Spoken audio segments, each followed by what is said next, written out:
Hello everybody and welcome back to the WR Chess Masters Round 7 here with lovely Yasser. I think I'm the one who's supposed to say the lovely Elizabeth. Lizzie, it's been great. Hello everyone and welcome to our broadcast. We've been having a lot of fun because the games have been exciting. Indeed. I mean, yesterday we had a very amazing day in terms of a thrilling game of Wesley So, Yes. who was probably quite lucky to escape against Levon, the tournament leader. Indeed. And also the game of Giri against Pragg showed us that we are the ordinary people and these guys are from a different planet. That is absolutely for sure. That was a game that confounded us inside and out from start to finish. And by the time the game was over, I was exhausted, wasn't sure what's going on half the game. Pragg came down after the game. He'd been playing for well over 6 hours. He came in and he was like...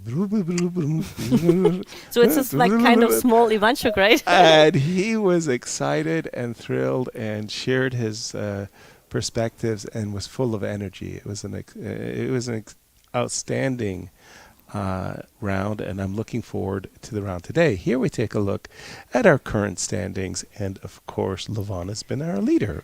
Yes, but Lizzie. he will have another critical game, I would say, today, Yes. because Nepo was supposed to be one of the favorites of the tournament. Still is.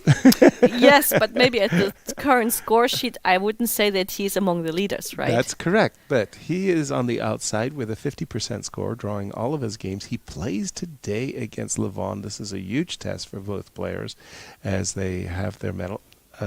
Wesley and Gukesh sharing the second, undefeated, both of those players, with a +1 score. And we have our pairings, Lizzie. Okay, we have Andrey Esipenko against Gukesh. I'm expecting some dynamic encounter. Yes, me too. We have Levon against Nepomniachtchi. I'm not expecting a dynamic encounter. I'm expecting a solid approach. Well, from Levon's point of view, if he gets past this test, let's put it that way, he'll be very happy drawing with white, even though he's been incredibly on fire with white pieces. I understand what you're saying. Okay, Pragg. Let's call him Pragg. It's easier. It's much easier. Pragg will definitely try to put the game on fire. With Wesley. And Vincent against Giri are like two players which I would consider the positional solid ones. Yes. So sometimes, of course, things change, but also here I believe we will have a positional approach. And Nordibek against Duda, if Nordibek has a chance, he will put the game on fire. Absolutely, absolutely. Again, each and every day we come to see some great contests, but when I look at across the room, if I can put it like that, I do see the game of Levon and Jan as being quite promising, and it's so dependent on the opening that they will play. Like, for example, we've been talking about Levon trying to play e4. Yes, and he did it in almost all his games. I think only Including against Pragg he didn't do that. He went for c4 in the first game. If I'm not and against mistaken. Anish it was this Berlin. Now, if Levon plays one e4 and Nepo decides to play a Russian defense, then it's sort of like you can say, okay, we can expect a very solid encounter with maybe not too many, highlights or lowlights. Okay, but maybe you can find something. Yeah, but I mean, for a long time in his repertoire, Nepo has had the Najdorf Sicilian. By the way, we have today the Chief Minister of Sports with us, and she will do the very first move. But I'm not sure on which board she will do it. Here she is. She's the Chief Minister in Dusseldorf of Sports. Yeah, and look. And she's giving a very nice smile. I thought it was going to C3 for a moment, but no. It's C4. Yeah. Excellent first move. Bravo, bravo. Yes, it's your favorite one, right? I've looked, I decided to replay the games from yesterday to try to understand them, and I noticed in the game between Jan, where I played the first move c4 and Jan played d4, there was the shadow of the move c4. is like my ceremonial first move was included in the opening moves. And here we go. By the way, Levon not playing e4 is a kind of, for me, what I had said at the start, that I could imagine he would want to play a very solid game and not invite the complications that he would feel himself obliged to go for in open Sicilian. You know, like sometimes you have these people who are trying like to find something new in the Petrov. Yes. But I think that Levon probably didn't bother to try, right? You know, it's a very interesting approach that I had versus maybe the players of today. I don't know. My approach would be I would never try to refute the Petrov before the game or at a tournament. Like, that's ridiculous. That's just not going to happen. So my idea is that if I'm going to refute the Petrov, I'm going to do it at home months before the tournament, get it all accurate, and then, you know, play it at the event. So this idea that you're at the event, and oh my God, suddenly tomorrow I'm going to play Nepo, and Nepo's going to play the Grunfeld. What am I going to play? You're in the wrong business. You should have decided that long before you got to the tournament, because there was a possibility you could play Nepo and a Grunfeld. But now comes a very interesting question. Bishop f4, yeah. If you would start to refute the Petrov weeks ago, yes, would you please share these analyses with me? Yes, exactly. I think I would start, by the way, by playing the move e4, e5, d4. Ah, okay. Then he would take, and then I play knight f3. And now the problem is for most Petrov players, when I play knight f3, knight f6, d4, they don't take on d4, they take on e4. You are clever. You give me like a lesson for life. There I have to remember that. There we go. Bishop f4. By the way, long before Magnus Carlsen and Fabiano Caruana were debating the merits of this approach against the Queen's Gambit, it had been tried by Nigel Short, myself, and many others in the 90s. And for some strange reason, it never really got popular. And you can look at Viktor Korchnoi versus Anatoly Karpov. They played these variations very, very deeply. And now it's kind of interesting to see fashion change. And they're coming back to Bishop f4 more and more, because it shows that they're not getting much with the traditional Bishop g5. That's true, but on the other hand, I think a lot of openings got renewed in a way when Alpha Zero entered the market, the chess market. Let's put it this way. Yeah. Exactly.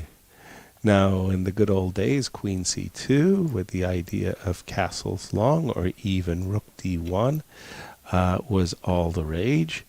You could play it in a kind of a slow fashion with Rook c1, with the idea of exposing this bishop on c5.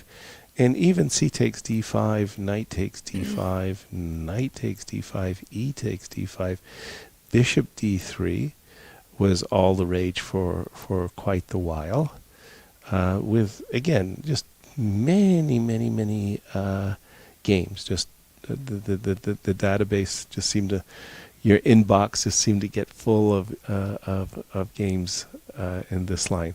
We'll keep an eye on this one, as it's still very early days in developing. Queen c2, a2, a3.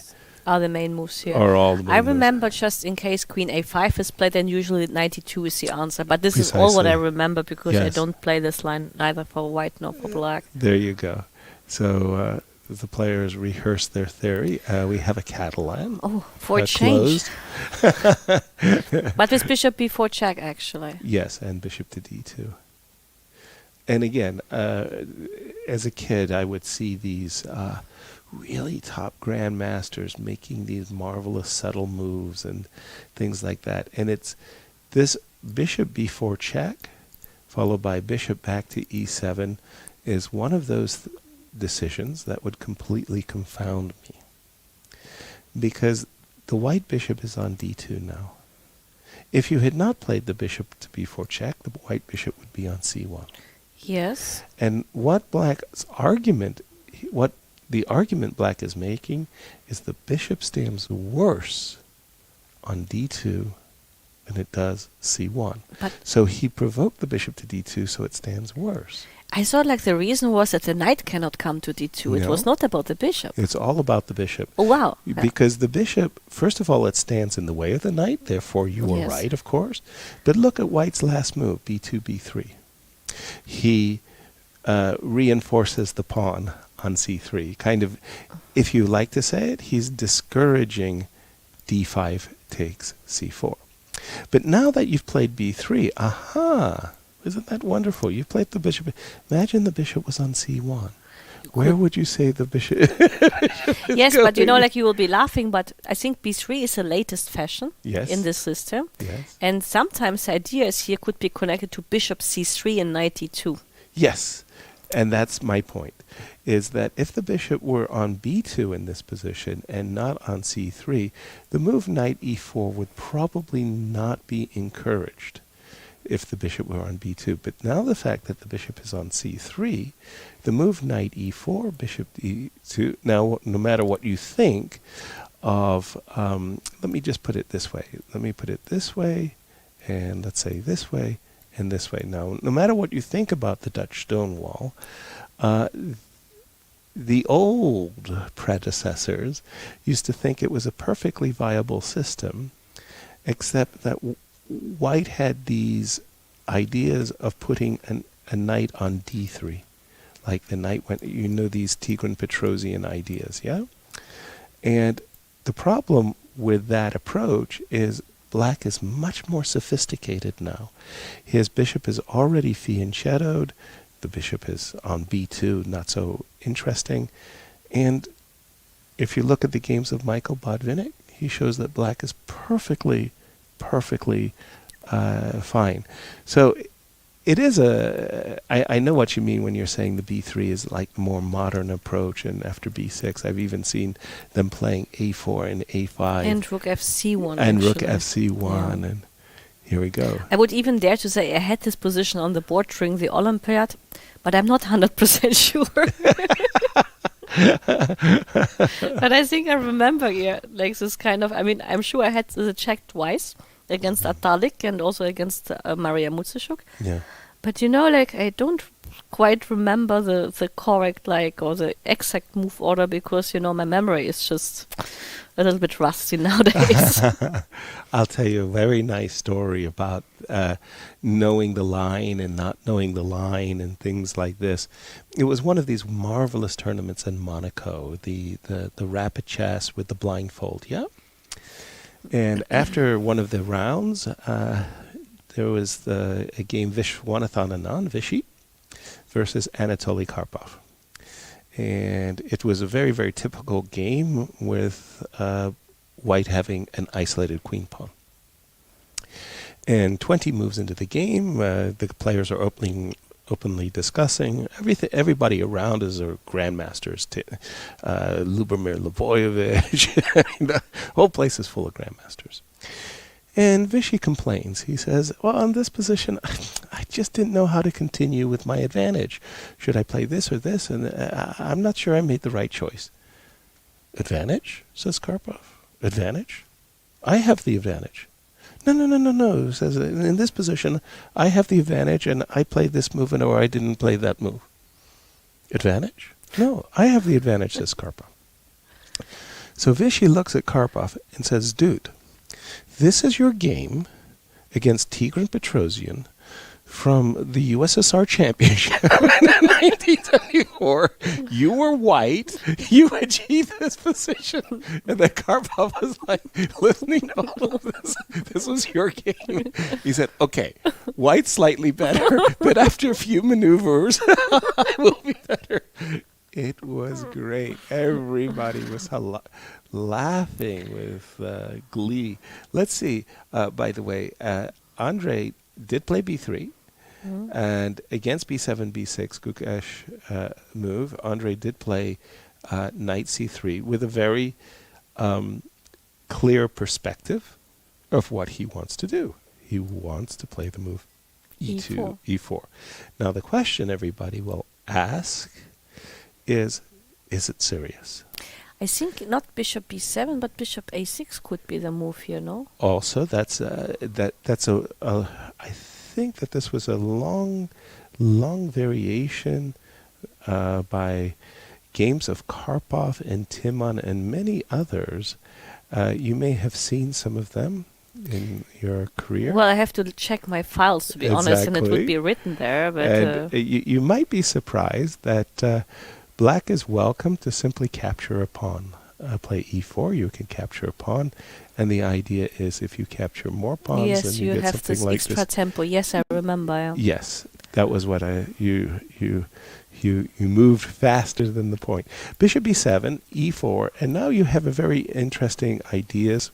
If you're in black shoes, one idea is to take and play Push the move c5. And if you can manage that, it would be always a relief, of course. Correct. And then the other idea, and it leads to really double-edged play, where once again I play c5. Now, if you imagine just for a moment that you take, instantly what comes to your mind in these types of positions is you must, for any type of advantage, bring your rooks quickly to the open files, e-file and d-file. The bishop on d2. You know, like actually I can relate now to my game against Atalik. Please. And I will get to it. Good. We had exactly this position, maybe a different move order, and after bishop b7, I first went rook d1, she went rook c8, okay. I played, sorry. Yes. Sorry. So bishop is, Jesus, rook d, no, but where we are. Right? It's black to move. Okay, bishop b7, correct. Rook d1, okay. Rook c8, I played e4, she played c5, yes. I took, and here I did a mistake. Okay. Don't ask me what I did, but I remember it was a mistake. But here I checked it with the engine. Later. And yes, and the strongest move here is bishop e3, and black has a problem. Okay. Because, and this is like exactly what you relate to the rook on d1. That's why I want to show why the rook on d1 is important. Because if you take, the move is d5. Okay. And that's the reason why the rook should be on d1 and the other one should be on a1. So if you take on b3, the a7 pawn is additionally hanging. Exactly. So after c4 takes b3, a takes b3, there's the double threat, thanks to the fact, as you put it, the rook is actually still on a1 and has a use there. Yeah. Yes. No, I remember that because I didn't play bishop e3. I reacted wrongly for this reason. But now I remember that actually, according to super engines, after exactly in this position, rook c8, e4, c5, take after bishop e3, it's almost plus minus. Wow. Actually, by evaluation, because black doesn't have a move. So the idea is as desperate. Even you take with a knight, and you cannot take on c4 because b7 is under attack. You have knight f5 ideas.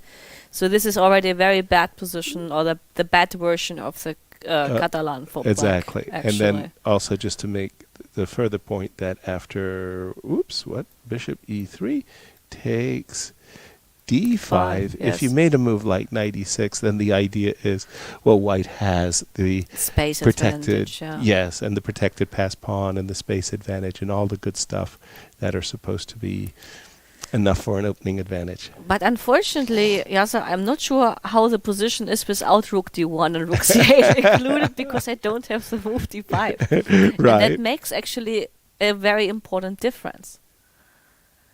And this is, for example, the reason why, for sure, Andrey knows everything by heart. Right.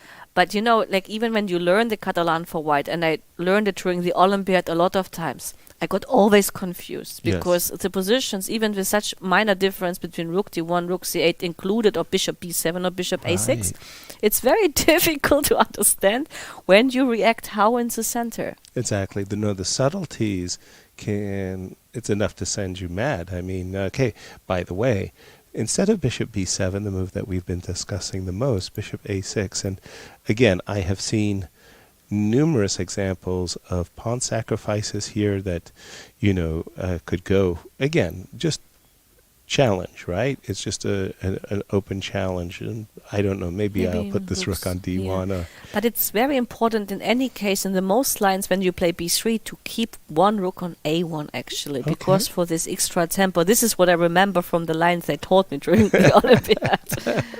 Good to know. Good to know. Sadly, today, I mean, if anybody, we need Boris Gelfand to give us a lesson on the Catalan. He could speak very knowingly about this particular position. He won't be joining us today, but I do believe in one of those championship rounds, the penultimate round, round 8, Boris will make a triumphant return and make us feel proud of our sport. And by the way, here we go. We're in the pawn sacrifice business. E4 captures. I have to give Andrey credit. He's a pawn sacrificer. Well, I mean, you can learn from him. he's the underdog, let's say, as you said it very well. He's the lowest rated player in the tournament. He comes in, but I see him as somewhat fearless. No, he's fearless, but he even said to me at the start of the event, because we were sitting together with Shansai on the same table for dinner, and he says to me like, he's last seated, he has nothing to lose. Nothing to lose. So he's playing without any compromises, and I like it really. And he sacrifices a lot of pawns. And he sacrifices a lot of pawns. Well, he's done it today, and we'll keep an eye on this. Again, I do want to say that I'm very familiar with these pawn sacrifices ideas. I helped Jan Timman prepare for his World Championship match in 1993 against Anatoly Karpov, and they are very dangerous for black. It's not an easy ride. Just because you have an extra pawn, many things can go wrong, and one of the things that can actually go wrong is many times the move e5 can be followed with a knight to g5, including h4. Yes. And it's it's not an easy life you're going to have. Let's jump to the game of Pragg and Wesley So. Wesley So again. Yesterday, kind of got a little bit lucky. It was a very difficult game with Levon Aronian, but Wesley is undefeated at this current moment and is sharing the second place with Gukesh. How did we get here? It's an Italian, I suppose, because the pawn happened to be not on a6 but on a5. a4, yeah, right. d3, knight f6, castles. You know, I played the Italian when I started chess because it just felt logical to bring the pieces to those squares. And I stopped playing the Italian as I became more sophisticated. Now that I'm the most sophisticated player ever that I ever was, everybody's playing the Italian. Actually, Italian got a new kind of, we would say, a new spring. Yes, it as certainly did. Also, like a couple of years ago, I think with the entrance of the super engines on the market, Italian was renewed.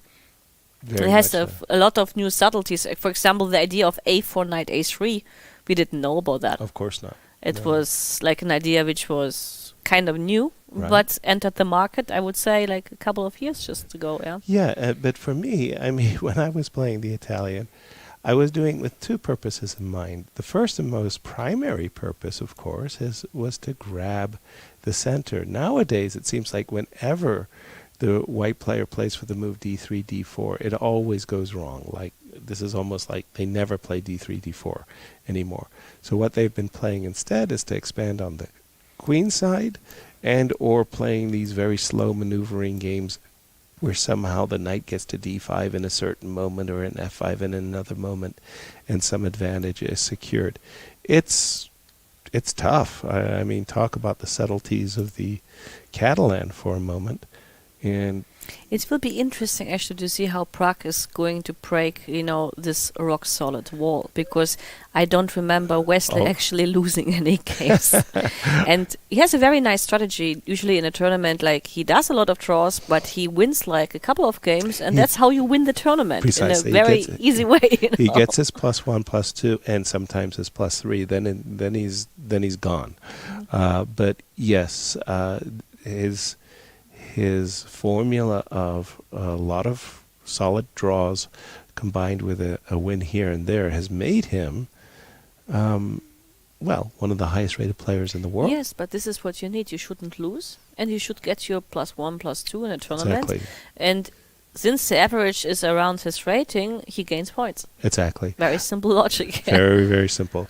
So in this position, it was funny, we were talking the other day about the knight stepping in front of the pawn, so that like the knight on c6 is misplaced in this specific position, right? And then I was thinking to myself about the move d4, d5, c4, knight c6, the Chigorin defense, and how our predecessors must have looked at that move and go, ugh, that is so ugly.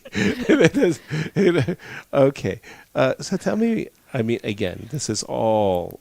They usually, the trust me. idea of this a5 move is often connected with queen b8 and queen a7 ideas. Correct. That's one maneuvering. Right. And also like knight e7, knight g6 is a kind of standard plan. Exactly. And here, forgive me, but I just don't see any problems at all for black. Let's say the move d4. Yes, likely. I mean, the only risk of then this kind of pawn push is to always calculate taking on d4 and d5, which is not Correct. here anyhow important, because you can even take with a knight on d4 in this particular position. Yes. But this is like something which you have to pay attention to, because sometimes it can turn out not to be strategically so good for white, no? Indeed, and there was a very nice game from an Olympiad, and I'm thinking it's an Olympiad in Baku, but I may get the Olympiad wrong. Anyway, Nepo was playing for the Russian team and had won his first 6 games. Stop. Oh my gosh. Nepo's on fire. It's like the most terrible thing ever. And it was the matchup between Russia and the United States, and Wesley was black against Nepo. And I promise you, my team captain gave Wesley strict orders. Make a draw. We don't want to see the guy go 7-0. That would be too much. Wesley improved on the captain's suggestion and won. The game. Very similar to this, where Nepo had the center and developed, and the black knight showed up on e4. So, I mean, Wesley, like when you force him, because Jan came ready to crush Wesley off the board with his 6-0, and Wesley said, no, I'm ready. You mentioned queen b8. Here, I mean, at some point there was queen b8 as an idea, and I've seen it usually with a pawn on a5. Yes. I'm not sure you play it here, but even here it might be a move, because, I mean, sometimes white decides not to put the bishop on e3, but to keep his bishops on the board, and then there are these ideas to get the bishop back to c5 or to b6 and queen a7, and suddenly shoot on this diagonal. Right.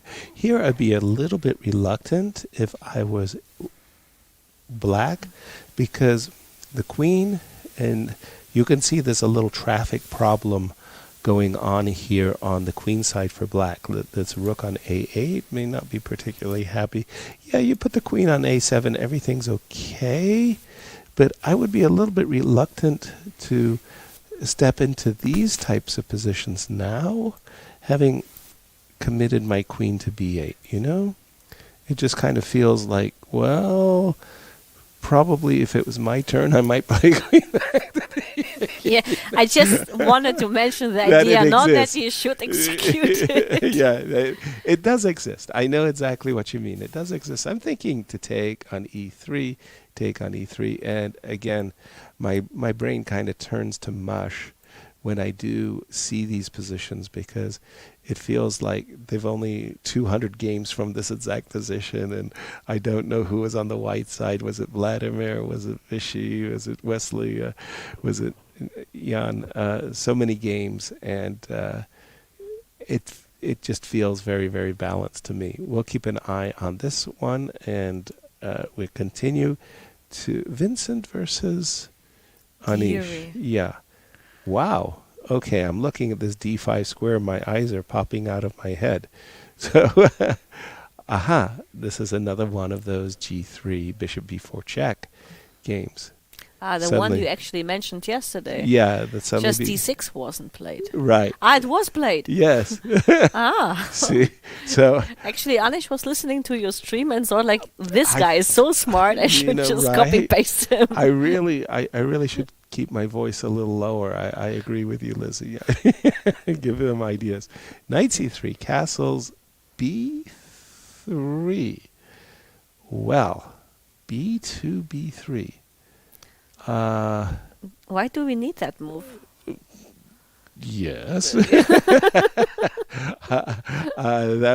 That would be the salient question. Why do we need that move? But on the other hand, let's think logically. Like, let's say we play not this move. Knight f3 runs into e4 and d5. Could that be the case? Absolutely. And then the c4 pawn might be hanging. So b3 is prophylactical. Right. I would imagine, for example, rook d1 is one of those moves that you just look at it and you say useful. Another way is, for me, useful. E3, knight e2 to avoid, just as you described it, the e5, e4 break. Anyway, b3, intriguing. The jury's out. We're still undecided as to the verdict of this move. Queen e7, d5. Now, strictly speaking, I have played in my career the Czech Benoni. Essentially, the Czech Benoni is this structure. And I have a bishop on e7. And here you have a much better version because this bad bishop is exchanged. It's not only is it a much better version, I don't even think it's a version of the Czech. It's just like the Czech Benoni on steroids or something. The much improved. So I would have been playing c6, c5 in a heartbeat with both hands. Rook d8. I definitely wouldn't. I'd be closing this position, e5. I'd be putting my knight back, playing for f5 and g6. And I've played, well, I won't say hundreds, but let's just say dozens of games. Yes, I agree with you. But okay, maybe the reasoning for Giri to keep the tension. Yes, which he now relieved, yes. But not to give too much space to his opponent, because if you play c5 and then probably I will play e4, knight e2, or like even e4, f4, knight f3 and try to put some pressure on the king's side. Yeah. Even though the bishop is exchanged, still like white can try to put a waltz on the king's side with f5, g5. Sure. So, and then the question is like, where's your counterplay? I understand. I've been squeezed in my life. Yes. But one of the things that tasers me is the Sveshnikov. The Sveshnikov is one of those variations that's been shown to be completely viable. Like black has 3 results in many of the Sveshnikov positions that my predecessors would say, you can't do that. You cannot give up the d5 square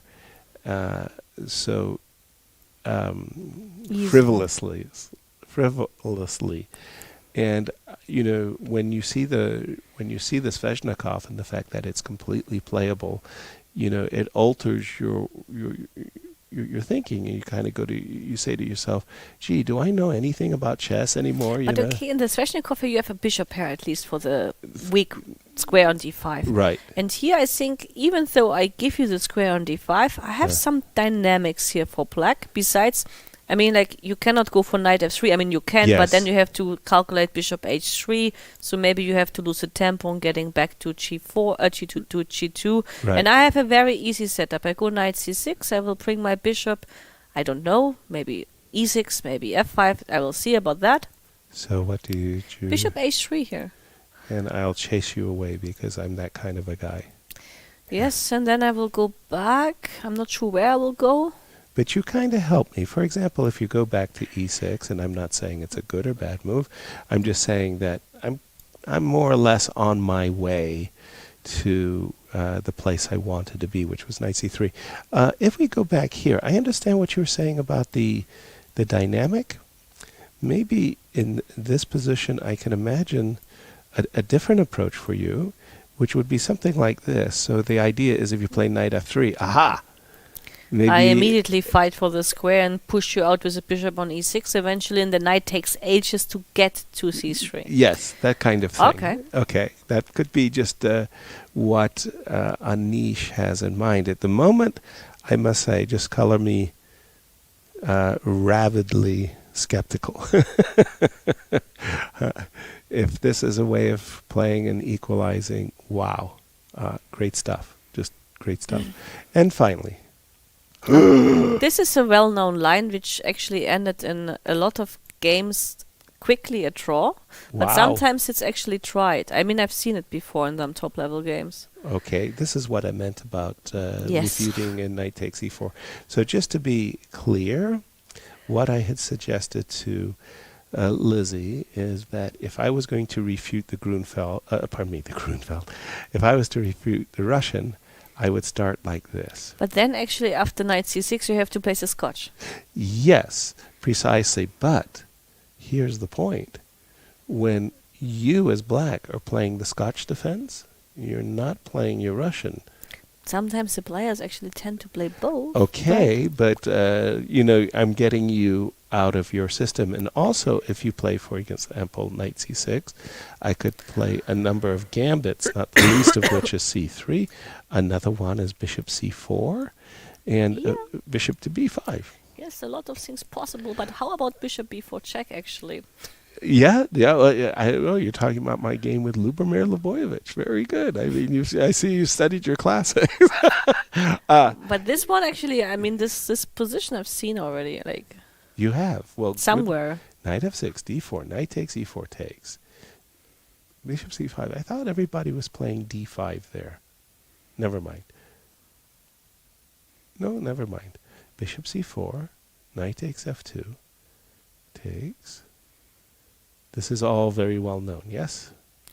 I think yes. No, well, really well known. I would say it's an overstatement, but What's the perpetual? Could you I have remind us? seen it in some top games, even with Nepo, either with white or with black before. But I'm sure I've seen this kind of positions, and not so long ago. But I can check it actually. Yeah, if you don't mind, just I'm give just it a... curious because I remember I've seen it, and I remember I've seen it not long ago, and it was a top level game. Uh-huh. So I will check it now for I you. mean, the move that feels the most appealing is the move d7, d5 for black here, but maybe I'm just barking up the wrong tree. King h7 looks normal, as does, for example, developing the rook. It seems to me that black would like to play 3 or 4 different moves. Yes, and I will just check. As Lizzie is just checking on her database of games. Just going to do a quick gander at the game of Levon and Nepo. Yes, Nepo against Aronian. I mean, like I remembered correctly that there was such a game. Okay, I see that really it's a big file with lots and lots of analysis. No, it's not a big file. It's just this particular game. It's a game between Nepomniachtchi against Aronian, played in 2020. Okay. And I think in some internet rapid event. Aha. And also Queen c4 was played. Okay. And here, according to the analyze, it was analyzed by French Grandmaster Romain Adbusattorov. Yes, he's very diligent. And usually when he worker. analyzes very well. it very well. And here he gives knight c6 or king h7 as the options. Okay, developing But moves. just to tell you, like for example, like king h7, knight d5 as one option. King h7, knight David 5? Yes, knight David 5 and rook e8 would result in bishop takes h6. Wow. Okay, that's I mean, a visual. I just wanted to say, like, there are stuff like this. Wow. And apparently you cannot take with a king. I will leave this up to you why. Thank you. But it could be connected to his queen f4, knight g5 stuff. I don't know. Yes, I can see how dangerous that And then might after g takes h6, it's just go long castle. with a fearsome attack. I mean, there's the And this F6 is apparently a game between Mozilyov and Friedman. Wow. So what I wanted to say basically is it's a well-known theoretical line. Okay, so But they both have to learn and do their homework. Let's well, put they it both this have way. to remember their homework here, and just from that perspective, what is your opinion of Duda's openings and his? Actually, you know, you will be laughing. Adbusattorov lost it once with Pragg. And he lost it against Pankratov. So this could be the reason that... No, Duda is black, right? Yes, Duda But is it could be the reason that he would try it with white. fantastic. So it was a blitz game he lost. So I guess he was like, you know, analyzing it carefully. And he So got he these went ideas. King h7, Queen e4 check. Yes, it's one option. The other option, which I mentioned, was this knight d5 and bishop takes h6. Right. And he went back with the king to g8. Which and is somehow probably- needed because if you played g6, knight d5 is anyway coming and the f6 square is weak. Yes, It was knight d5, knight c6, yes, bishop e3, yes. d6, Okay. e6, e6, yes. and he sacrificed the bishop. It was a blitz game, I have to say, you know. Okay. And then, like, he sacrificed the bishop, like, went to h7, got a check on e4, long castle, and eventually lost. Gotcha. Okay, so of the choices of knight c6 and king h7, Duda chose none of the above.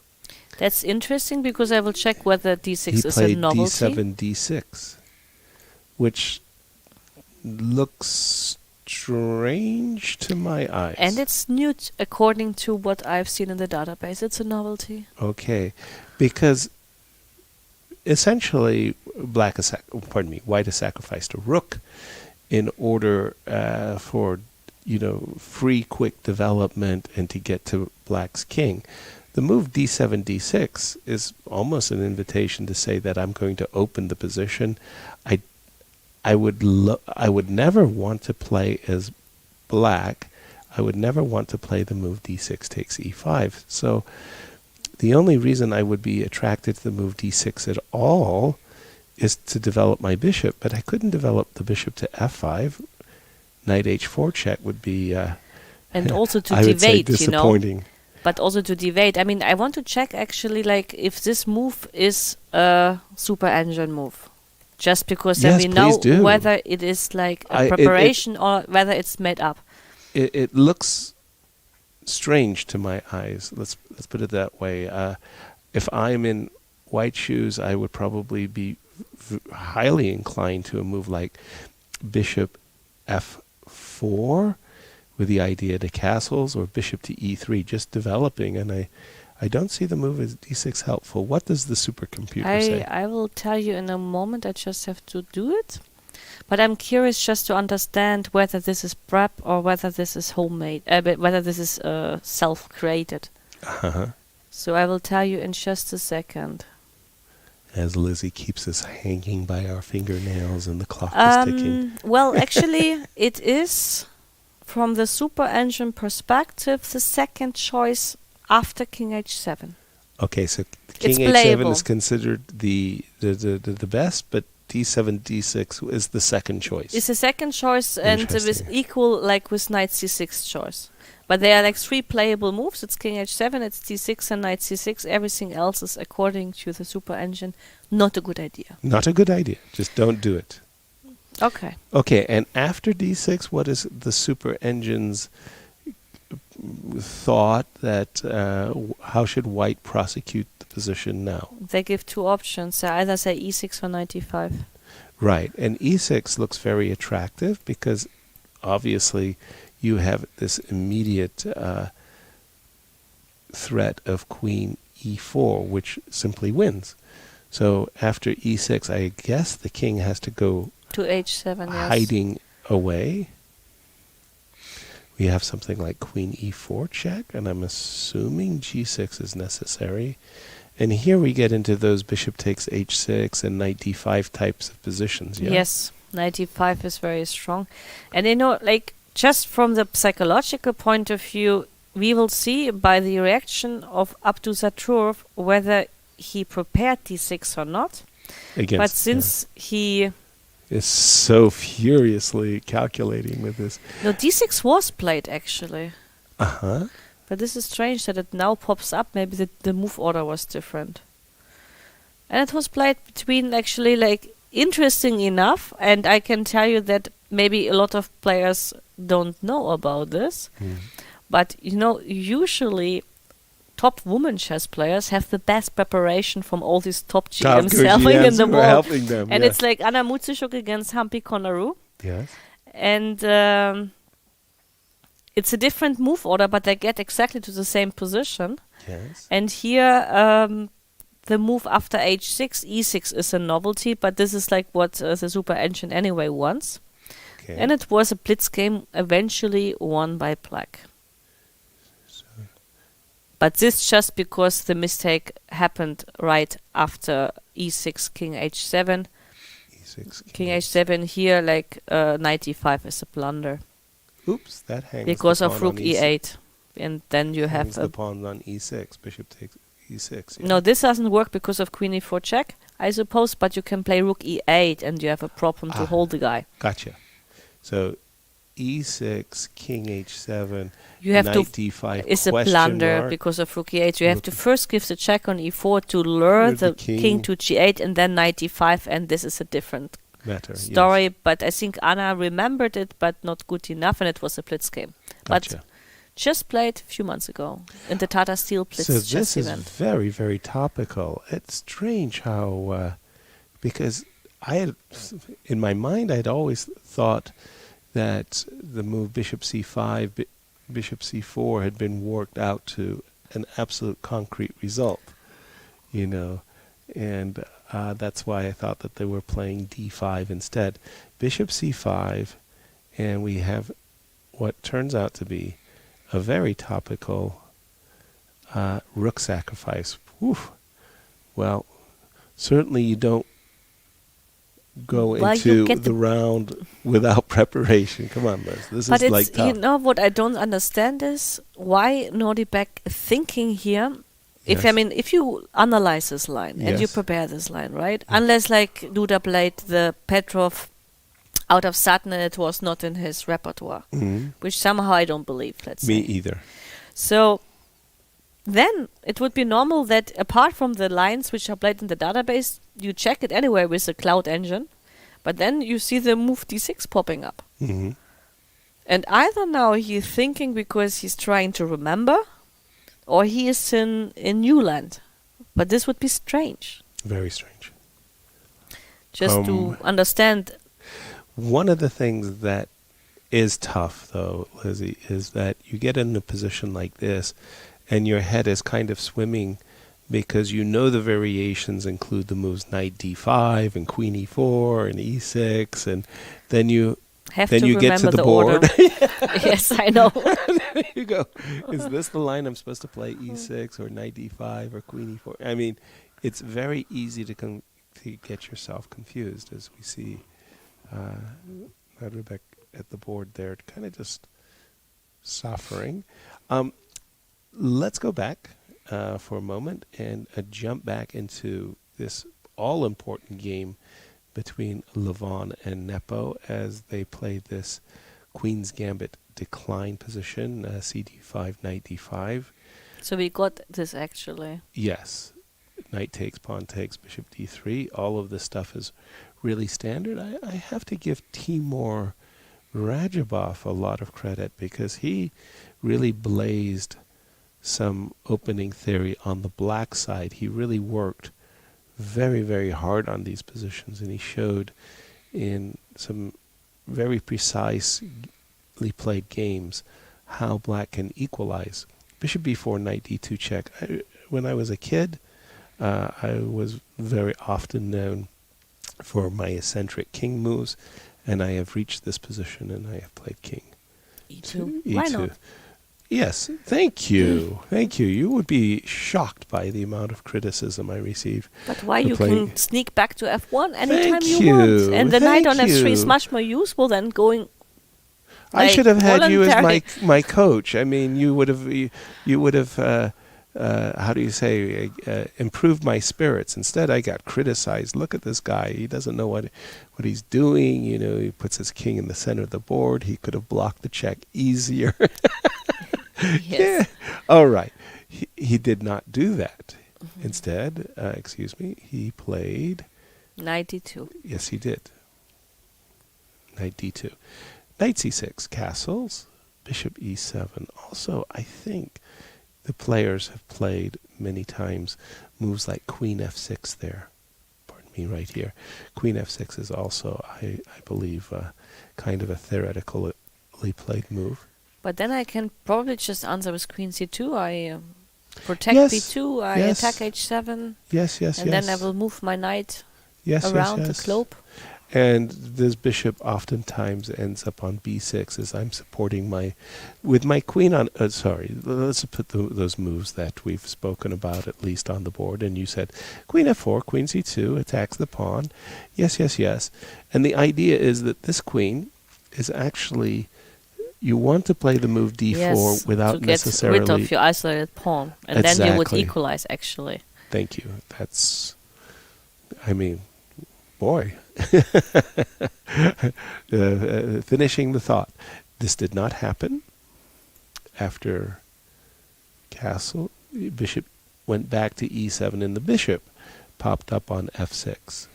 But I mean, now if they would hit d4, I mean, white can easily answer by e4. I mean, not now the threat is clear, but before bishop e6 arrives, Yes. just one move back. Yes. I mean, how is it like to play d4 here? You think e4, I play something like knight e4 and I claim I will just like somehow mess around?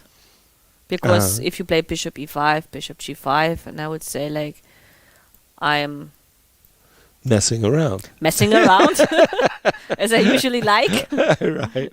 It's, I don't know. Bishop c4, but okay, it looks like that my coordination starts to shake around. Well, yeah, you're messing around. But yeah, I liked what when we had Levon on here, he was explaining that these types of positions, Liz, where you do end up, pardon me, I messed up there. You do end up playing d5, d4, that you get the strategical risks for both sides. But the idea is that this bishop is actually doing pretty good things. And as soon as you get to play f4 and e5, so let me just play a bad move. Apologies. It's not what maybe you have in mind. I give up the two bishops very happily. I don't know you. Whoop. You go here. And you kind of get an impression, at least, of what white is trying to do. He's trying to bring his knight to e4. Maybe on a good day, this queen will It looks drop very back. actually like, risky for black because the bishop on Yes. c7 is a It very is bad vulnerable. bishop. Yeah, even if it goes to b6, it's not like this bishop is great. It's defending Yeah. a pawn on d4 that you might not want. You might want the open d file. Anyway, this was a strategic possibility that could have crept up. No d4 for Jan after rook c1, bishop e6. Okay, now the move d5, d4 was a threat. Yes. And that was why Levon played queen to b5. And we've caught up at last with the players. And I'll ask you your assessment according to the rules. According to the rules. Yes, the German prescription of isolated Okay, pawn. both kings are safe. Very good. Central but control. isolated queen pawn. Do you like Yes, playing I mean by with it? pawn structure, like white has a small edge. Okay. But the benefits of the isolated pawn is, since he doesn't have friends, Yep. that the files along the isolated pawns are open up. Yes. So here we speak about the C file and the E file, and the E file, even though it's semi-open, it's in the possession of black. Yes. Also, what is important to know when you're playing with the isolated pawn, you shouldn't change pieces, because the more pieces you change, the weaker the guy gets. Okay. Also, you have the advantage of C4 and E4 square, which is in your possession. Correct. And apart from that, I prefer to play with the isolated pawn if I have a dynamic play, because I like dynamics. Okay. But I understand those who don't like it, because if they don't get through with their attack, they may just lose the game because of that guy. Yep. That's the downside. But here in this position, for example, I would even dare to say that the queen on b5 is slightly misplaced. Okay.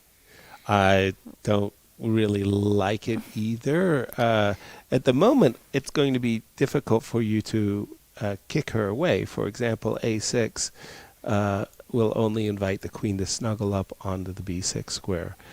From my perspective, you're right. I like to play against the isolated queen pawn and these kinds of things because already one pair of minors have been traded. The problem I'm having for white is that my piece coordination is not what I would call ideal. In other words, the knight on d2 is not very good. I would be looking for a better home, let's say, for the knight than where it currently resides. To my way of thinking, the best square is c5 for my knight. And to get to c5, I can get there quickly, but I would lose a pawn.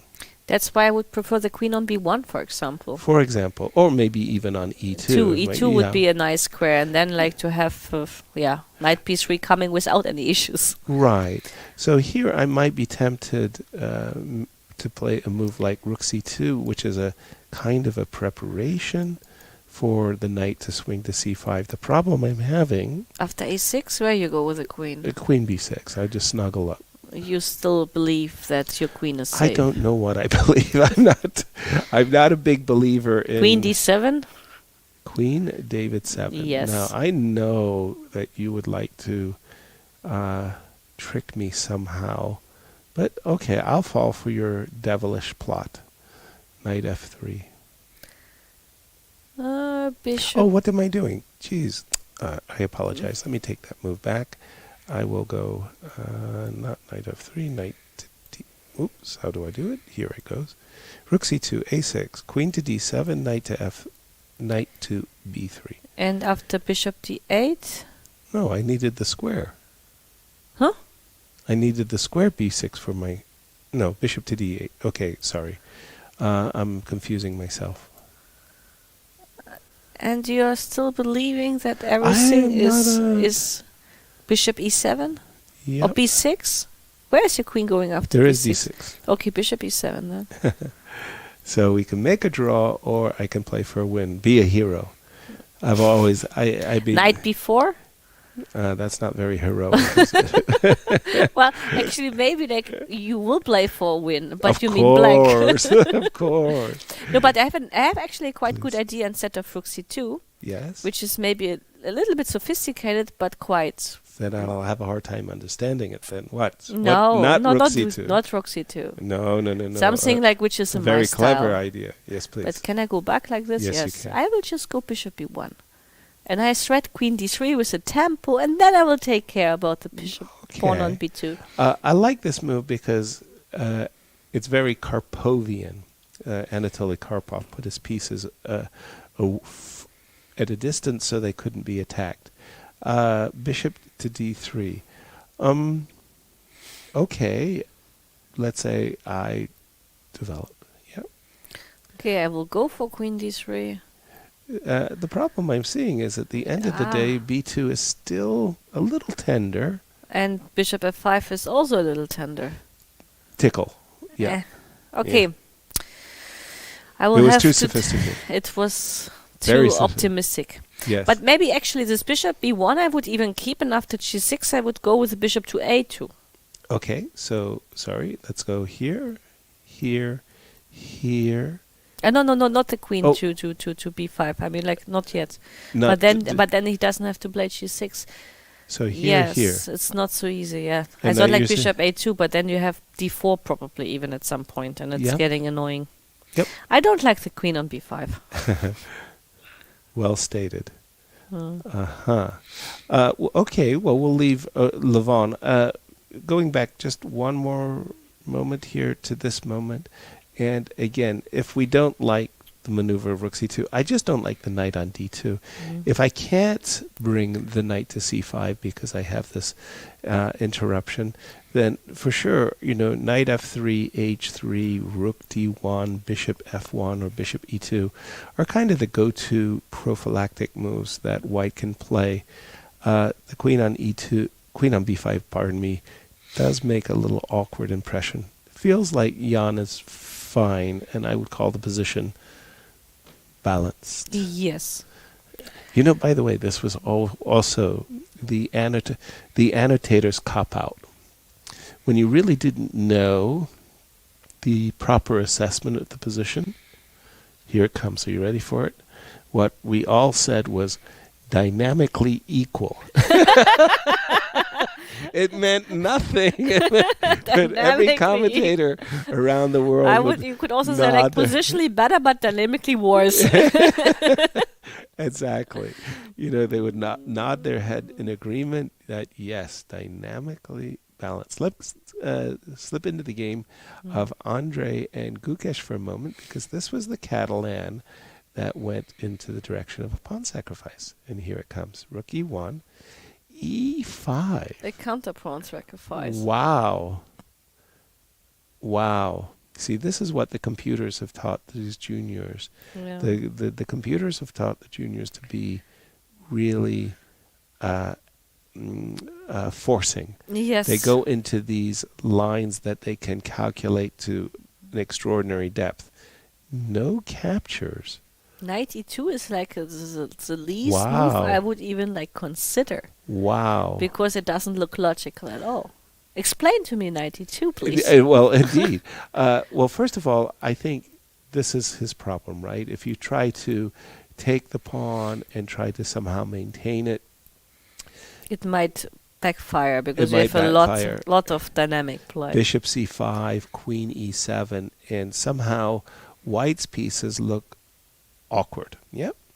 So if we go back to the position at hand, after the move e5, excuse me. So if we go back to the position at hand and after the move e5, you think to yourself, well, if I'm in white shoes, what would I like to happen? What I'd really like you to do, please, please, please, is take my pawn on b3. Yes, because then, of course, I will get active. Be sportive. Help me out. My rook would come with a tempo. So when I see the move e5 and I see the move knight d2, e5, knight e2, what I'm seeing is, please, be sportive, take my pawn. If you're not sportive, I might take the pawn. And on the other hand, if you take my pawn on d4, the knight on c3 kind of did a nice little pirouette. Turnover, yeah. This makes sense now. Ended up on the square d4, where it's tickling a pawn on c6, threatening knight f5, and suddenly you're starting to feel like an artist or a scientist or something.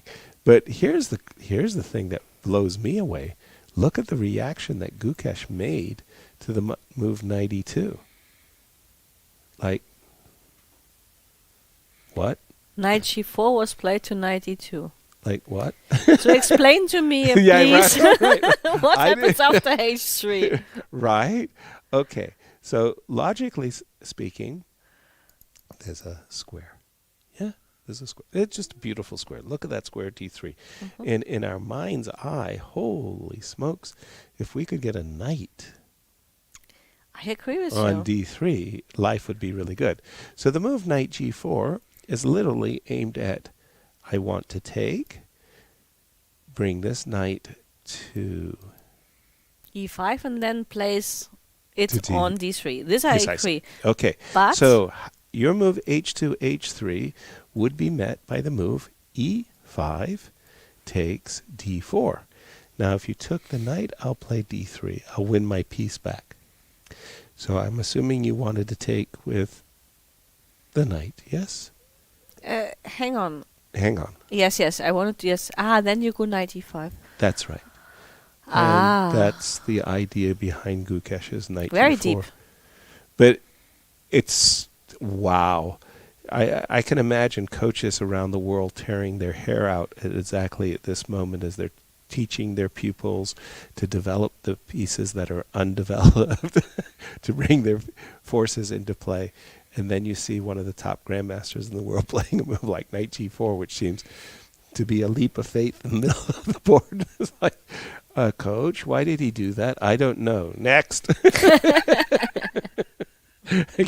But you know, like knight g4 looks so counterintuitive because you think like h3, but of course, if you can take on d4 and you have time set to the square e5 free for the knight, it's a different story.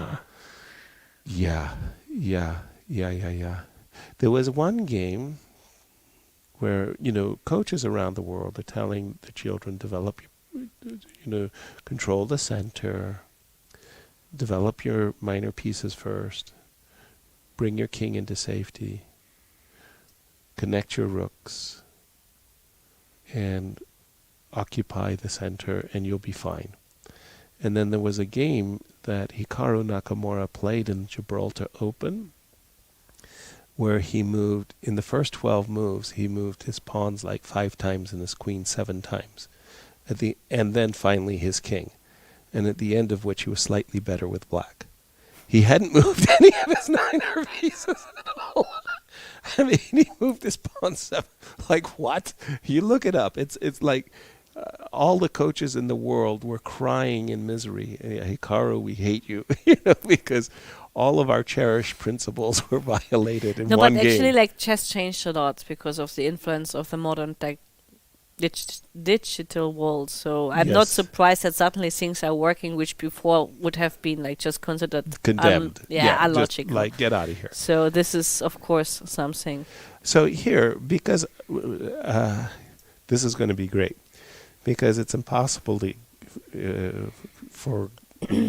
guess these guys, e5 and knight g4. I'm going to play the move bishop c3. So what's the idea behind bishop c3? This I understand. Absolutely don't understand. No, this I understand it now.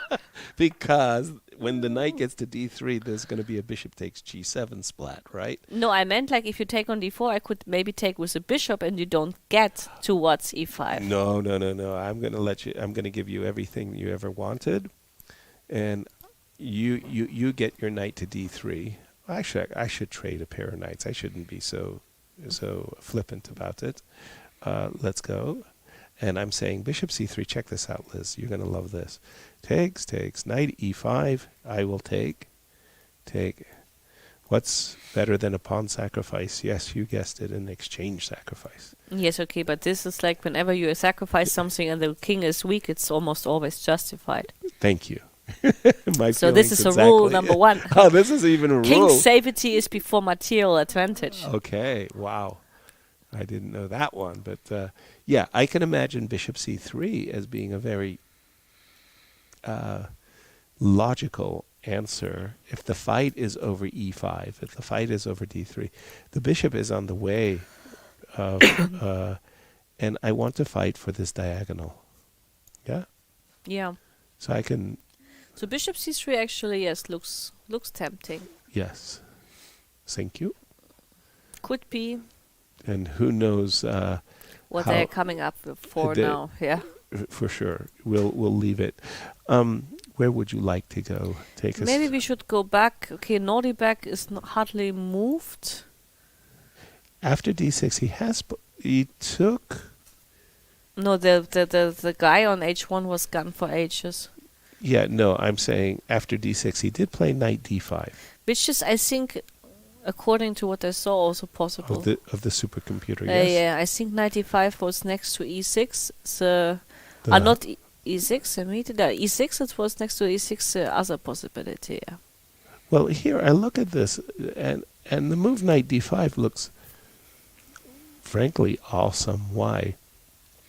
I'm one of those people who also cherish king safety, and the problem with the immediate king h7 is knight f6, and come back out, let us play.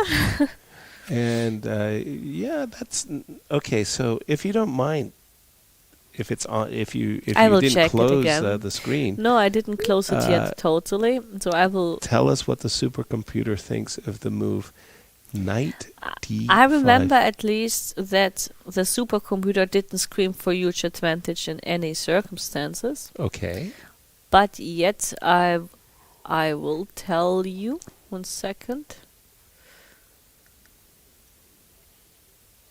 I think Lizzie loves these moments of Supercomputer. supreme control where she says, "I'll tell you in the second." Actually, some chat said that there is a lead chess game, or like there is a game in the lead chess database, but Okay. I'm not using lead chess here Okay. on this computer. That's why I didn't check the lead chess database. So there is apparently like there is Almashi Giri game as well, but I paid more attention to the Mutsushu Konoru game. Okay. And actually, in this game, knight d5 was played in the Almashi game. Oh, good.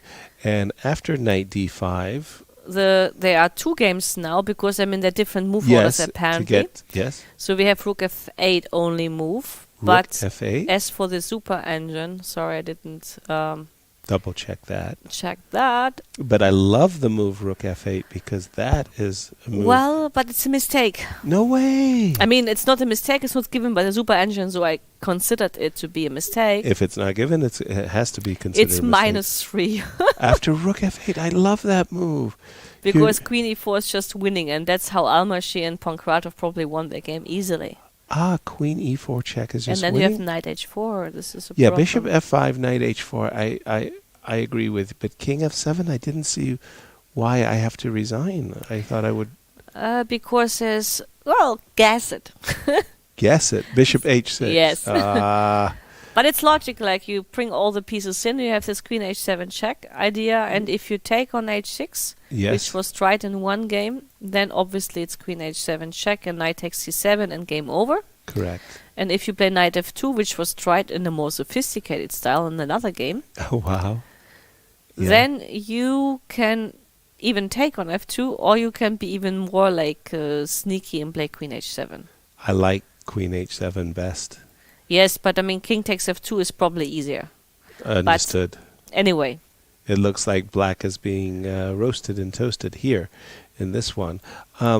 So no rook f8. So knight d5, rook f8 is a known and lose. in the database only 2 games, and those were played with rook f8. In However, both cases? yes. Okay. But however, I think these are not. Let me see if it's a classical game, because I would be surprised if Anish. Blitz. I understand. If They were it's blitz, game. okay, but if it's a classical game, it would be a shocker.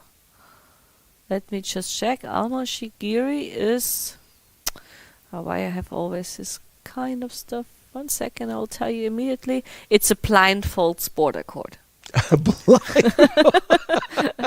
So, Okay. I mean, these mistakes, I would dare to say, can happen in a blindfold. So it's not like that we should, like, But since, like, Duda is not blindfolded and has a couple of times, Yep, you're right. he will He's not come up with... He's not wearing a blindfold mask at all. best move according to the engine is c6. C7. c6. Wow. But this is Not- difficult if you don't know it. Difficult, I'd say near impossible. C7, C6 is not a... After playing D6, to follow it up with C6, I got to tell you, I would find that really, And really, the other really move hard. which doesn't lose is knight c6. That move makes far more sense to me, developing a piece. And it apart just- from these 2 moves, every move else would give white at least an advantage of plus minus. Yes, I agree with you. Knight c6 would be a move I would find easier than c6. Yes, but the situation actually for Duda doesn't look good, because it's easier for white than for black. It seems like white could always be making perpetual checks in so many cases as well. Like Yes. just to give you a demonstration of what I think is one perpetual check. I mean, it's not. You can although play you d5. could play d5. Oh, sorry, I have to play queen d5. Apologies. Ah, yes, but then it's draw, yeah. Yeah, I mean, I'm just saying that it seems to me that white always has a bailout with a perpetual, like I'm just showing our audience. Now, don't walk into this nasty fork, knight fork. So it does feel like, black is taking some risk. I mean, white always has a perpetual in his pocket, and if black makes a mistake, and rook f8, my goodness, rook f8 is the type of move I could easily find myself making and thinking, I did it good, and then I resign. I can show you the draw line after Please. c6, how like the computer equalizes. How messed up is it? So you go knight f4 check. Logic? Yes, you have to go king h7. Logical. So you go queen d3 check. Okay. You have to go king g8. Clear. Now you take on d6. Yeah, with the pawn. And after knight a6, you decide to make a draw. With perpetual. Yes. Game over. I just thought like it's fun to show that. Right. Because apparently if you don't do the draw, it's a bit too much. Well, it is a rook, and at a certain moment, I can easily imagine g5 and even rook h7 to unwind my entanglement on the king side, and suddenly the perpetual check will no longer be in the pocket. Wow. But with knight c6, it's more tricky because actually white can seriously claim the advantage. After? After knight c6, you also have to find a move which is not that easy. Guess? For white? Yeah.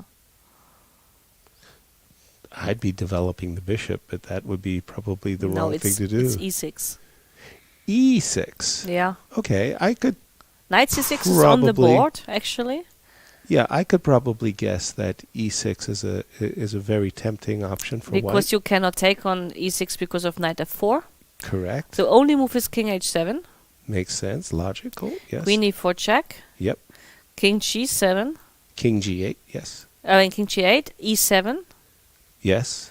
Now queen e8. This is all forced, and actually this is very likely to come because it's easily calculable. Yes. And now bishop e3. Very human play, I would say. Yes. I mean, like, okay, bishop e3 is not so human if you take into consideration I have knight takes c7 instead.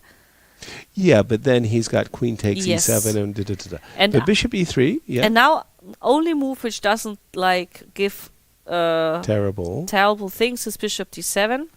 Bishop David 7. Yes, and now castles. No castles. After rook c8, black is much better. Oh my God! You have to take on c7. At last. Yes, and then you take E7. everything on e7, and you take on a8, and you play this. Whew. This is Modern chess. Modern chess. But at least everybody knows now what we are expecting on the board. And we can compare it. But it's interesting to check it anyway. Usually we don't work with engines, but for this reason here, since it's theoretical, yes. we decided to We do have e6 on the board as well. Yes. And like you said, I think that this is and king h7. So I think and queen e4 check. I mean up to e7 I would say it's all fairly easy. Up to e7. And then when you have the first choice you have between bishop e3 and knight takes c7, but since knight takes c7 doesn't run away, it's also fairly easy. Right. And again, we're looking at king g8. What did we say? Bishop e3, yeah? Yes, but if you even analyze this further, it's getting even more and more ridiculous by the engine rules. Oh, really? Even the final positions. No, here it's e7 after king g8. Okay. e7, queen e8. Yep. Bishop e3. Bishop David 7. Bishop David 7. Knight takes c7. Right. You take everything. And we took a rook. Yes, and now you take on a8. King f7 is the best move. Logic. And now you go king f7, knight c7, rook c8. Yeah. And now you will never, ever guess the engine move. Never, ever. Yes, I would bet a milestone. A milestone. But actually, okay, you don't have moves for the knight, so maybe then That's you can clear. guess it. So, whoa. No, castles makes no sense. Rook takes rook. I'm dreaming to play the move knight e5 check in some wonderful opportunity, but No, but actually the engine is sympathizing a lot with you in your style. yes, taking pawns. Yes, he took on a7. But it equalizes long castle and then taking on a7. And then rook takes and now long castles. Yeah. Amazing. And that's the position. And the knight gets lost and you play with a pawn up, apparently. Wow. But still, the position keeps going because you have this bishop f5 move, and then you have a lot of tactical tricks because after bishop f5, knight d4, you have this knight f2 move. But that's like how the situation would That's develop. what happens with the supercomputers. That's yeah? what I mean. Like that's how they should play, or that's how Duda has to play not to lose the game. Unfortunately. Wow. Like I said, I mean, you entered these positions only after calculating them. Guess what we have on the board? Yes, but this is crazy. E7. I mean, you know what I don't understand? If you Please. get this position on the board and you play bishop c5, and this line, I mean, it's such a forced character. Right. You either know it by heart or you don't play it. I think he knows it by heart. I mean, You mean Duda is trying to remember? You mean? No, I think he knows it by heart, and he's just sort of like going through it all. I don't think he's trying to remember. I think the players, once you get to this position, there's only one move, queen e8, and yet he's thinking about it, so it's not like he's trying to remember. He knows there's only this one move, and then he's calculating the line that you just proposed. Bishop e3, bishop d7, knight takes.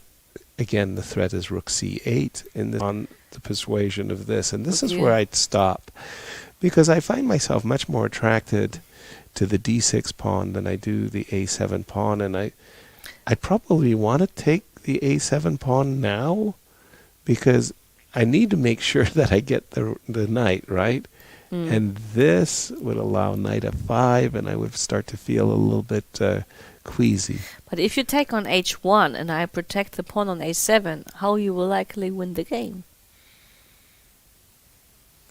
In the words of Victor Korchnoi, it wasn't easy.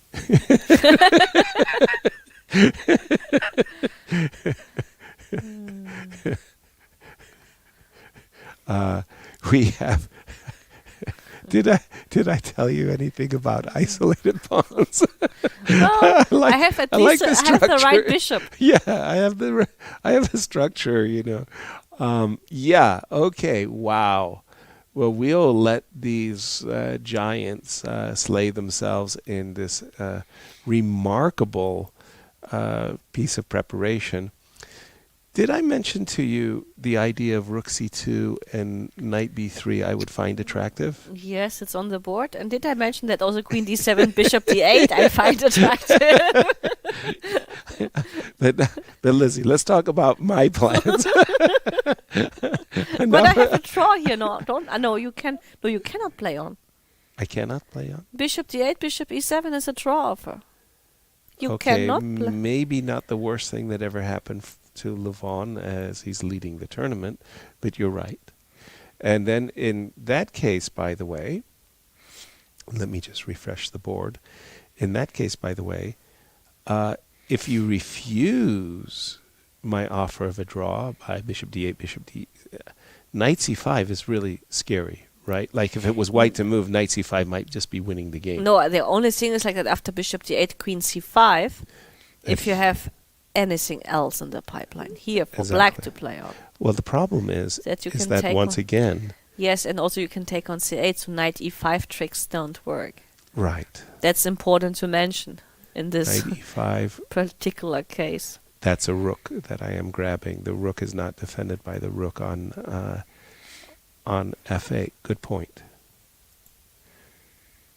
Well, another accurate game that theory has provided us.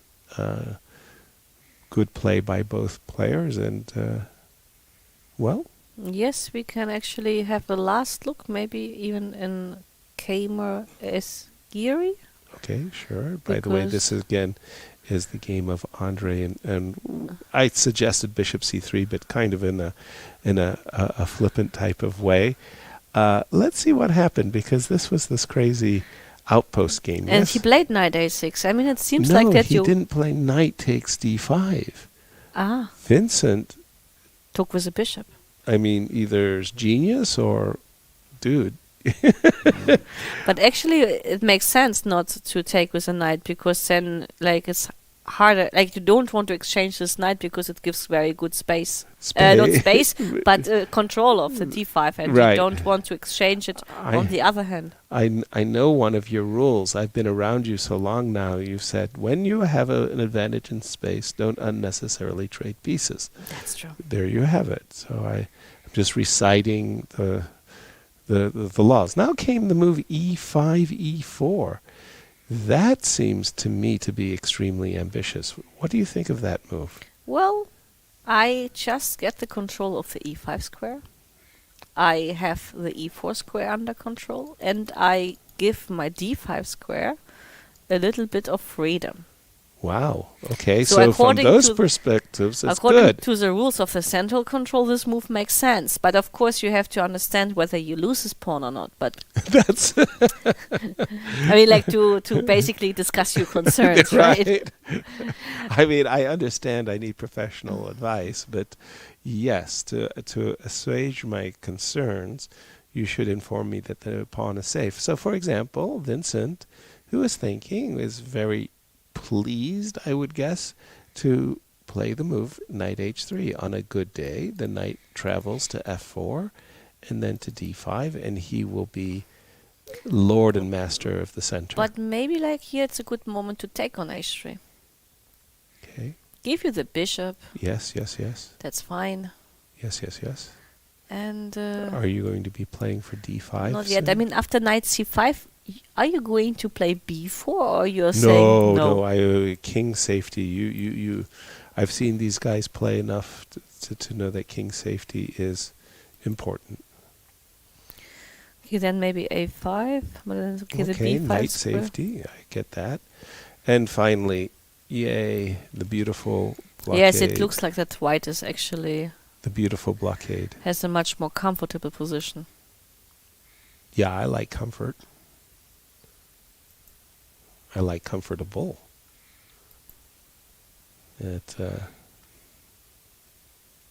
I'm looking. I'm kind of like Yes, knight. dumbfounded.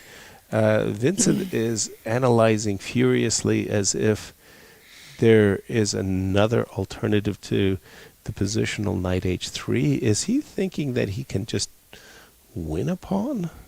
No, I can't imagine. Queen that he, g5?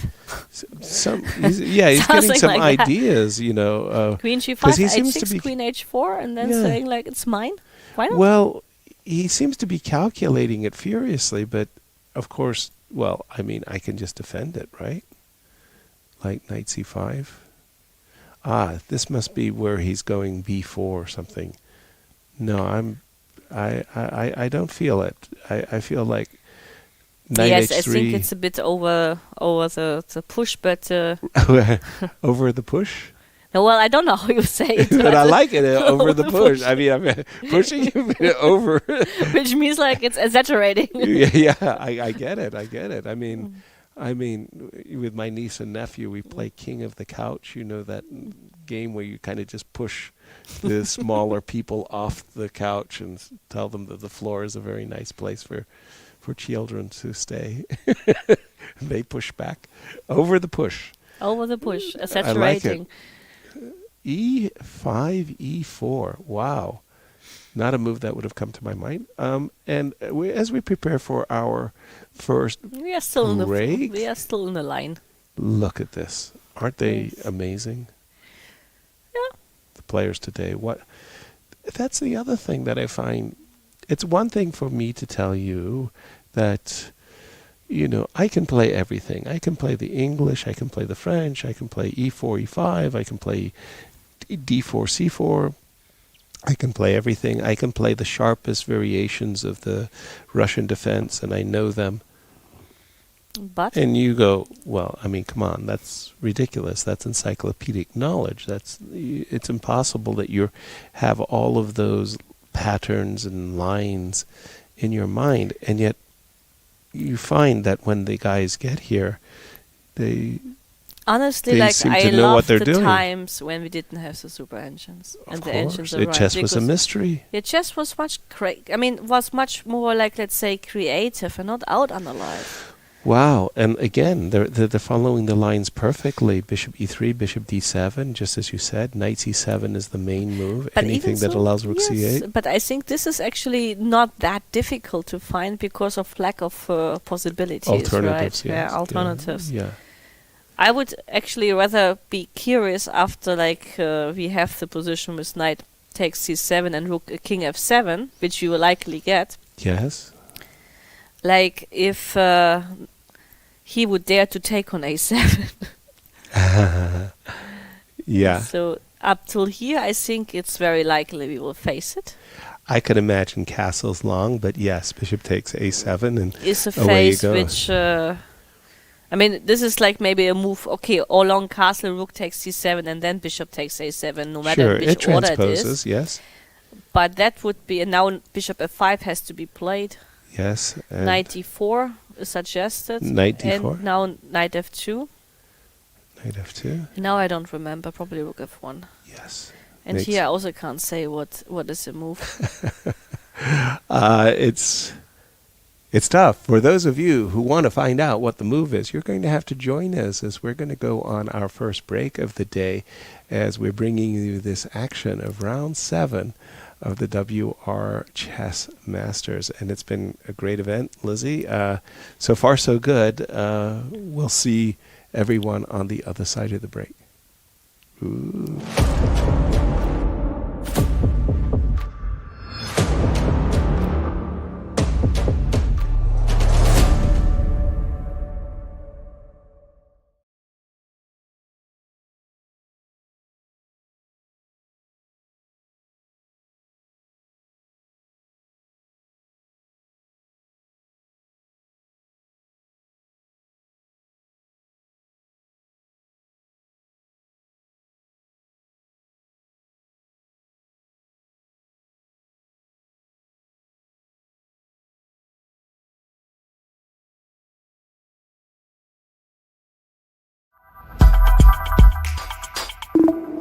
Well, I have with me Jan Sistov and Vincent. Both of you played a very long game. But what amazed me was the opening idea that was played. Was it preparation from you, Vincent? It was an exchange sacrifice and the engine seemed to approve of it. Okay, then that probably was preparation because I was not sure. I knew that this was an idea somewhere, but I didn't know if this was the line. I also spent so much time before trying to figure out all the move orders, which then I probably also did correct, but yeah, I spent too much time. I think it was not quite a good idea. And then this exchange exercise, I knew it was some idea somewhere, but of course, you really have to make sure that it is here, yeah, because it's just exchange for nothing. And then after bishop a7, I was not sure what to play. It's like a weird move and a weird position, and I think it's very complicated. I don't think that like bc and d4 is strategically very risky, and I only had this idea of going immediate for like bishop b4, bishop c3, knight b4, but forgot about this rook ec1 move when you can just give it back the exchange and get a slightly too much better position, which I then had to defend quite a long time. Yes, this move bishop a7 was very interesting. Jan Sistov, people were saying it's similar to the Karpov-Unziker game, putting the bishop there. Was it something that you knew or you figured it out on the board? No, I was totally unfamiliar with the idea of giving up the exchange. At first, I honestly thought it was a blunder by him, but then I spotted this rook b5, and it's. I didn't believe it was enough for him, to be honest, but but I understood. That he had two bishops for the exchange and pawn. So it's bishop a7 is very weird move, indeed. My main idea behind it was just to take on d5 and play c4, not allowing them to take c3 at all. Position is it's difficult, to say in general much about this game because I have no idea what was happening in the entire game. Even in the end game, at some point I was thinking that we were just playing basically random moves. So but this idea of giving up the exchange was very nice. But it felt like you were pressing in the second half of the game. Wasn't that the case? Did you feel like you were better and you had your chances? Yeah, of course, because I had one pawn island and he had two.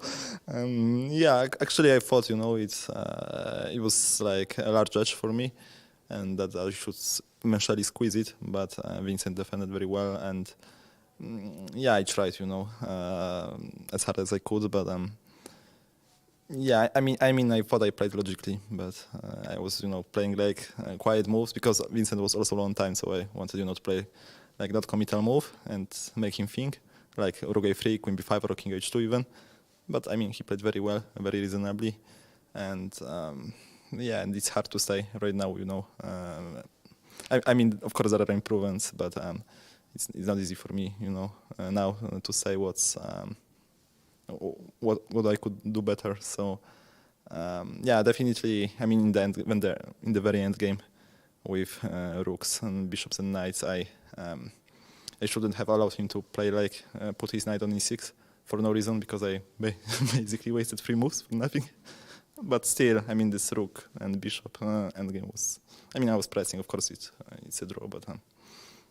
Vincent, when you know that you're facing Jan Sistov in that endgame and he generally presses for a long time, what was your attitude while playing it? Because it's not easy to defend such positions. Yeah, I mean, at first I thought it has to be dead draw because, I normally believe in the drawing range of opposite colored bishops. That, I mean, normally even without the c6 pawn, I should be able to make a draw. But yeah, the issue is that basically the 6-6 pawn is really not doing anything. Yeah, it's just blocked and I can't unblock it, and my bishop has no real use. And I have the issue that if he ever gets to play g3 or 4, it can get quite serious, because allowing fe5 is also kind of dangerous because I might lose the pawn, and taking on f4, then I might just get rolled over, with all the pawns. So I had to be fast enough to get some counterplay with either bishop d1, rook a2, or bishop b5, rook d8 or something, which then forced him to play g4, which at first I also thought like, okay, this can't really be something serious in terms of losing. But yeah, even then, like, okay, I could even force him to play d4, but suddenly, rook on the 7th rank, and probably had the idea of just, I think at some point I heard of just played maybe rook d8, forcing d4, take, and just c5. Yeah, just give up the pawn to finally free the bishop and get some control back, because like the structure at this point is not the issue. Yeah, even if I'm a pawn down, I should be able to hold easily. It's just that I need to be sure that I don't get mated. And anyway, this c pawn won't play any role in the whole time. I mean, it's not going anywhere. It's just blocked, and can even block my bishop at some point. Yeah, well, thank you so much for the insights. I think it was a very long game, and I would let you guys go and have your dinner and prepare for the next round. Thank you. Thank you. Thank you.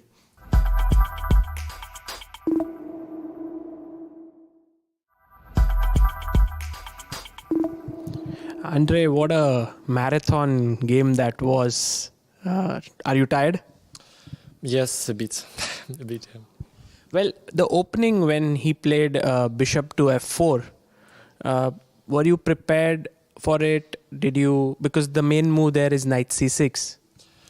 I couldn't really understand what Jan would play in this game, because his main move is e4, first move, and in this tournament he started to play d4 also and c4.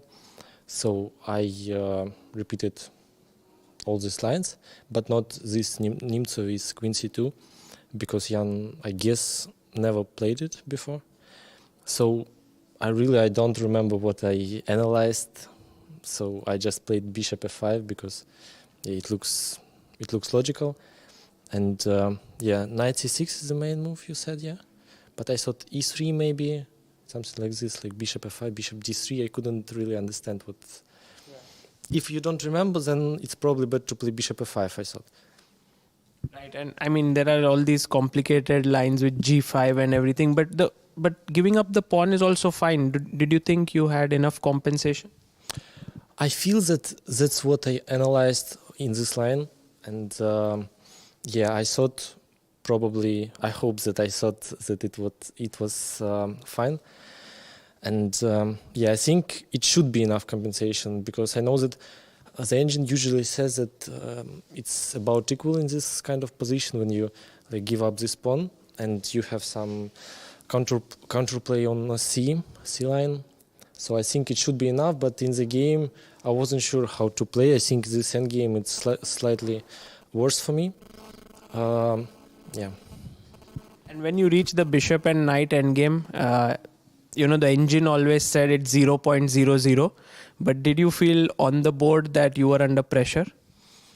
No, I think it was like absolutely equal until I played this knight b5 move. Knight b5, knight e2, right? Knight e2, knight d6, and knight c3. I just missed that he has rook d5, and we have this endgame, which is really unpleasant. I wouldn't play it if I don't miss this rook d5. I just would play like rook c8 back and something like this. So I blundered a bit, and yeah, I choose to suffer. At some point when he gave bishop e6 check, I think you had to play king d8. Otherwise, you were in some trouble. Yes. King d8 When he played bishop e6 check, your pawn was on g4. Yes. And king d7, knight c6. Yeah, king d8 is the only move. Yeah, because I saw that after king c6, king c7, he has king f6 and then e6. And I thought it's really unpleasant. It might also hold, I guess, but king d8 was, I think, the safest. In time trouble, it would be really hard to defend, I think. And in the end, you gave up your knight and you brought your king out. Oh, actually, I just, I don't know, I decided to calculate this line, but then Jan showed up and he made this expression like I missed something. And like I'm now, I think, older, like 10 years or something after his expression. So it's really hard to describe. Well, after such a tough game, how do you generally unwind? Do you prepare tonight? Do you take rest, have dinner, and call it a day, or how does it go? I think, I'll prepare a little bit. At the evening, I just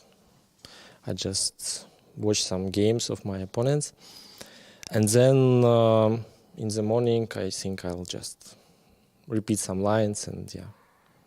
Andrey, it's been a long day, and thank you so much for your time, and good luck for tomorrow. Thank you.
Welcome back to the WR Chess Masters, and the games are ongoing, and at least I would say in one board we have a quite, let's say, ancient way of playing.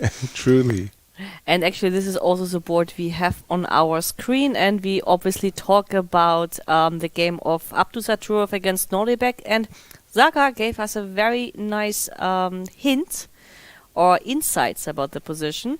And this is actually interesting to say because we didn't really analyze it yet. And this is a position before bishop e3. We discussed the move knight takes c7, and we just decided bishop e3 must be stronger because knight takes c7 doesn't run away. Right. But after knight takes c7, Pragg has only one move to underline that actually the move of knight takes c7 is bad. Oh no, bishop f5. Yes, bishop f5. But this is something important to mention because you may think like, okay, but why knight takes c7 is like worse if queen takes c7 is played. Then actually we can even say that the bishop on c1 at some point can get to f4, which is better Then compared to on the e3. bishop e3 line. So let's say if we go knight takes a8, Yes. king f7 for instance, and Yes. then bishop f4, we get a better version probably. Precisely. Yeah, makes sense. Knight will come back to c7, the pawn is on Even d- so, I'm not sure because with the bishop on f4, the knight cannot get to f2. I mean, with the bishop on e3, the knight wasn't able to get to f2. You mean I will have to play king e2 to trap the knight or something of that Something nature? like that. But that's not the problem, what you wanted to mention. What you wanted to say is that knight c7 unfortunately doesn't a bad- force queen e7. Yes, that's a bad move because of bishop f5. And that is rather remarkable too. As you sit there and look at the consequences and you go queen takes f5, queen takes e7 check. Oops, there's an issue, and queen e6 isn't helping. Nice point. That's, again, one of the subtleties that you sit at the board. Oops, excuse me. By the way, Is this a final position? apparently I was just clicking through and they reached our position, but instead of castles, king came to d2. Queen takes, knight takes. Knight takes. King Knight f7. c7. Knight c7, rook c8. Gift me the pawn, very important. King takes and king d2. So the idea from White's perspective is that in those lines where we were playing bishop f5 and I was playing... Knight d4. This Right. was our usual answer. I was thinking that here the difference might be that I will play the move c3, and for Nordibeck, he is sitting there saying his king is more useful on d2. d2 than c1. Yeah, And makes by the sense. way, of course, we meant to mention that Duda is playing black. Yes. It's not just Nordibeck versus himself. Yeah. Okay, great stuff. Did we have a result in the game between Jan and Levon? Because when we left it, I just kind of felt like a draw was going to be a forced statement. And we do have a one-time repetition, and I don't think that Jan can avoid it. Well, if Because he knight avoids it, yes. Knight c5, he will just have a worse position. Well, I Simple. mean, like, if he avoids it, then he has to avoid after bishop d8, queen c5, right? Yeah, and the problem with the move bishop d... we mentioned that White's problem piece is his queen. If I can play queen d7, force the trade of the queens, I get rid of my problem piece, and then my Indeed, yeah. rook will be on the c-file. I'll double plant my knight on c5, and I'll simply have a far superior position, which almost requires that if you're going to play for a win, you do it here. And I wouldn't even know How? to make a suggestion. I mean, d4, bishop f5, like what? These moves are not... I would not find these moves attractive for black. Okay, but why not bishop f5? What's wrong with that? I will be very Because the b7 pawn is hanging. happy to trade and bring my rook, doubling the rook, and like you just said it, you said the magic Yes, word. this is not looking quite tempting indeed. Yeah. Yeah. But looking at Nepo's face, he's not happy to make his 7th draw in a row. Not at all, and it wasn't really his fault. He played, this bishop f4 is a little bit enterprising, and here he goes. He's kind of like, yeah, you're right. He's not, but 7 draws in a row. I would lose a big wager.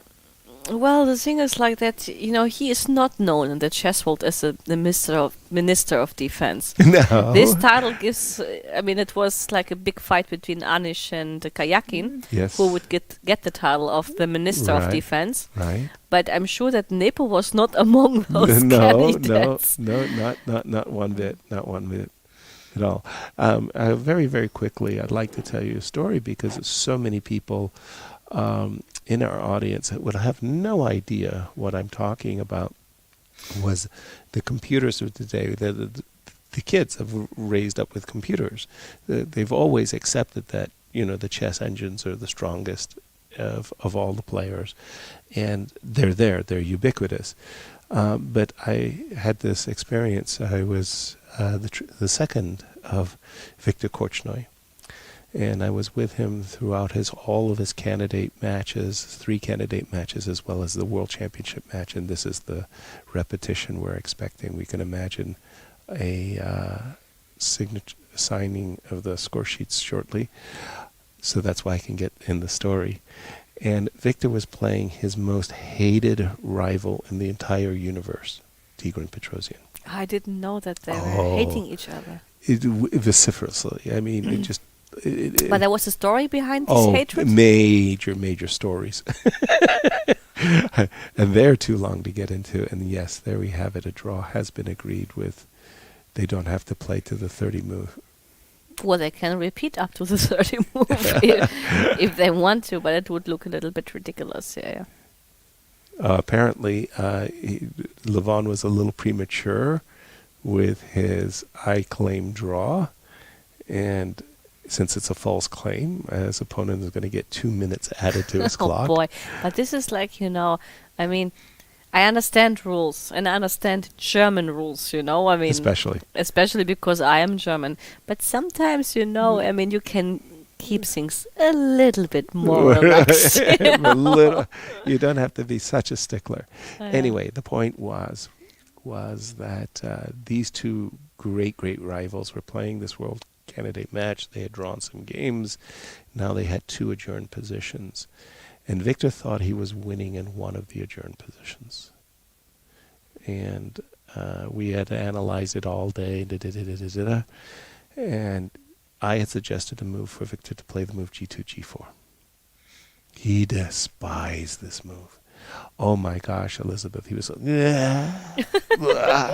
like this and he would say move. But sir, I can't take this pawn back. Exactly. He hated this move. And because we had this luxury of an extra rest day, Petrosian had taken the time out, we could analyze the game, and Viktor couldn't win it. And I said, Viktor, please look at g4. He goes, this is such a disgusting move. Look, I can play rook c8. And I went bang, bang, bang, bang, bang, you lose. He went, oh. So I have to play h6. And I go, yeah, now h4. And then I go, okay, now I go here. And bang, bang, bang, bang, and you lose. He goes, oh, yeah, sir. So then we analyzed g4, and I had written all my analysis down, like all pages and pages and pages. And he had gotten to like the 7th page, and I said, correct. And he made the right move, and it was a draw. So he said, you see, it's a draw. I go, yeah, but the position's a draw. I'm sorry, and this is the most testing. Viktor, So he played the first adjournment, made a draw, and then they have a half an hour before the second adjournment. And I said, Viktor, are you going to play g4 now? So I left him alone. So I go and I go into the audience, and I'm sitting in the audience, and after the opening sealed move, they played the perfunctory move. They get to the position instantly. Korchnoi plays g4. Instantly. And did you remind him? Well, just a sec. I'm getting there. So there I am. I'm in the audience, and I want to burst out, my hands in the air. Yay! That's my move, everybody. Viktor has played my move. Yay! And I didn't do that. So 5 minutes goes by. Tigran's making all kinds of faces, and Tigran writes down his move. Doesn't play it. Another 10 minutes goes by. Tigran scratches out the move, thinks for another 10 minutes, writes down another move. During this time, my feelings of euphoria started to fade. I went from great euphoria, he played my move, to unbelievable self-loathing hatred of myself. As more time went by, it occurred to me that Tigran might find a move I have missed. He would play that move, win brilliantly, and Korchnoi would despise me for the rest of my life because I was the one who made Korchnoi play this horrible move G4, right? So these thoughts of absolute fear were running through my mind when he played Rook C8 and Victor won just as I showed him. Bang, bang, bang, game over, and he wins. But the computers have taken the mystery out of chess. Today I looked at the position and the first move they considered was G4. But now we have the computer as a kind of a spell checker to say, yeah, that's the right move. I agree, but at the time, we were in the dark, and it was an exceptional moment. By the way, the draw has been agreed, right? well, there's something actually like I was puzzled about Yes. because I saw at some point the move Bishop G3 popping up. You're right. My goodness, you are absolutely right. And I don't know whether they claimed the draw and who claimed the draw because I don't get it. So it was Okay, one time, two times. Yeah. No, No. only if Bishop D8 it would be 3 times. With 3 times G4, And now, one time. but they know. I mean, sorry to say that, but they're such actors. They really are. But G5, we just talked about G4, lifting the kimono and exposing the king. No way, Jose. There's no, just a second. Hold on. How come I can't play for the win suddenly? So help me out here, Liz. Yeah, I'm missing something. Just, what am I missing? Night before again. Night before again. I'm playing for the win, and this is how I blow it. It doesn't change anything yet. But Quite you know the what is pity. what is very strange? I mean, like, you said that Aronian was claiming the draw by the arbiter. Correct. And The he did. arbiter said no It's and not got the time penalty. default penalty. And then Nepo came back and played G5. correct. But I mean, like, my question is, was Aronian so much convinced that Nepo would repeat? I think claim it? he had made the no. I think he didn't realize he was making a false claim. I mean, he just thought that. But what I mean is, like, usually if you're convinced that your opponent actually repeats with you, why you need to claim the draw? Yes. Well, I mean, I would look at my opponent when he comes back, and just, after he would play Bishop D8, and I would look at him and understand whether he wants it or not, and then I would call the arbiter. But just to stop the clock and to call the arbiter and to claim the draw, I mean, it looks a little bit like he's begging for it, which is a bit strange because he's like leading the tournament, Exactly. And by the way, to avoid the claim of a draw, he played the move G5, which is a very consequent move. I mean, come on. I mean, if you play a move like G5, you're begging. Wasn't there a Taimanov play Larsen game F5. with G5? An F5, yeah, sure. It was Taimanov Larsen. Was F5 also happening? I'm not sure, but that G5 for sure was happening in the Taimanov Larsen, Bent Larsen game. Yeah, I will have to see it. I'm sorry, I don't recall it immediately. But no, I mean, you look at G4, G5, and F5, and you go, isn't this a kind of a suicide variation? I would pay. Did he play F5? No, I'm just suggesting that you played G5. Why on earth did you play g5?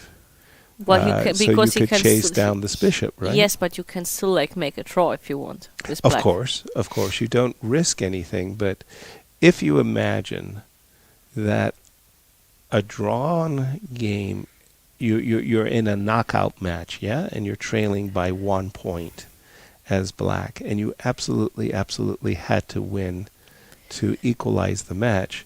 You've just played the move g5, bishop g3. What's your follow-up to g5? It can only be f5, no? Well, f5 makes. I mean, the thing is, like, he doesn't want to lose, and maybe, like, sometimes this is a kind of, I think, male-ish thing. That they need, Male-ish? yes, that they need to, that they need to, like, to make something special out of this kind of ceremony. Male-ish? I'm outraged. Where's my Me Too hashtag Because Me Too like movement? you like to have to make this kind of repetition, a kind of ceremony. Yes. So like to add some, like some kind of, a Extra show show. off. An Because extra- like at least by the nature of evolution, yes. the man was always a strong. Exactly. We know. were the ones dancing. And Yes, showing and that's and why you have prancing. this kind of inner need to, if you can show off, you would show off. Wow, great stuff. And that's why this move I- g5 and eventually like repeating the moves Only is afterwards is a kind of a show. yeah, it's a but kind of theater to me it in is a way, It is a theater. And actually, I could probably bet that he would repeat the moves, but he's like with g5 first giving the impression they hope for I everybody. was searching for everything except the draw. I didn't want to make the draw. It was only after a terrifying realization. Again, f5 looks like such a ridiculous move. I would be loath to make these moves, but maybe I have to take them seriously because f5, f4 is threatening to trap my But what's bishop. wrong with like knight c5? I was starting to have some doubts about it. If I take with the rook, for example. Okay, let's say to take with a rook. And I was starting to think that, well, wait a minute. I mean, there could be some issues. If I take the pawn on f3, the knight could potentially jump to e5, and I do, or even to d4. I don't know. Like, for example, if I take, let's say I go knight to d4, you start to wonder, like, what? was this like desperado stuff, or King h1. yeah, what's going on suddenly? Because there's guys around my king. Like, hey, But okay, after bishop g3, it's not a mate yet. no, it's certainly not a mate yet. But there's guys around my king. Something could go wrong. I don't know. Yes, especially if I change these bishops. But maybe we go back, and I think like we Sure. should have something else. Well, at the moment, after bishop g3, Nepo has actually been thinking, thanks to the additional bonus on his clock, he gets 2 whole minutes for free. Yeah. All right. I still think a draw is the most likely. Also, what I wanted to say, sorry, just to complete my point, f5, I was wondering if you can just read the threat right? without like paying attention to the fact that you can still repeat the moves. Exactly. And I think the move f4 is actually a very decent response. Anything that black does, such as g4, allows me to continue with what I always wanted to do, double on the d file, play knight c5, and I'm a happy camper. So I suspect the draw is still in the offing here. Where did we go with the Duda game? Because I just found that so... yeah, okay, they followed everything. Nothing changed. But actually, I heard in sorry? the chat that Keymer is winning the pawn. Oh, Or maybe he Vincent. won the pawn and we just missed how he did it. Vincent's a man of after my own heart. Yes, he's following your advice strongly. Look what he did. E4, Yes, he went queen for it. E3. This is what he calculated. Yeah, a pawn is a pawn. Well said. You read my book. B5. Bishop b7, trying to spice up the matters. Yep. But I mean, my question is, after he pushed e4, did Anish, I mean, likely he has to calculate this all, right? I'm sure. I'm sure. I mean, he would not just play e4 and then say, like, after Yeah. queen e3, it's just a pawn, right? No problem. I'll play on. Knight f3, takes on c4, takes on c4. And Vincent is saying, hey, look. Look. It's a pawn. I just saw Vincent kind of flash his eyes towards his opponent there. Like, hey, what do you got? What do you got? What do you got? Tell me. Tell me, please. But if I play bishop f5 and you think you can take on d6. I do. I did. I shall. And knight c2 check. I did. I do. I shall. You go king f1. I give a check on h3 for the fun of it. Yes, you did. And then I'm puzzled.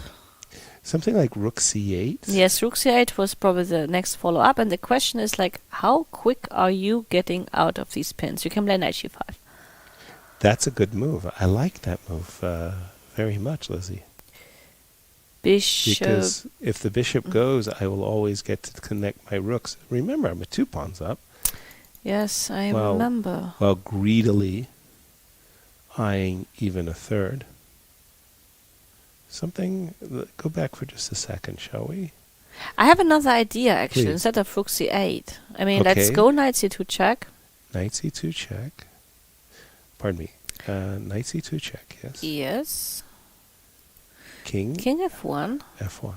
I mean, for now, are you threatening actually to take? I mean, No. bishop h3 check still, I would Yeah, even no, I agree. mean, I really feel my threat is to play king g2 and be safe, yeah? Yeah. So this And is now the way I to will g- play rook b8. Rook boy 8, so you're You threatening guess- rook takes d5. Rook takes d6. Yeah, so I right? wanted to tickle this pawn move. And now I play rook c8. Does it make a difference? Apart from the fact that at least the c5 pawn will be falling, Uh-huh. I still go... I have only one antidote. Yes, the pawn Antidote. crapper. And if I go bishop e6, you will claim to me that you will be better in this ending. Correct. Yeah, you are. Right. Well, I'm claiming to be better by the justification of 2 extra pawns in the pocket. And now back to the Levon. No. No, there's f5 was played. You're kidding. Yeah. I'm shocked. Wow. Okay. I like Nepo. It feels like that for the unjustified claim he wants to punish his opponent, you know. So what were the words? Manly, Malish. Malish. There's male and there's female. The malish prancing and Nepo is underlining beating like of the that he is. of the chest. No, for me it's impressive because like F3? he's white, he's black, Yes. and he just declines a draw. Besides, having a draw with black against Aronian is nothing too bad, I would say. A Regarding lot his of players will be happy to grab that draw offer. F2, F3, by the way, by Levon, as he basically is trying to make the statement like this demonstration of F5, G5 is mistimed, and it's not like he's trying to prevent the move F4. So let's take a look. Again, you've played A, B, you got to play C, right? You've just played G4, F5, F4. So shall we take? Yeah, but now slowly the opportunity to make a draw vanishes. Oh, yes. Oh, no question. Okay, with bishop on F2, I still have the chance, I guess, to repeat, even now, don't I? Again, I'm thinking whenever you get into those positions where the queen gets trapped on c3, you start to worry that Knight b4 is coming, right? yeah, that the how do you say, the exposed king? It's not yet that exposed. I can play bishop f5 and I think I'm fine. Yeah, it's true. You're right. I can't make such a devilish claim. By the way, did I just miss something here just a moment ago? Let me... I mean, the question is like that after like f4, or they're repeating again. One more time. if they do manage to somehow cross the drawing margin here, how about in this position? No, I'm looking at knight c5. I'm looking at knight c5, but I don't think. Again, your king looks really, really exposed, but it's okay. So no, I can't avoid the draw yet.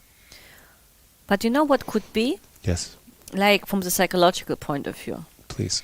I mean, Nepo currently plays on. Yes. And at some moment when White would have a chance to get off the draw, he may just do it on principle to show that you get punished. Oh, absolutely. For me declining it. And maybe it's this kind of attempt may be superior than the objectivity of the current position. Mm-hmm. Because sometimes, pride, psychology, demonstration of, everything being you're saying, superior. Yeah, everything you're saying occurred in the most extraordinary way in the candidates.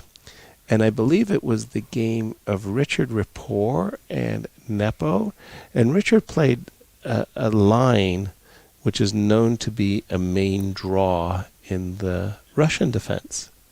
And then he got to a certain moment where after the repetition, no, he wanted to play on. And the move he makes is like losing.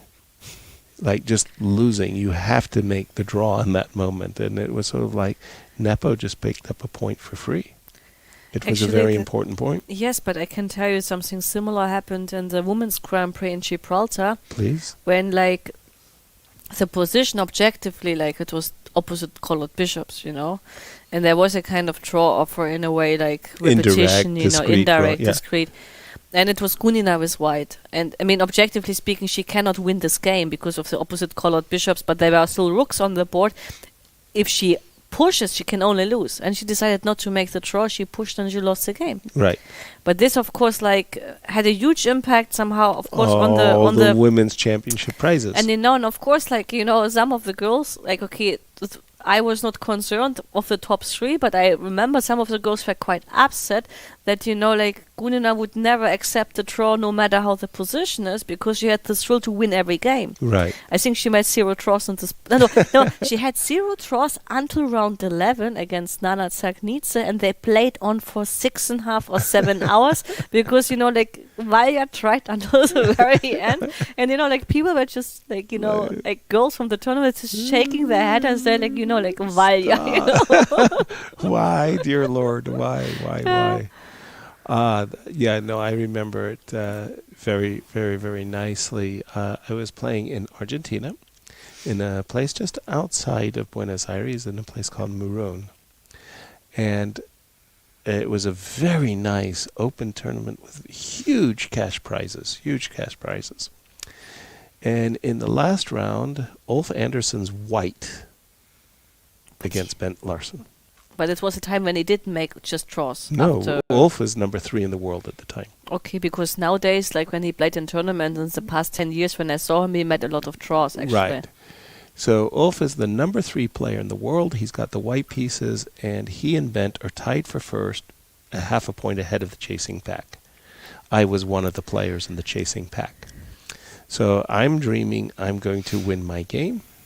And I did win my game with White against Daniel Campora, Grandmaster from Argentina. Yeah, I remember this name. Yeah. And so all I want is for Bent and Ulf to make a draw, and I will tie for first. Then there are other Grandmasters who also may win their game and also tie for first. I think Larry Christensen was one of them. Anyway, Ulf played nice 20 moves of knight f3, g3, bishop g2, castle, c4, knight c3. Very quiet. He stood slightly better. And he made his move and offered Bent a draw. Instantly, Bent, no. Just no. And I was they went on to play 6.5 hours. They eventually made a draw. And I was like, please, just somebody interfere. Somebody. But sometimes, the pride of a person can be superior over Correct. objectivity of That's the right. situation, right? Yeah, your pride gets in the way of the object. Yeah. Yeah. And we do have bishop d8, queen c5 on the board. Second time, no? Was it second I time? think so. Just a second. So You may if be right. now... Hold on. 1, 2. You're right. Second time. So If now bishop e7... and I don't think And- now they're looking at each other again. And And you know, it's just imagine now bishop e7 and like Levon he would... played f4. No, yes, but I just Please, imagine like if bishop e7 and Levon would again say like queen Queen b6 b6 is it like claiming a draw, he would make a second false claim and he would lose the game. Well, if he does it 3 times, 3 false claims must be 3 times. No, I think like 2 false claims might be lost actually. Really? Well, in Mhm. that case, I would make a 6-time repetition. I remember before it dare. because of the Blitzrun Rapid Championships, like 50 moves rule, you can make 1 claim, but the second claim, if you're wrong, you lose a game. Wow. Yeah. That's what I'm not 100% sure, but I think that's what I got acquainted to in the tournaments. I have to reacquaint myself with those knockout rules because you just mentioned a situation where I always thought that I have the right to go and speak to the arbiter at every moment. That I can just go to the arbiter, excuse me, where are the bathrooms? Excuse me, what about this? I can ask the arbiter questions, right? So are you saying that I can go to the arbiter only once and say, how many moves of the 50 moves have I played? Well, you can ask the arbiter. I mean, I had such a case now in the World Rapid Championship. I had 2 Okay. knights and king against king, and I thought like I have 50 moves to try even. So, you know. And after the game, actually, I asked Richard Rapport, can I actually win if my opponent goes wrong? And then, like, he says, unfortunately, there's only one position where she can have a 50% chance not to run into the mate. Correct. And I said, like, oh, Jesus, and I could have spared, like, 20 minutes of trying because it's unlikely that this is going to happen, Yes, right? Right. Oh my! And you did make a draw. But of course. she called the arbiter to count the moves before, like, the situation appeared. Aha. And I'm not sure that she can actually claim that because according to the nowadays rules, after 75 moves, the arbiter has to intervene, After. as well as 5 times repetition. The arbiter has to stop the game. Otherwise, it's a claim of the player. The players have to go through. By the way, in this herky-jerky, are you playing for a win or I'm not, are you playing for a win? Finally, I think we can decisively say we're not going to see a repetition anymore. After the move f5, f4, I think Nepo is basically saying, okay, I'm still gonna, chance. Bishop f2 and still they can repeat. Yes, but Last chance. you're here. You know, you're kind of obligated, I would say. Actually, can you now play b6 and knight b4? Because queen d6 is not there The knight on anymore. b4 will not be defended by the bishop. Ah, yeah, true. I will take it Ah, yeah. with both hands. With both. Yeah. I was reading the rules of the bug house, and they said you can't use 2 I have hands. to study them yet, but I will rely on you on Sunday. yeah. But you can't use 2 hands. And in this case, I would use 2 hands to grab the knight on b4. And I will receive my warning with a pleasure. Yeah. Maybe we go back to Please. Vincent, because, okay, he was a pawn up, and I was wondering if What? anything... Has transpired since. Nothing happened, actually, no? We Nothing. had this position, and black is still to move. Anish is wondering to himself, What did do he I do? get for a pawn? What do I get for a pawn? Maybe not. Hang on, can I play bishop e6? Yes. And if you completely take on legal. d6, Yes. I take on c4. Got you. Bishop e6. Nicely spotted.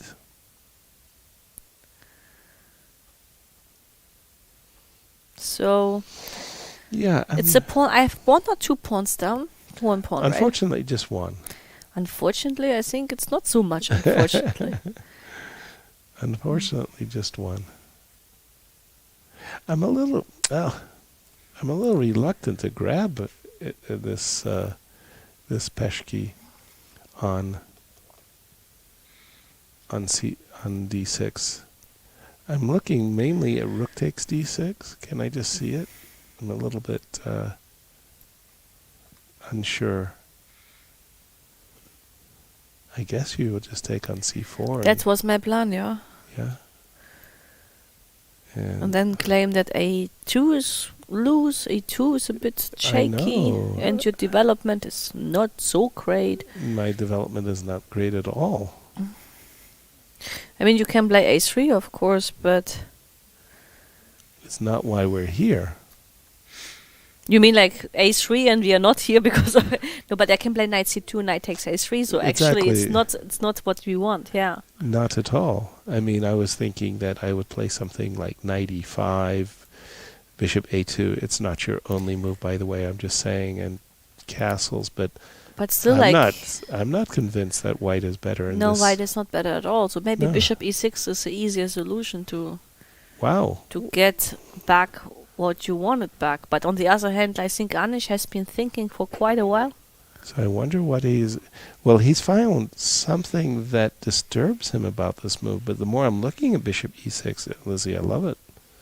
That's like maybe you can play knight e2, but a2 is hypothetically speaking also hanging, right? Absolutely.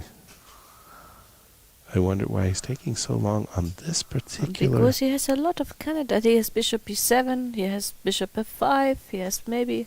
Wait a minute. He doesn't have that many. He has bishop h3.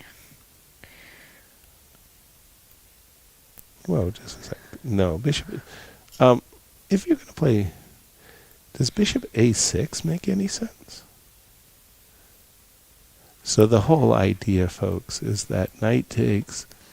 Bishop takes, knight takes is being met by knight c2 check, driving the king away from the rook and allowing rook takes. And black is the one who's material ahead in this case. That's true, yeah. So, along with bishop e6, there is bishop a6. And maybe bishop a6, because any move like c5 will expose the e2 pawn. But you know what is the problem about bishop a6? That once you grab the pawn on a2, you have always to deal with this, rook a1 stuff. For example, like I play a3, you go knight c2, king f1. Of course you can, even if you grab the c4 pawn, this rook c1 is perhaps, okay. And bishop d5, doesn't work. No.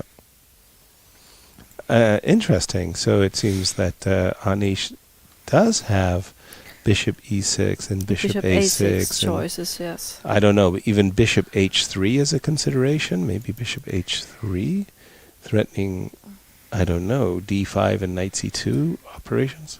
No, but bishop h3, I was always afraid I could get chased away, right? Something like knight g5. Wait a minute, now I'm getting myself confused. So I go bishop here, rook here, knight c2 check, king here.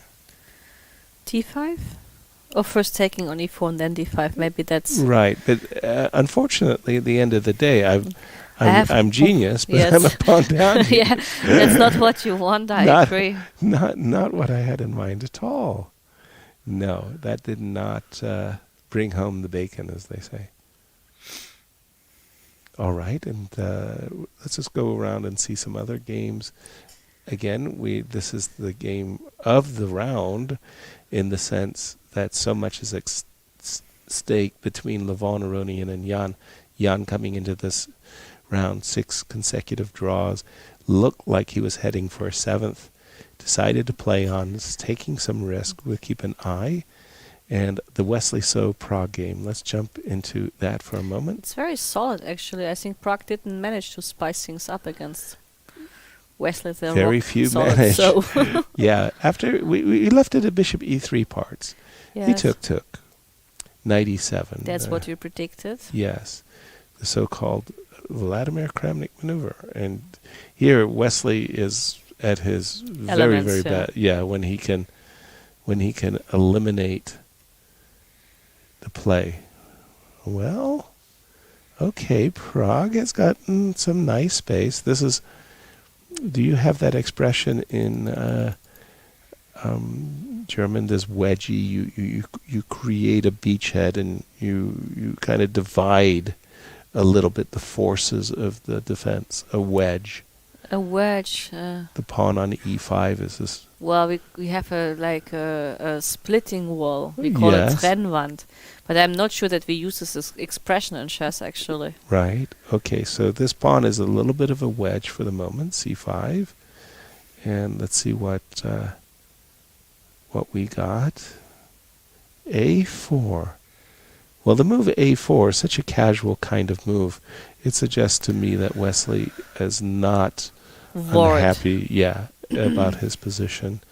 Maybe he's just thinking that he can, at his luxury, play the move rook e8. I would be more inclined to want to speed up I was moves hoping like rook for, e8 and for rook rook e8. a6 again and rook c6. He learned from Levon yesterday, Yes. And for now, at least, he cannot take on a6. Uh-huh. So, That and also a3 is on the take. is up for grabs. Yeah, I like that. Rook a6. Okay, that's the kind of move that says, okay, I don't believe what you're doing is causing me any grief. Maybe I can play for an attack. But here, actually, a4 might be a good move, positionally speaking, I for love white. the move a4 No, I'm- for black. No, yes, but I meant like if you play rook a6, maybe That's right. white answers with a4 I agree. and claims the space or the hole on b5. And That's that's right. why a4 was played first, because positionally speaking, it's a very important move. Yes, you gain space to begin with. There are times when you want to use this. You get these crazy times in king and pawn endgames where you get these pawn breaks, and these breakthrough pawn breaks, and they're beautiful when they occur. And I like a4. I would say that Wesley's doing fine, and I think Pragg is doing fine as well. Excuse me. So I'm not exactly sure who benefits the most from the trade. I mean, like, you don't want to trade on e6 immediately, but keep the tension. Yeah, I'm more or less inviting white to make the trade. No, I was just wondering if e6 knight e5 stuff, but it doesn't work. Well, then I have to congratulate myself on being provocative again. Yes, you got a I'm pawn. about to go for a pawn. I mean, why is everybody trying to kill a kindly, gentle Yaz? No. In terms of crapping pawns, yeah. Yeah. Yes, I agree. Hmm. But I mean, objectively speaking, Wesley has absolutely no worries here. Right. He got what he aimed for. Yes, he did. And once again, great opening prep, right? Gukesh versus Andrey. We kind of let It this changed a position lot. get away from us a little bit. We saw the position up to knight g4. Whoa, nope, that wasn't right. We saw I the wanted to say position. that was not the position that happened. He played after e5. He played knight e2. And here I proposed bishop c3. He said, I'll take the pawn. Mm-hmm. Back, knight e5, and again, c4, d3, knight e5, bishop c3. The bishop did go to c3, but in a different and move now order. we have like pawns, like black is a pawn up, right? No, it's even at the moment. 3-6, true. But Yeah. I mean, like if you take on c4, I meant. Yes, exactly. That's exactly right. But rook 8, I can see what's on white's agenda, and it's pretty obvious that on a good day you plant your knight on f5, you put your rook on d1, and life is good. The bishop on c3 will be on a fantastic diagonal. So Gukesh facing a little bit the pressure. Bishop c5. So he sidesteps knight f5, hitting the bishop on e7. Rook d1. Sidesteps the tempo against the queen. And now, Ooh, f4. That's a spicy move. and now probably like, okay, first the prophylax and then e5 is coming, and then we claim that these two pawn runners Mhm. will give enough compensation, Exactly. which I'm not sure, but which color you prefer, Yasser? Unfortunately, I have to go against my baser instincts And not take and the not take black. the pawn. I dearly love these types of attacks for white, where I look across the board and I see a lot of dark square pieces on the queen side. Yeah, a lot of dark square pieces. Yes, and while And everything else, like I'm looking at the white, the knight black f5 king. is, like knight f5 is currently actually a threat. I would say it's a massive threat, and it's almost like a winning threat. But if I So- take on d4, I know this is painful to give up this bishop, Yes, but yes, maybe I yes. should. And then claim that I will play f6. No, not yet. Maybe, I don't know, rook d8 first. I change pieces. Rook to d8 Because you have a first. bad back rank. And I'm hoping to survive because of that. What do I do with a bad back rank? Well, you can make a Luftloch, but Luftloch. Okay, well, let's go. How would the attack play itself? in no, this I case? take on d4. Fair, I play rook d8. fair. And now I pause because I'm really reaching for my e pawn here, so that if you take on d4, then I play e7, and If you would play have a e6, back. I can take, no? Correct. You will take. Queen e4, bishop c3. Or no, queen. You give a second pawn? Yeah, no, so no. Wait a minute. First of all, what's very important for you to understand is I did not give my second pawn. because I wanted to ask you, what's wrong with you? His What- pawn. The What's guy, wrong with you? the guy over there, Andrey, that's the guy. I'm giving up his pawns. And you see with Elan, with understanding. Yeah. I just wanted to say Because I that. just wanted to underline there's something like rotten. Yes, I think. today. Okay, but hold on. We went here, and hold on. We were just making some nice suggestions, right? Where were we? Here? Uh-oh, I lost it. Where was our analysis? Let's say e5, right? Mhm. Okay, you took, yes? Yes. I took. You did what? c5. Yes? No, you took with a With rook, the rook. actually, but Oh, okay. it was a... No. It was not good? He didn't play bishop. He didn't. We were looking at a different position with rook takes d4, I think. Yeah, we were like looking at a position like this. And how did we... Every time I press the wrong button, I have done it wrong. Okay, anyway, rook d8. Let's try again. I'll play e5. Go ahead. Bishop takes, yes? Yes. Okay. Bishop takes, yes? Yes. Your turn. c5. And I will... Where will I put my bishop? Let's say here. Just get it out of the way. So take, and rook d1. Take. And let's say take. I don't want to run rook out of d8. I don't want to run out of material. as Yes, I'm I know busy that you have something sneaky ongoing busy on. checkmating. Don't. I don't believe that yet, but maybe you're taking it more serious than I thought. Right. Tiny bit more serious. Right.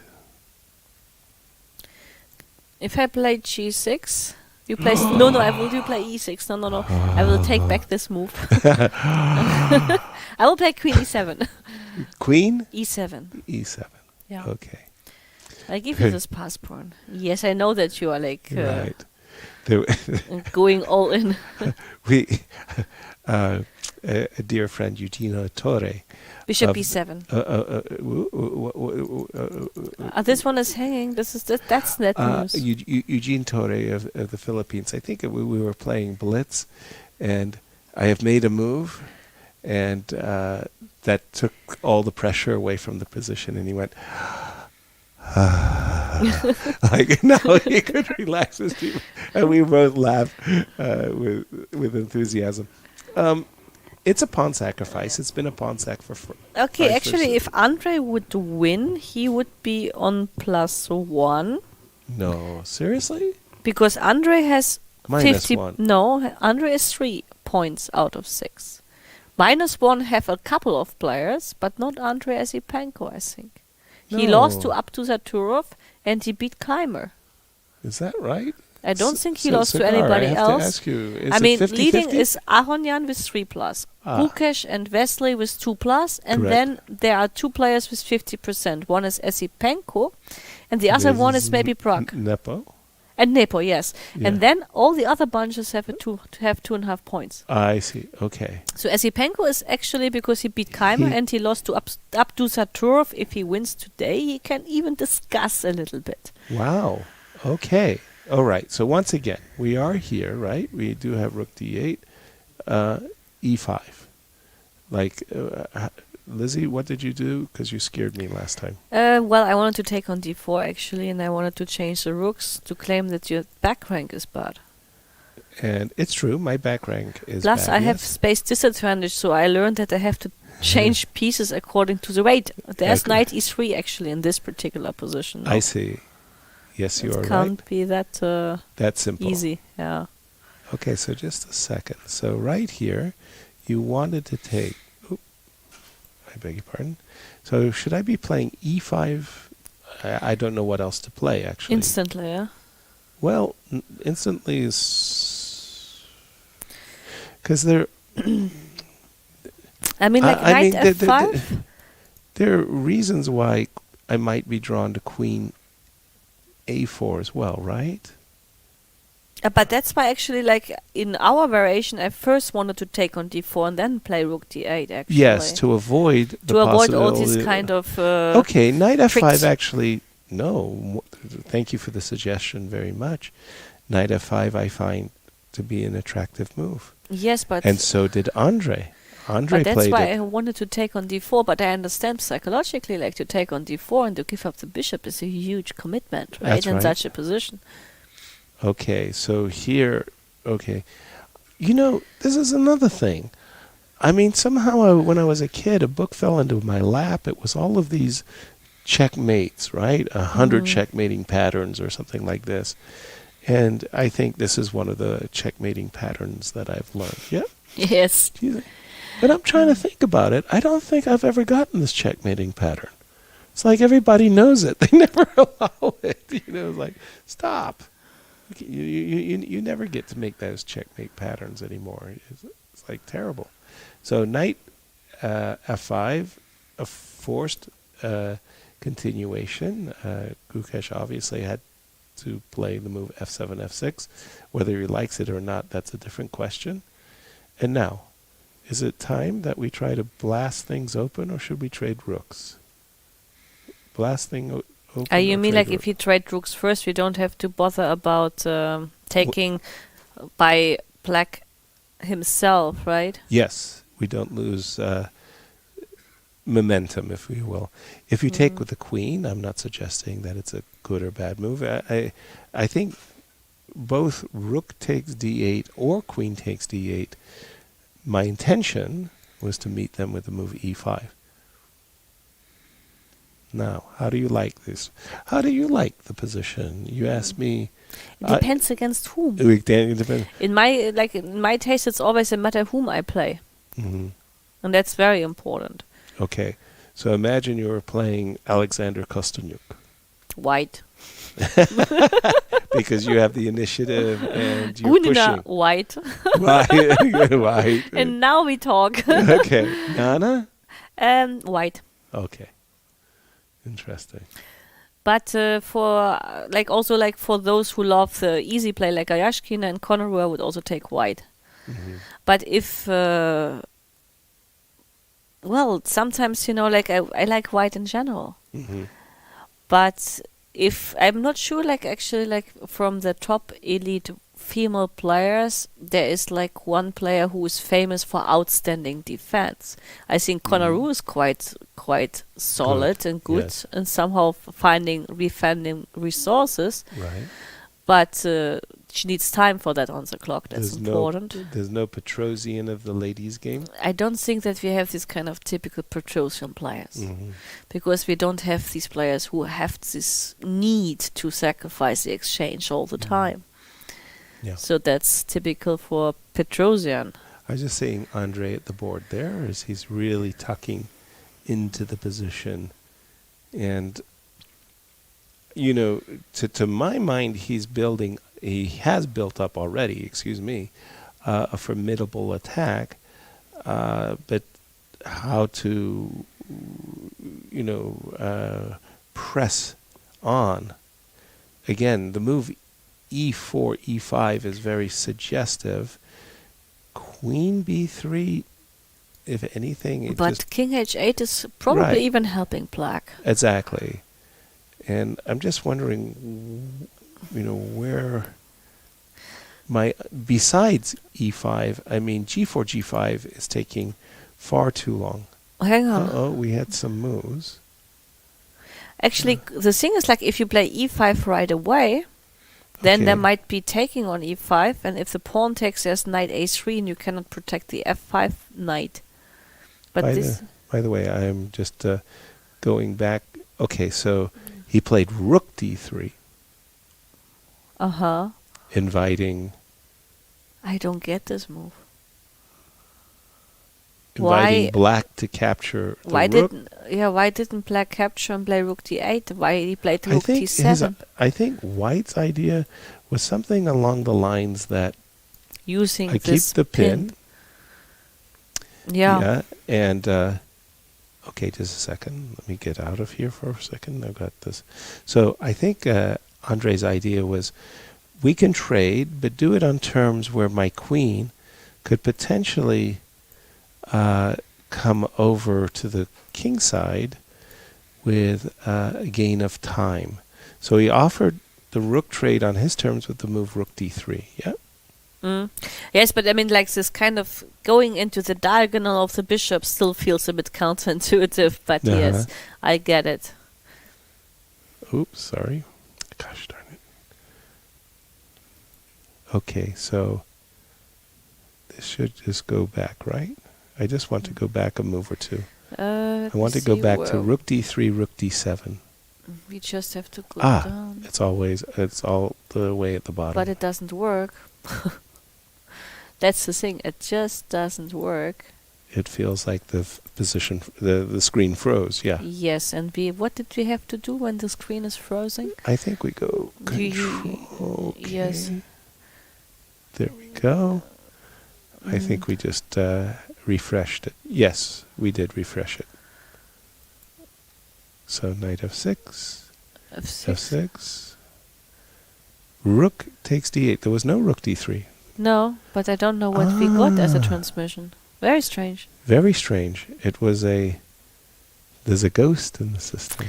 Yes. Rook takes d3, queen takes d8. So this was more or less, and here I wanted to, now I'm confusing myself. Isn't this the moment I was trying for e5? But we tried e5 beforehand, before taking. But the thing is like that. He played queen e2. This problem about e5, I think, in general, is that you may have a problem with defending this knight. But okay, but even here there's bishop d3. Gotcha. So it might be something about that you can't play e5 because you cannot hold the stability of this young fellow. Queen e2. Makes sense. Okay. Doesn't work like this. Okay. No, it doesn't. It. So one more time, we just in this moment, the desirable e5, unfortunately, leaves the knight unstable after takes, with a threat of knight a3. I know it looks a little bit, it is very odd, but I don't think your next move is to take on f4. So I'm just having some aspirations. You want to sacrifice more? Well, I'm sort of like compelled. I've already a pawn down before I sacrificed another pawn.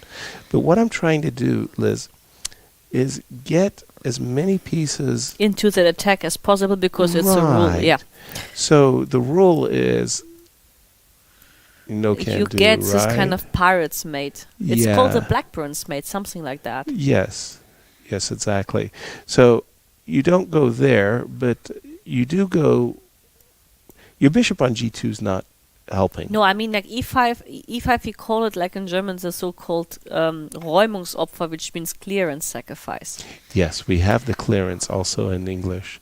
But he did play the move queen e2, and I do like the move queen e2. I like the move queen Because e2 it's queen it's- g4? yeah. So we have this idea of bring more bodies. Bring more bodies into the action. Exactly. And the queen is a very big body, and she is ready to pounce on certain squares like g4, and maybe from the other side with the queen on g4, you're ready to play e5. By the way, for the moment, for what it's worth, this is a little bit awkward. Yes, but actually it basically tightens down Plagg's options. Yes. Yes. Here, if I were in black shoes, I would really want to play the move bishop c8, and Correct. you can't do that. because the knight needs protection. So I would find myself drawn to the move b5, principally because even though I close the diagonal, there's nothing good. There's nothing good on the diagonal. Yes, but it takes time. Like you give another move to your opponent. And I am threatening, though, bishop c8 in this moment. But okay, after queen g4, just play along, be sportive. I mean, my what would you question do? is actually, Yasser, can I play first e5, and if you take, go for queen g4? Is there a difference or not to open up an extra diagonal? It might be that actually, after a move like b5, e5 is an exceptionally strong move, Lizzie. Just to clearance the other diagonals right? as well. Yeah, and I don't want to see this e5 pawn landing on my doorstep with e6, and I don't want to see even e5 takes f6, so I'm compelled to capture. Yep. So queen g4, Queen g4. then you go queen f6 maybe, and you claim You gave every me a chance to make a Yeah, defense. no, this is not working. This is a pity. Okay. So this clearance doesn't work the way I wanted it to work. Right. So b5. So, but I was just asking queen g4, yeah? Yes, What happens now? that's a good question. How do you, rook f7, of course, is It's not terrible. a good idea. Not a good idea. That's right. G6. It's maybe not a good idea either, but first we have to make sure we have this. You take. Now knight h6, check, nothing, okay. And now you take, yes? Yes, but why knight h6 check is nothing? I don't know. Well, just- don't because we will be back. Yes, it will be. I learned it after, after after 1,000. like this, Yes. and now I take. Okay, now you take, yes. I was hoping to have Yes, some. yes, me too. e6, go. So first e6. Yes, so now you're threatening mates with queen h3 and It's- queen h4. Well, it's not made yet, but it's close to be made. Stuff like this, Good so enough. it's not like that. I mean, I don't know how the position is. Maybe I can play g5 and I claim black is fine, you know. Why you disagree? g5 looks like a super valid move. Okay, you have e6 and rook e6. I also tend to believe maybe it's not working. No, but there's also queen h3 and bishop e4. Right. Okay. Okay. Agreed. But no, you were the one with the clearance sacrifice and da-da-da-da. No, And it was looking very... So we had the position after e5. No, Yes. first queen g4. That was important. And if Yes. g6, now e5. Maybe g6 is just too... You I have mean, to like, play queen c7 or something. That's what I thought was the most solid approach, actually. Okay. But there are also some tricks, yes. Please. I'm not sure they work, They don't work. I mean, I was hoping that I can give this check. Looks good. And stuff like queen e6 and tries this kind of smoother it's made and this kind of stuff. But here I think you don't threat anything. All bluster. That's unfortunately not working, I think. Okay, but if you go back to before knight h6, just after queen c7, I like... No, this is a wrong knight h6. Right? No, No, it this was is queen a wrong. g4. Yes, was a queen good g4, move. queen c7. And now go e5. I like your Yes. clearance. Just To have one additional option in this position. So you have to take, otherwise you're getting... killed. Well, yes, I would call it also like this. You give a check? No, No? I just take the pawn back. Okay. And I just claim that a lot of white pieces are... Yes, I mean, like, Angry. the threat is stronger than the execution. Why not? But do you know the etymological root of that expression? Where did that expression, the threat is stronger than the execution, come I from? heard it once. You heard it once. But I don't think it was related to chess even, no? No, it wasn't. But it was related to Nimzovich. No, I mean, like, I'm sure I heard it once, but I forgot. Okay, so here it comes. So Emanuel Lasker, the world champion, he liked smoking cigars. Mm-hmm. But he was not a wealthy man, and the cigars he smoked were awful. Like the most awful smelling cigars But of all time. it was allowed during those It was old allowed to times, smell. right? So the competitors in the tournament have all got together, reached deep in their pockets, and bought Lasker some cigars that were actually really good cigars and the best flavored smells. So Lasker was very appreciative. Thank you guys. You all are the best. And he took the good cigars and put them in his pocket. And he took his bad cigars and put them back out on the table to smoke when he was playing Nimzovich. And Nimzovich went to the arbiter to complain about his opponent smoking. But the arbiter said, but Aaron, he's not smoking. And he says, but look, the threat is stronger than the execution. The threat of smoking these cigars was enough to compel Nimzovich to complain. It was pretty hilarious. Do we have queen? Let me refresh for just a moment. And do we have queen g4 on the board? No, we have queen e2. And Gukesh is thinking, and he's down to 41 minutes. And I was thinking that it's a good time to inform folks that we're going to be very delighted to have with us shortly Cigar from the ChessBase India is going to join you. And I'm just looking at the game of Wesley. So we did have a trade of bishops, by the way, after a4. a4. But nothing really changed, right? Nothing changed. I mean, not significantly. Not at all. Queen e6, I find that a remarkable move. Actually, I said runs a little bit into knight g5 options, but they're not Right. working yet because Right. I've always like queen g6 or stuff like this. Exactly. And And the the queen on f5 is not that great because it is attracting knight e3 or knight g3 ideas. So queen e6. And we're up to date. I still find the position to be a little bit balanced. Let's quickly, before we go into Yes. the Pragg, to go to Jan Nepomniachtchi, because obviously he played on. He most certainly did. And was he justified in doing it? When he played f4, gf, bishop came back to f2. And he teased his opponent one more time and played bishop f6. And this was it.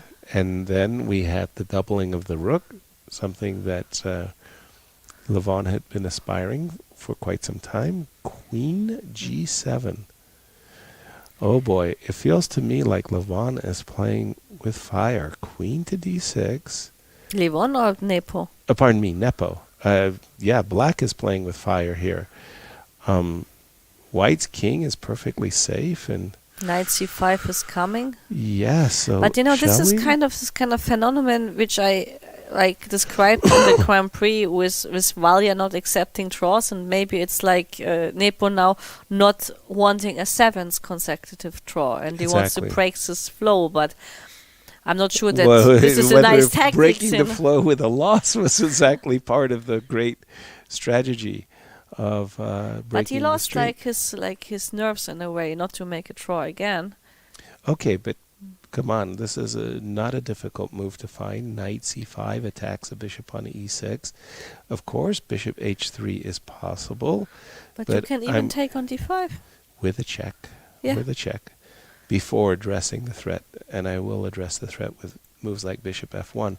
So knight c5, bishop e5 is simply terrible. I'll take on e6 with the queen. Maybe bishop d4. I know bishop d4 doesn't work. No, I have rook on f2. Rook is defending f2, sorry. If you have to go back to c8, that's just too dreadful to contemplate. This looks terrible, terrible, terrible.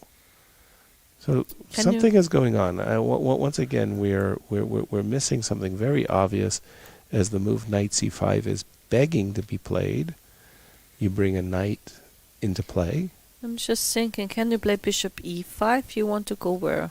I'm taking What, rook either. takes e6? Yes, I will have. At the end of the day, I will have taken a bishop and 2 rooks. You will have taken a queen and a knight. Yeah. And my But 2 rooks are, by the way, coordinated. And my king. Remember, you were telling. Yes, it's about king safety, and my king is weaker than yours. It's Yeah, I remember the German rules. When it's Yeah. 2 rooks versus You're a learning queen. quickly, Yasser. Actually, I feel I'm a slow learner. This is like our 7th day of broadcast. And I'm now. I haven't written them down yet, right? Maybe like I will present you a booklet at the end of the story to Right, remember these rules forever. It will be like this children's booklet with nice fairy tales, and it will be Lizzie's guide. Golden rules. Lizzie's chess, golden rules of chess. Yeah. German edition. Yes, very important.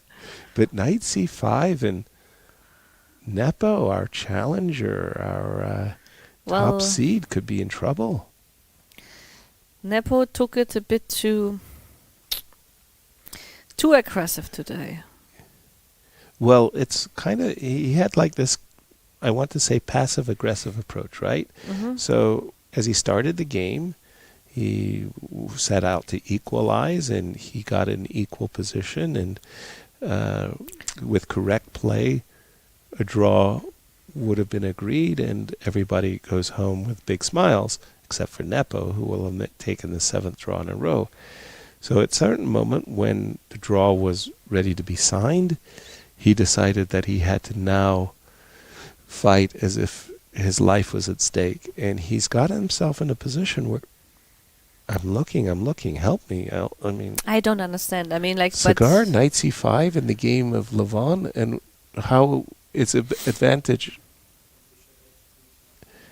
Bishop h3 is required, right? Because what else? yeah, but even then, I don't understand. If I take, you go with the king, and I go bishop f1. Correct, and I'm guessing he's going to have to play rook Knight g8 then. Yeah? Something like this, or knight d4, yeah, bishop d4. Maybe, yeah. It just looks, no, you can. It looks like a very, very, very strange way of playing. But knight c5, bishop h3. Let's just go back here. Where are we? Knight c5, bishop h3. Has he done it? He didn't. He did not do it. Oh my gosh, what did he play beside the move knight c5? Rook e1. Also looks not bad. Confusing. I'm Well, absolutely confused. I don't know. mean, like, what you do now? Well, You can I mean, go- I'm going to play bishop h3 anyway, right? I will take on d5, Yeah. and I go bishop f1. Okay, but Actually, I You also could- would prefer the other version. of course, the knight would be sitting happily on the c5 square and coming to e4. At the moment, I don't know. I still think white is for choice. Don't get me wrong. But this is so-called alien chess, which we discovered Yes. yesterday. It's chess we don't understand. Exactly. So rook e1. All right, Lizzie, as we're just going to take a really quick tour de force. We do have f6 and g6 in the game of Gukesh, by the way. Pragg we had seen. We have seen. Keymer, actually nothing What of happened? d5 was played. Okay, we were looking at bishop a6. We were looking at bishop a7. We were looking at Bishop bishop f5, but we didn't look at d5. Yeah, we didn't look at d5 at all. Like what? Okay, so I'm assuming we're going to see rook takes d4, and this is probably some type of a draw. Drawn rook ending after castles and... Bishop takes f3, yeah. Yeah, so a draw, and then finally last... Yeah, no, that was the last. No, the last one was Adbusattorov, which we didn't check in a while. This one. Oh, that went into some trash. Cleaning. But, wait a minute, Duda's rook. Is a little bit absent-minded. Takes a nap. Duda's rook. By the way, that's got to be a great name for a short story in the chess. Duda's rook. Look at this cleaning going on. I'm impressed.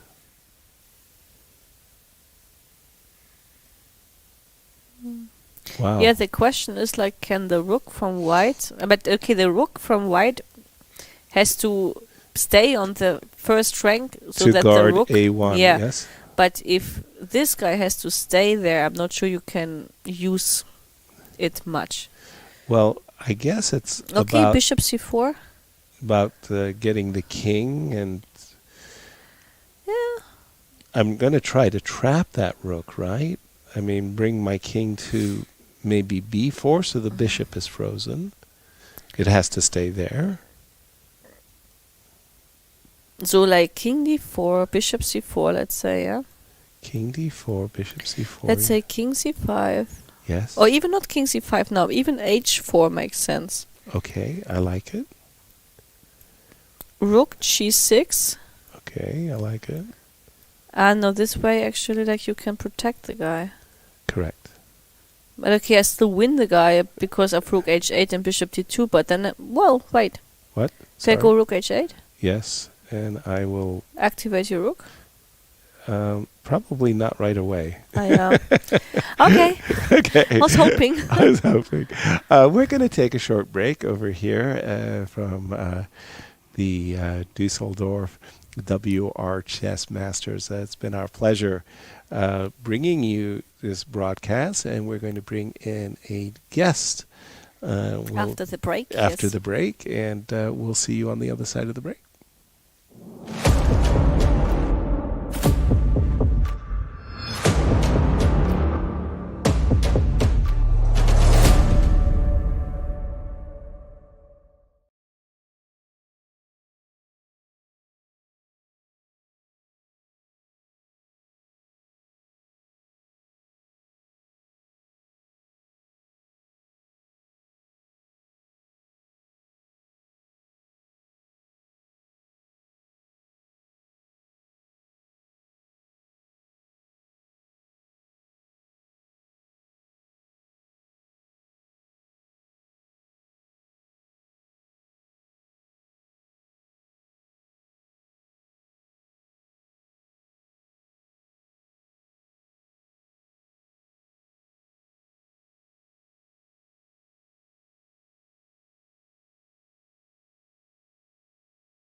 Levon, very close to making it +3 today.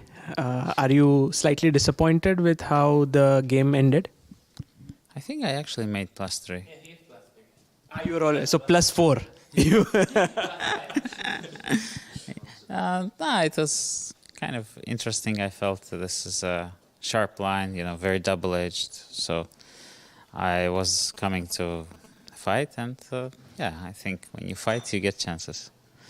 But at some point it was not so easy to see. I think, closer to the end, I was thinking that I can play just bishop e6.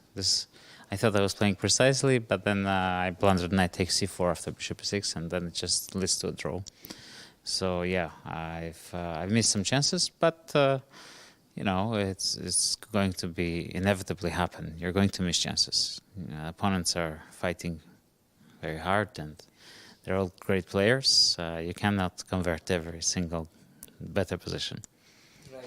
But this opening idea, everyone was very impressed with it when you played c4.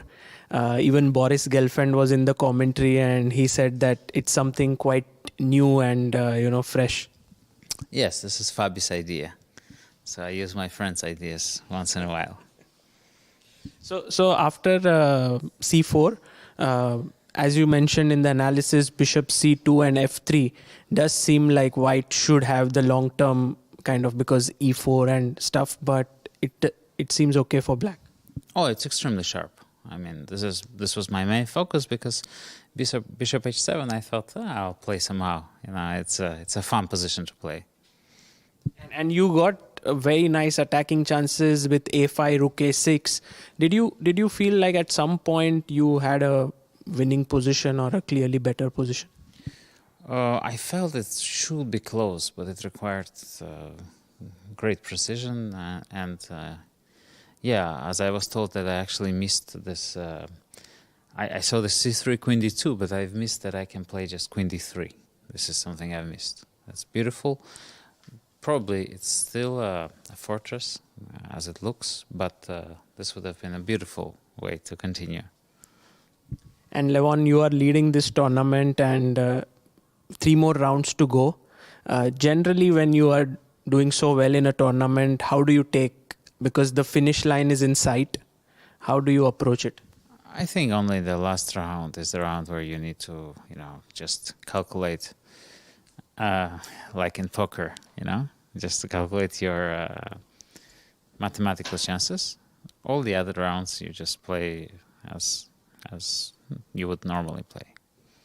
And finally, this tournament is also considered as sort of clash of generations, because we have 5 experienced players, 5 youngsters, and you are the oldest participant here, but you are cruising through. So what would you say to people who give a lot of emphasis on age related to chess? Do you think it matters, or you think that it's not so important? Oh, it is important, of course. But one very important factor is to be in a right mood, or to be in a carefree environment. And now I'm very relaxed. I'm very happy in my life. So now I can concentrate on chess.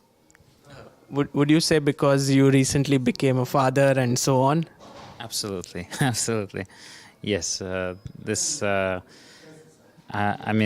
was not very easy, but now we have a wonderful, wonderful bundle of joy. That's something we really appreciate with my wife, and now everything is wonderful. If I may ask, because you became a father, and I've spoken to many chess players, they're like, okay, results matter, but even if a tournament goes not so well, we go back to the young kid and we forget everything. I mean, Surya, I've spoken to many players. Does that, do you also feel the same? Oh yeah, absolutely. It's very motivating, and it's very relaxing, and gives you extra energy. Fantastic. Well, Levon, thank you so much for your time, and good luck.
Welcome back to the WR Chess Masters, and I'm very glad to have you here again, Zagar. Thank you, Liz.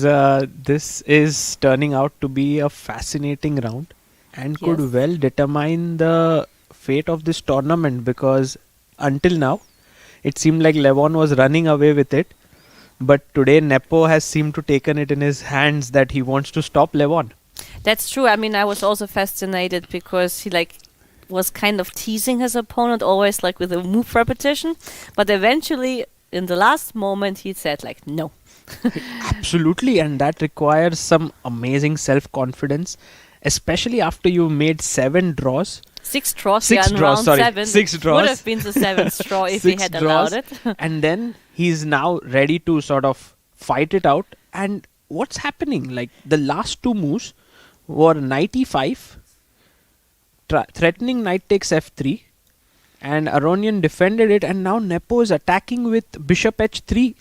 Yes, and we were actually wondering beforehand whether rook e1 was necessary or what was wrong about knight c5. And I remember you mentioned something in the Pragg, but I'm not sure because bishop h3 would be Yes. coming anyway. Bishop h3 here was also quite an interesting move. So Nepo's instincts here of attack seem correct, giving up the d5 pawn and going all out against the white king.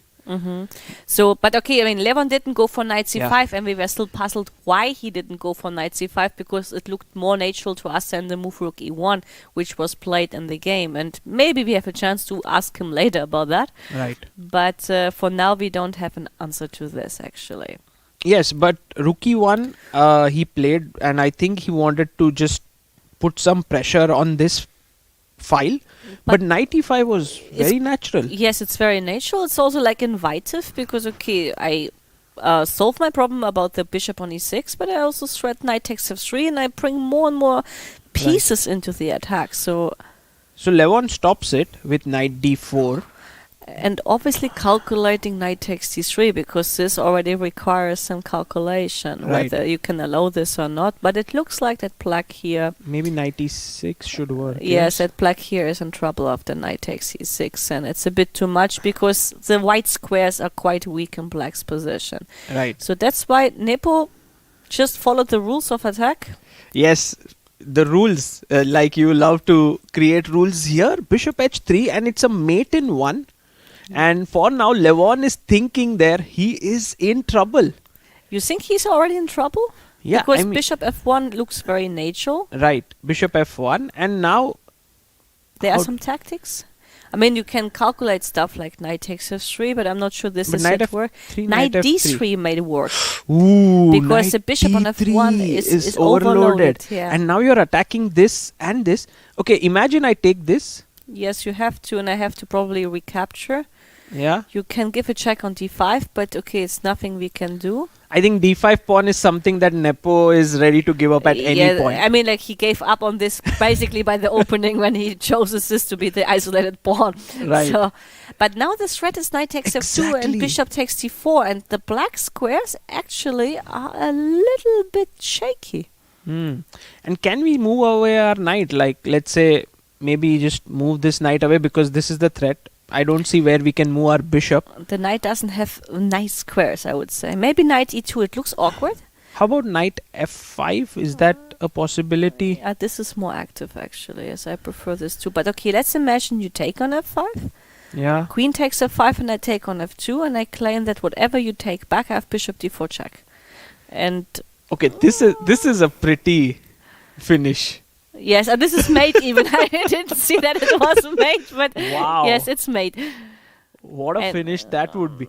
So, in a way, I mean, of course, the analysis is by no means exhaustive, but the Yes. first intention does seem that black has a lot of possibilities. That's true, actually. And for me, as I said, I mean, the only surprising moment arises after rook e1. Yeah. On the other hand, I understand the pride issue, when your opponent with white wants a draw and you decline it, it's you even want to show more that you are justified to do so.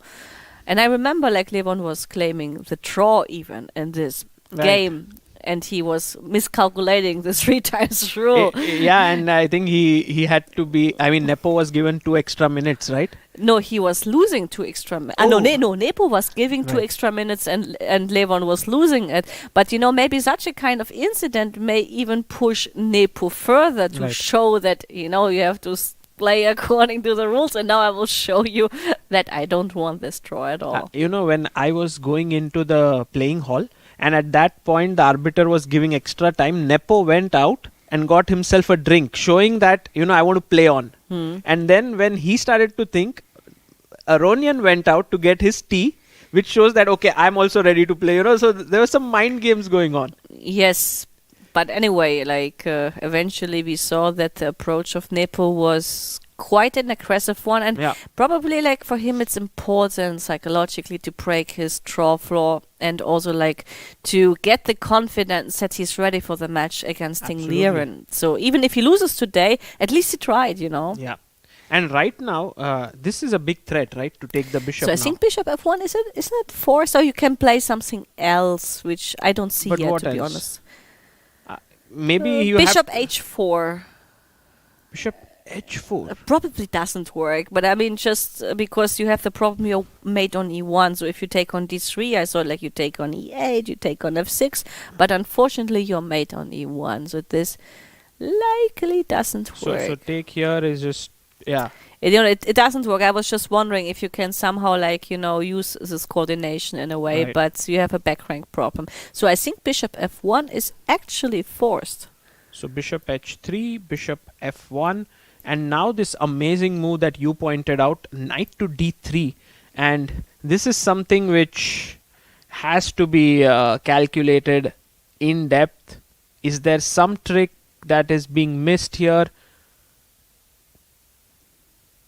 Is there something with queen d5, king h8? I think Nepo is completely okay with that.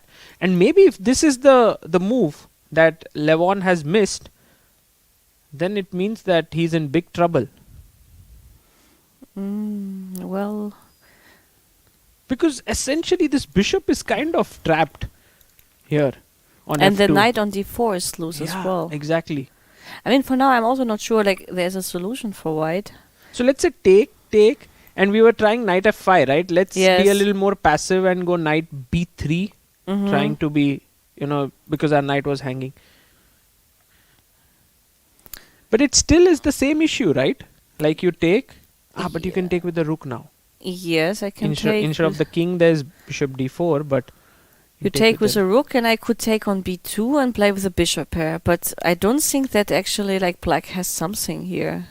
Maybe I should do some more tricky stuff, but I also have a back rank issue. It's not like that I can move my rook freely to e1 or something like that. But definitely a lot for Levon to think about here, and while he's thinking, should we go to another game? Yes, we should go to another game. Should we go to Gukesh versus Esipenko, because that one seems to be heating up like anything. Now it looks quite good for black, and I remember that in the chat someone wrote that black is even not winning but close to be winning, in a way. There's something about Gukesh which is just amazing, that he's able to create a messy position and then somehow sort of trick even strong opponents like Esipenko. I mean, here Esipenko gave up a pawn, but it feels like there's not enough compensation. I mean, I'm wondering what happened in this position when we left it, because we left it, let me just think, when we left it, that's good. Yeah, rook d8, queen d8, right? Yes, we left it here, and then the next move was queen e2, g6, and knight h6 check. I'm not sure what we had here actually, whether we had queen g4 probably doesn't make sense, and g6 immediately was, looks logical actually. Yeah. g6 kicking the knight away, and knight at 6, king g7. The knight coming back. This, as you said, it's putting pressure here, but Gukesh instantly neutralizes that with bishop d4.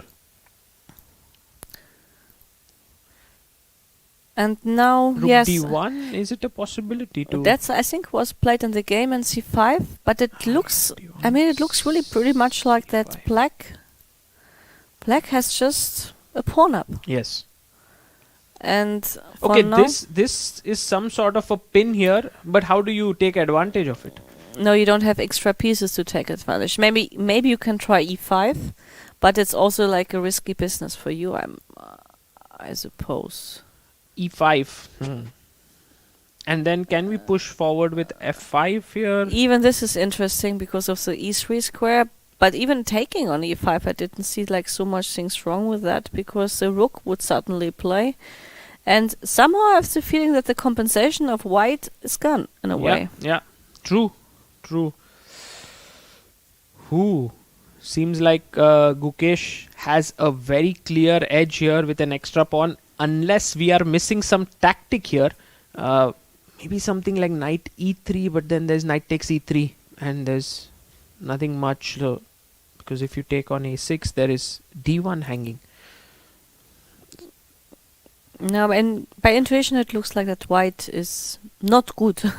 Let's put it this way. And Gukesh actually just took the pawn and defended well. Yeah.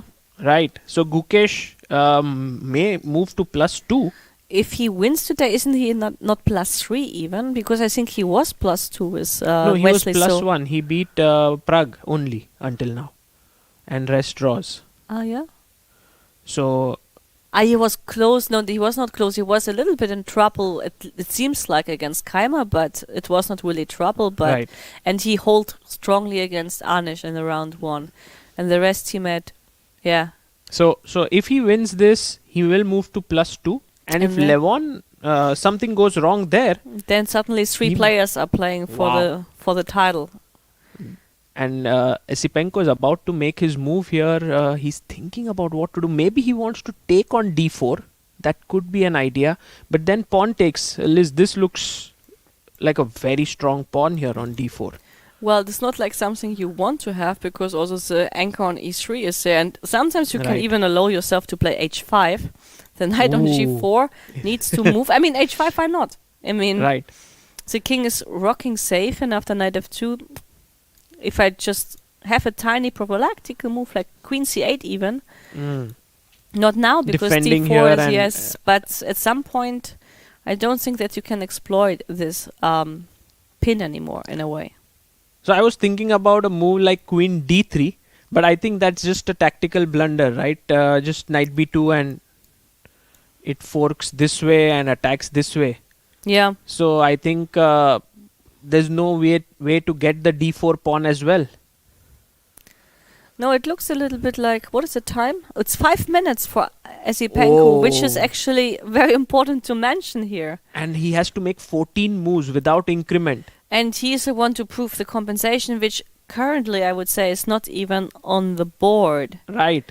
So things looking very bright for Gukesh. Can we go to the game of Pragg and Wesley So? Yes. Because if Wesley wins this, he would also be fighting for the top spots.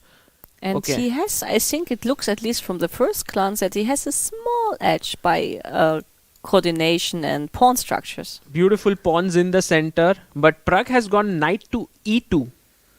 He's planning to go with his knight to f4 and put pressure on d5. Yeah, probably I can prophylactically try to hold this with knight g6, but then sometimes these moves like h4 may arise.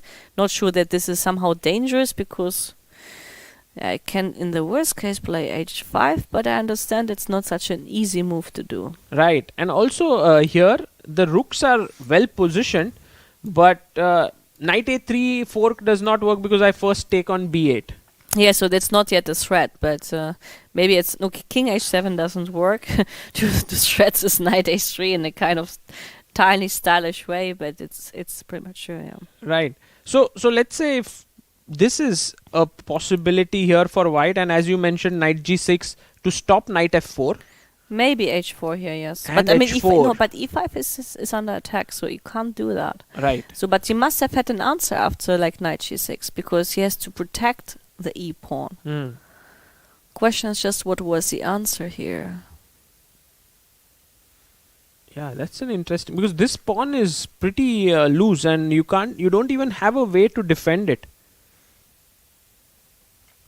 I mean, like, c4, can you try this kind of counter-attacking moves, like to play c4? C4, but You pawn take, takes. and now I wanted to think queen e4 maybe. Oh, And nice. I just ignore it and gain some space. And I threat rook takes b5 and queen takes a8. So maybe here is the compensation, interesting. like Very sharp. Pragg is hoping for. I think it's a typical Pragg-like move, c4. But even if you don't go c4, maybe an idea like rook e1, maybe that doesn't work because rook e1, knight e5, and that's also possible. So here, a very interesting position. Would be nice to see what Wesley will do. Wesley has 19 minutes. They have to make 9 moves. Pragg has 14 minutes. Yes, but this is actually, compared to what we have seen in other games, quite a nice Quite situation. comfortable Yeah. for both players. Because yesterday, I don't know if you saw this final stage where like Giri and Pragg played on seconds. Right. And like usually, Oh. like I always understand, like if parents are watching, but even I felt like, very nervous whether they would make a move in time or not. Absolutely. It was nerve-wracking. With 5 seconds left, Anish had to make like one move and then finally he managed to do it. Let's go and check. So here we are waiting for what move Wesley does. Can we go and check the game of Nodirbek and Duda? Yes, we can, of course. And actually, we analyzed my. something very similar to this. The rook on a2 is kind of trapped. Yes, I mean, like we had this discussion that at some point, like we will move the king towards c5, Right. play h4, get rid of the pawn, and then try to win this pawn while that guy is not playing. But I'm not sure it was the same way. I mean, like I have to go back to this position. We think we stopped somewhere close here. Yes, and we had this position, and we were thinking that actually the king should go to c5, but maybe after bishop c4 the king is better to stay on the other wing because those are the targets we may try to get. So he played king f2, king g3, and he played h4 this particular he did it way. that way. Yes, okay, it makes sense because the king is guarding Right. and the rook is still not playing. So, but the question is, can he actually win this pawn without moving the rook from Right. the first rank? And this question I'm not sure I can answer because it's not that obvious. This does look a little study-like, right? The rook is trapped on a2, cannot move at all, and this bishop and pawn are not going anywhere. So in a way, it's the job of the rook and the king to fight against the bishop and the pawn and the black king. So But yes, by logical point of view, how you can win the h5 pawn if it's on the white square and the bishop in the worst case can always protect, right? So I don't think Nodirbek has enough resources to convert this into a win. But you can always see him like fighting really hard till the end and trying to get every minute chances for himself. But this does look like it'll end in a draw. So that leaves us with one game, Vincent versus Anish, and That's changed a lot, and we actually even like saw something similar, and we said Right. it's a draw actually. right. Because I think Anish really equalized precisely in the game, and he played this move d5 at the right time. Actually, like I don't know if you checked it or not, because we thought instead of d5 there were a lot of interesting moves for us. For example, like hang on, this was a position we thought about bishop e6, we thought about bishop a6. Right. You mentioned now that d5 was very precise, so did you check it up? Yes, I saw it, and it felt like Anish just played b5, d5 were all the first moves of the engine. So in a way, it seems like a very, very clean game by him. From the tournament situation perspective, maybe not the best, because he would definitely have wanted to play for a win here. But I think from a chess perspective, a draw with black in a solid way is a good result, I think. So here he went g5, castles, took here, and I think this endgame should be a draw. Yeah. Yeah. I mean, although white is a pawn up, But the black's bishop, is passive. rook is actually too.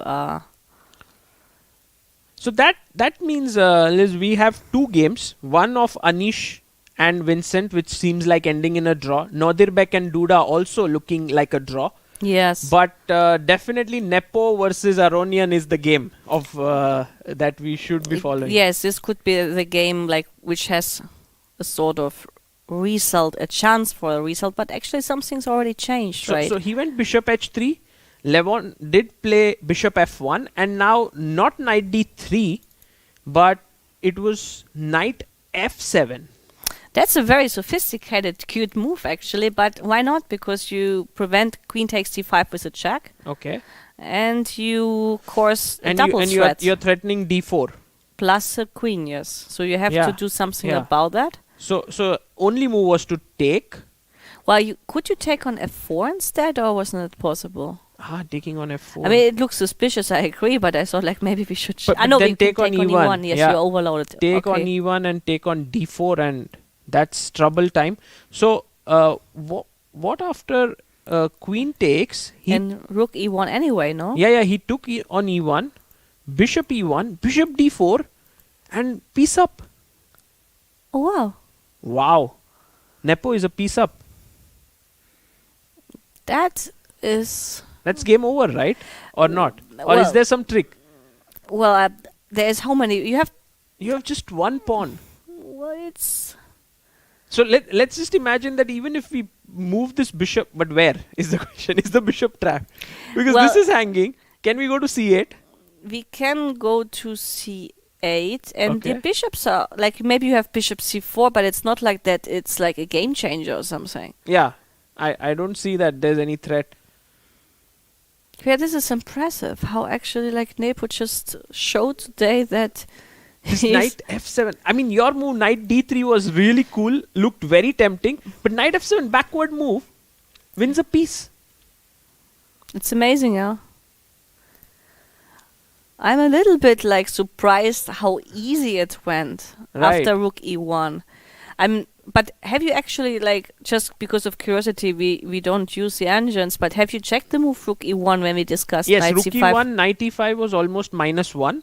And after, like, instead of rook e1, knight c5, how was the evaluation there? 0.5, -0.5. For So, black? yes. That's interesting because you totally underestimated. We thought like that Nepo was somewhat in danger, but actually No, I think he has assessed this really well. This entire game, he's played it very precisely. And for now, he is a piece up because notice he's taken on d4. First, he took here on e1, bishop e1, and now king h1. The only thing that he needs to solve is his bishop on h3, but it's not even hanging. There's queen g1 mate. So actually, he can keep it there for the time being. Yes, he has all And the rook time in the d8. world, and I believe, I mean, like 40 moves are past. I don't think he will like There's 1 hour. takes his win from his hands in No, this this position. This is completely winning. Oh, well, he has to take care of the b7 pawn, but I think this move bishop c8 may not be so silly. Just putting the bishop back, defending the pawn. Yes, and I don't see like how White's bishop will take an influence here. Right. But this would be impressive. It would be our first black win in the tournament, Wow. actually, which he didn't have yet. And even so, like in some games, like Pragg tried hard yesterday. Yes. He was black here. He was Yes. black.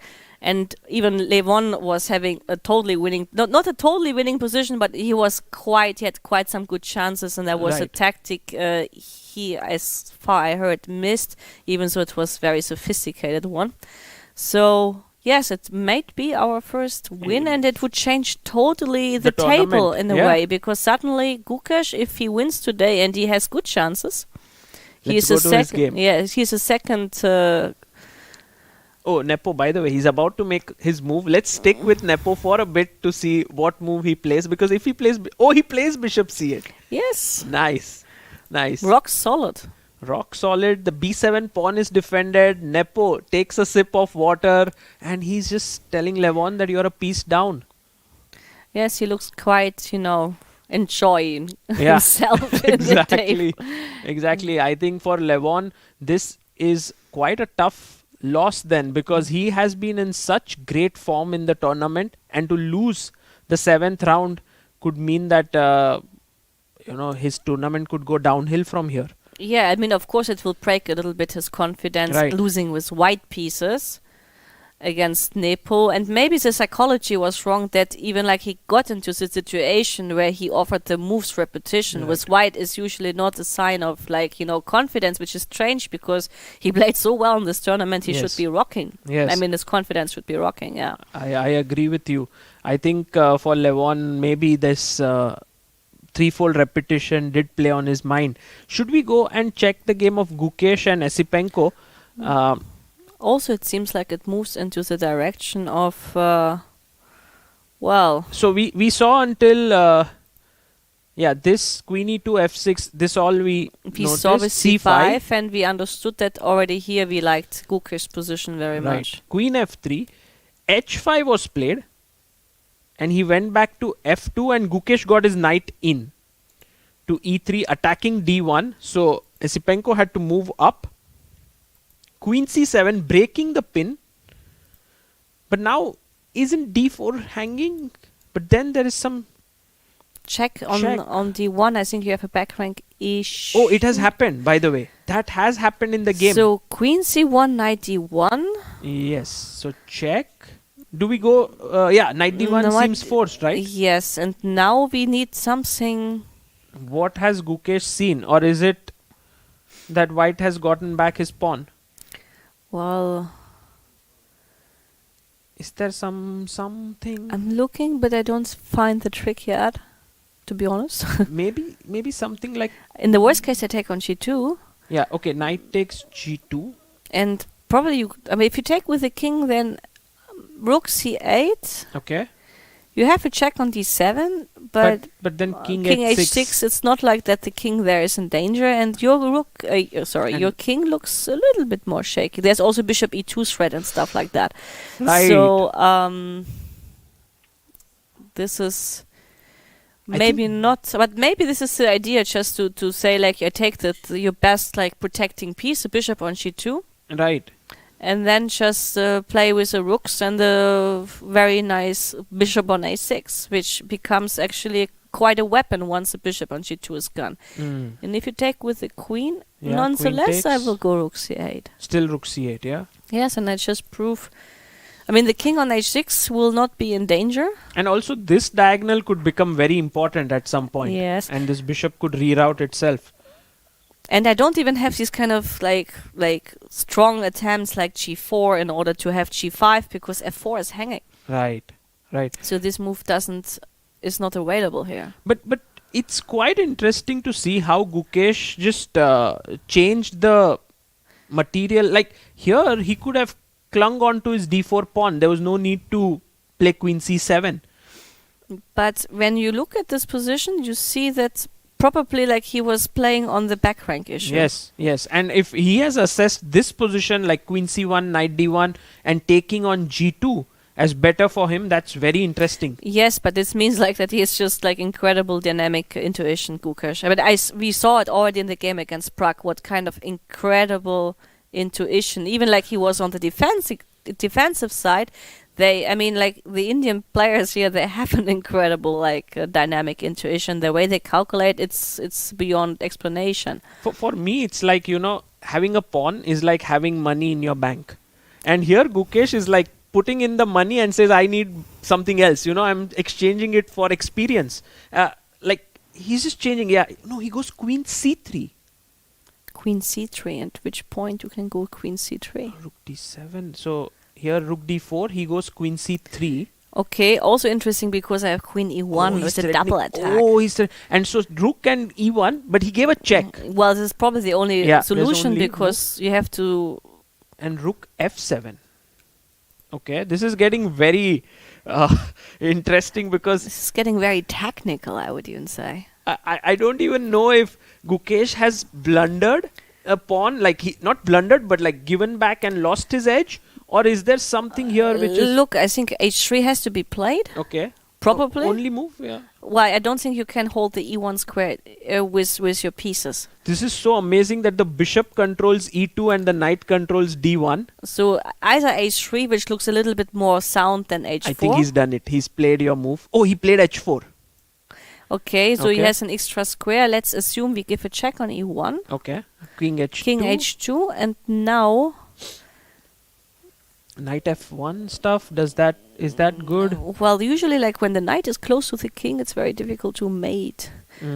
Queen takes f2 doesn't give anything. Oh, that's a nice tactic, but it doesn't give anything. Yeah, this doesn't work. Unfortunately, this doesn't work. And the question is that in our final position... Here, h4. This is the live board The live board. Yeah. Sometimes, like, it's very wise to understand what is white's next move. Does white have a next move? Oh, that's a very good question. Yeah, but this is like these kind of positions where like someone is tied up. It's a very good moment to ask yourself, what is the next move from white? And it can be that even after queen e1 check and king h2, let's assume we do nothing, like bishop e5, whatever. Just nothing. You're saying just... give the move right to your opponent. So right. now, I mean, of course, you have e5. E5, yeah, that one does look a bit. But now it might sound like or like look like a little bit even more in a way, sadistic to play bishop e7, not to allow you e5 and still claim. But then you have knight e3 actually. So this doesn't work. This kind of prophylax. And e5, but yes. Do you think that here, just out of curiosity, such a thing? Well, the f6 is hanging. But if the king is on h6, it may work. Right. But the king... So, by the way, I must tell the viewers that, after the commentary ends, often at night, in the VIP room, Liz gives some amazing positions and trains, shows some fantastic stuff. And I think this is one more example where you are trying to sort of use some rules, right? Yes, to break it down. Yes, to use basically like this I mean, here actually I wouldn't say there is a rule, but I think in general it's always good, especially in positions which don't have a forced character, to ask yourself the question, what does your opponent want or what can he do? Right. But if the character of the position is forced, then it's clear that you calculate the checks, the captures, the moves with a threat and everything. But especially in positions where there is no forced character, it's the best question you can ask yourself. What is your opponent doing? Right. Can he improve? So here, if we ask that question, the only thing that comes to the mind is e5. This move he has in the pipeline, and the question is like how severe this move is for us, and whether we can do something about it. Like, for example, even prophylactically bringing the king to h6. Right. Oh, I like this idea. So let's start with king g7. And let's say like he plays king h2 and he's doing nothing, right? And then put the king here and could be much better than on f7. Yeah, but the moment the king is on h6 and maybe e5 can happen, and then you have this check on f8, and I'm not sure whether this is the right moment to have the king on h6 or whether to do another waiting move. Right. So for Gukesh right now, you would say one of the candidate moves is to think about moving his king to g7. Yes, basically because for now I think that white doesn't have much resources. Right. But do you think that there can be some forcing ideas here? I mean, I have the feeling that Pragg must be winning here. This is my feeling. I feel it. Okay. But and I guess in such positions, that's your forte, right? The dynamic ones. Yes. I mean, like, I feel that the position somehow must be winning. Just, I mean, like, it's not like that you do like this and you see everything. But it feels like that white is so much tied off or tied down, how I don't know. Tied up, yes. Tied up, that... it looks very close to be. Okay, I just want to try one thing, king h2, and here I was thinking about some ideas like bishop f1 is also interesting. Bishop f1, yeah. But the question is, can we actually mate with knight and queen against? But this is great move, right? But he has to take. Yeah, he must. And now wait, take. Knight takes f1. Yes. But there's king h3. But because I thought like so dangerous. Knight d2 I was thinking, d2? but here like you have spare moves. Like queen g2. Yes. And even though you look totally tied up, unless you get in Zugzwang. I think queen e2 or something, because e4 is hanging. And then you can start pushing your queenside pawns. No, I mean like something like this, and I think that Gukesh has enough time still to think about it. Yes. A result has come. Keymer was did a draw and Adbusattorov did a draw, but these two positions we saw that they are objectively both drawn actually. But we can just quickly look at the finish of this game because after we saw that the rook on a2 was trapped.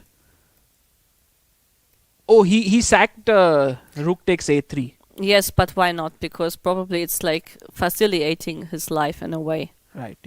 Yeah, it was the fastest way, and Nodirbek decided not to play this position. That was wise. And Vincent versus Anish also, they drew. So actually we have 2 results, 2 draws, which leaves us with 3 games where one, Gukesh is pressing against Esipenko. Nepo is a piece up against Levon, who's just played bishop c4 here. Trying okay, but I think the position objectively or technically speaking should be lost. Right. And Nepo has 1 hour on the clock. It's not like even that he has to approach the 40 moves. Yeah, exactly. So this one, Nepo should take this home. And that leaves us with Pragg versus Wesley. And wow, this one looks closer to a draw, but at least on the first look, Black should have something to play for, right, with these doubled pawns. Yes, these double pawns, of course, the problem is like that they're easy to attack. Right. At least with the knight. And Yes. the knight, I mean, if White manages to exchange the knight, he will be fine. That would be a goal. Then it's a draw, right? On the other hand, maybe he can try something like f4 and king g2, but maybe in a way that rook a4 is not in the pipeline. I don't know. But yes, I mean, somehow Pragg played it in a way that he got in trouble. Right. So we were looking at knight e2 here, and then knight g6 was played. Yes. The move which you suggested, and queen d2. He went for this. Oh, and I think he must have missed knight d4. Yes, this might be the changer of very the nice move. whole thing, because otherwise if you take on d5, I think you're not so much in trouble because you Right. have very active rooks. Active rook. So knight d4 was a very nice move by Wesley, and after that, well, I guess it was good luck for Pragg that it did not lose any material, but it does look like at least some effort to defend it. Let's go to Gukesh's game, because that is where the time pressure is also kicking in. So 5 bishop moves. c4. Oh, he played bishop c4. Just grabbing the a2 pawn is also maybe an easy recipe Oh. to play for. Besides e5 never works because of bishop d5. So maybe this is fantastic. This is just an easier solution in a way. I take on a2 and I run with my a pawn. So Gukesh will take this, And then play a5. push this pawn, and That's it. Esipenko has no counterplay. Yes, because as long he can't push e5, there's nothing he can hope for, I think. Wow. Wow. At least it's going to be very difficult. I'm amazed with that transformation which you talked about, like how he gave up his extra pawn and then tied up all the white pieces, and now he's attacking this. But let's just look at bishop a2. Is there anything that white has which could give counterplay? Is f5? Maybe No, he even has to go for something dramatic like f5. Yeah, f5. But it looks... Because the threat is to take and then weaken the black king a bit. But now, wait a second. No, I mean, he would want to take. You're right. Can I give a check? Doesn't help yet. Can I play no g5? I can't do. If I go king g7. King g7, and if I take... Yes, and now I have some time to think what I want. I mean, like for now, this pawn on g6 is a very good guard. Right. Protecting my king, so I can And also use I it as can never go and snatch this pawn, because then queen e1 and my king is too weak. So maybe it's quite safe for black this way. Yes, it should be an option to play like this. Right. Just I was wondering if there's something more tempting, but for now, since I'm also a little bit pinned... Maybe we can just do this and start with the a pawn. Yes, because and say that you can't do anything. Okay, he will try king h2 to be against but then I can go queen d2 or Yeah. like something like that. Correct. But then it's e5. Now e5 is possible. But I can take likely. But it's still this is like maybe not what I need to have. But this is what Esipenko wants. He wants to muddy the waters in a way that at least he has some chances. Because otherwise he's just losing his A2 pawn and these 2 pawns are very, very strong. Oh, look at Gukesh. He says, no counterplay, I'm playing F5. Yeah, okay. F5 is like this kind of move where basically, like, if you are white, you know, like you're saying, like, you know, I want, you know, the last small tiny hook, you know, to have some breathing. I was hoping for, you know. It's like you have started a small fire, and even before you could think about anything, put water on it, and now there's no chance. But still, he goes king h2, and he's like, okay, if you take on e4, I get some, maybe with the queen, and then you're trying to create some play with your bishop and the queen. So maybe not taking. But wait a second, can I play queen e1 here? And I claim whenever you touch, if I take this, bishop d5, but then check, king g7 and knight e4, Wow. and then I take and have queen f2, and I'm not mating. oh, but here take and I win knight the g4. queen, and I win the queen. Yeah, something like that. Nice, So nice. basically, just Gukesh tells to his opponent, you know, like, start to get you, like, I don't know how you say it in English, when you have this kind of Can you tell it in German? Sauerstoff supply. I mean, like this oxygen supply. When you're like diving in the sea and you have this oxygen supply, and the moment he plays f5, he's taking it from you, you know. So last supply you were hoping for with f5 to get some, like, you know, area where you can breathe. Absolutely. I think that sums it up pretty well. But what did Gukesh do? Did he make his move? Oh, he played queen to d2. Yeah, but it's probably very similar, like preventing taking on f5 because of bishop d5. It's more or less the same pattern. Right. Same idea. And Esipenko has only 50 seconds left, and you could just sense from the body language, Gukesh got up, now he's taking his bottle, that he thinks it's over. Well, I think you can play bishop g2, but bishop g2 probably I can Oh, he say- resigns. He resigns, yeah.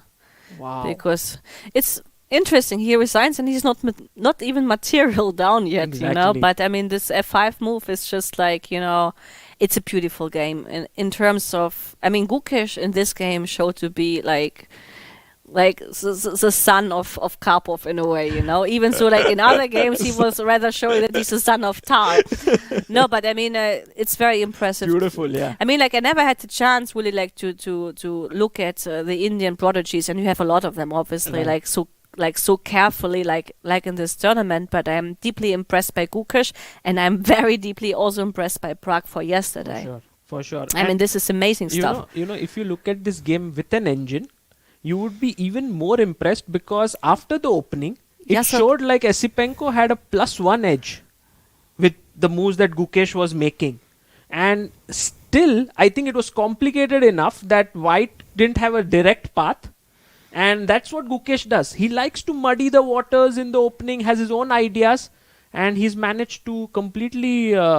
No, this turn was it around. today just something absolutely astonishing and impressive.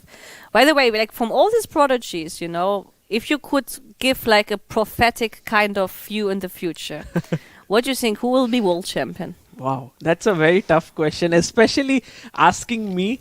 It's a tough thing, because, you know, I've kind of followed them right since they were very young. But I can tell you, you're the most known person in India because of your channel. So basically, like, people will probably be very interested about your prophetic For sure. But I think right now it does feel like Gukesh and Arjun are doing exceedingly well in classical chess. Arjun Erigaisi.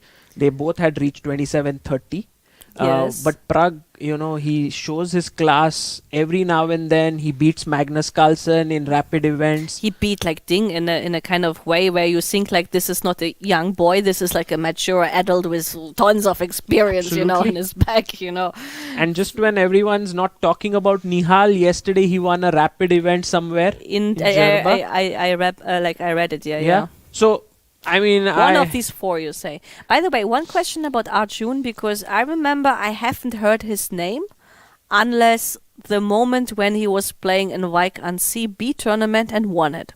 Really? Before before he was not popping up like Gukesh, Nihal and Pragg. I mean, these guys who have been seeing around for a long time, but compared to, well, like Arjun, I mean, I read his name and I got interested about him only when I saw the YCB tournament, which he won, because I don't remember beforehand he had some kind of huge success to show, because I think in this tournament he was close to 2-6. He was more than 2-6, but not even close to 2-7, no? The interesting thing is that in the year 2021, when that entire year, I think 2022, when Arjun won, after that, in many of the events in India, Gukesh and Arjun both played.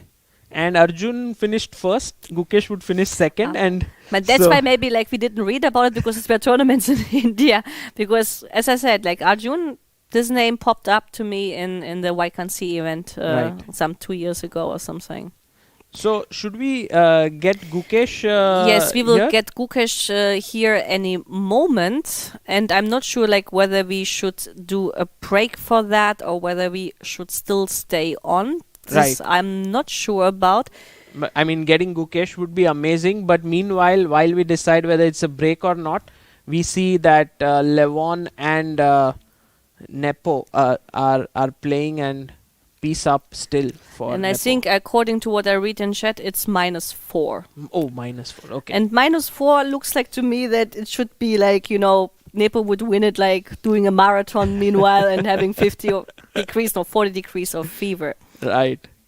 Yeah, absolutely. So maybe we could take a short break. Yeah, we should take a break and then we wait until Gukesh is back. Okay. So see you soon. See you soon.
Hello, everyone, and welcome back to our coverage of WR Masters Chess. I'm here with Gukesh. Congratulations. Thank you. A beautiful victory today. And indeed, you're in a good situation with the tournament, and thanks to today's victory, it's looking really good. What happened today, your game? So today he generally recently has started playing Catalan, and he almost always goes for this. Okay. So until knight bd7, I think both players had it in a prep, but b3, I kind of remember checking something similar. I'm not sure if this was if it was in this position or a different one, but I didn't remember this b3 very well, and I decided to play some logical moves. Yes. Yeah. I'm instead of after b6, I'm also familiar with a4. I've seen white players sometimes with here a4. Yeah, also trying a4. But knight c3 is completely standard, and I've seen these pawn sacrifices that white plays. I've seen this too, but I was not sure about this exact position, how good this is. Right, we're both going to run to our rooms and check it. Go on. Yeah. Yeah, so I thought a4, maybe I can just play a5. Yeah. Okay. It's a game, I guess. Absolutely. Yeah. So after bishop a6, he decided to sack the pawn. Right. And yeah, here already I had no idea about the position. And you came up with a remarkable solution. Yeah, e5 and knight g4. I thought so. I mean, the first time I looked at this position, I thought e5 must be the move because it's very common and takes the venom out of e5, knight e4, and some attack on the king side. But after e5, I played e5 after like 20 minutes of thought, but I completely missed that he has knight e2, and at first I thought after he played knight e2, I thought okay, he's prepared, and this is probably quite dangerous. So I spent more time, and I was very proud of what I came up with. Knight g4. Again, I find it remarkable because it's sort of like all the coaches in the world are saying to their students, connect your rooks, develop. And knight g4 is kind of but it has a very specific purpose. You're fighting for control over the e5 and by extension the d3 square. Yes. So in general, this is a horrible move, but in concrete terms, I think from at least what I thought about it, it works quite well. So the point is, if I take ed4 here, then knight ed4 and c6 and white is happy. So c6 is hanging and e5 e6 is too dangerous. Clear. So I thought when he plays knight d4, I had to get knight e5. So to stop e5, and I thought knight g4. And the point is that after h3 I have ed4, hg4 d3. Right. And if knight d4, I get what I want, knight e5. Exactly. So in the game, it was, I guess, a better version for him, taking here, knight d5. I mean, after knight g4, he started thinking. So I assume if it was not in his preparation, it must be there must be some way for white to gain at least a slight advantage. Right. We didn't check in the engine, so excuse me for that. Just go back a few moves. Because I was, right here, after the move knight g4, I had it in mind, bishop c3. Was that in your consideration as well? Not to take the pawn on c4, but bishop c3. Yeah, again, just making the fight for e5, yes? Yes, I did consider this move. Yes. But I thought after bishop f6, I should be doing fine. Okay, nothing. Because I'm still waiting with the break. And when you get knight e5, you have knight e5, and you don't have knight f5 hitting. Right, exactly. But probably you can go rook d1. This is what I was thinking. Keeping the tension, yes? Yeah. Okay. Now I thought I can take and go queen c7, and I didn't really see any way of remarkable. Yeah. So I think bishop f6 is also quite important, I assume. But what he did was quite logical. bc4, just taking the pawn and you get knight d4. But here,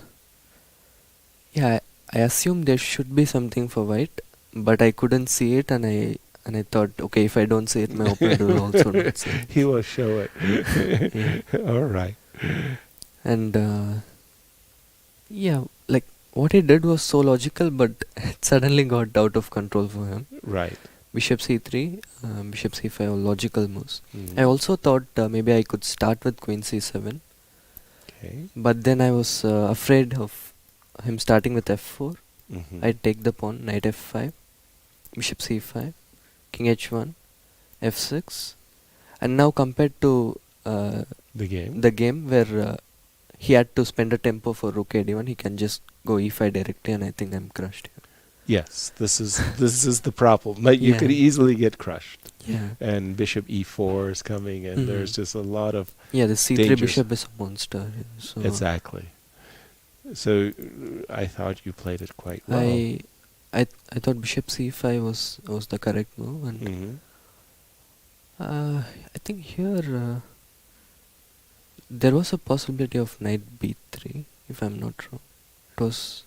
I think it was in this position. Mhm. And what did I think? Queen d3. Yeah, No, queen no. d3 I was thinking about. In such positions that you're facing this attack, when you get to trade off the Yeah.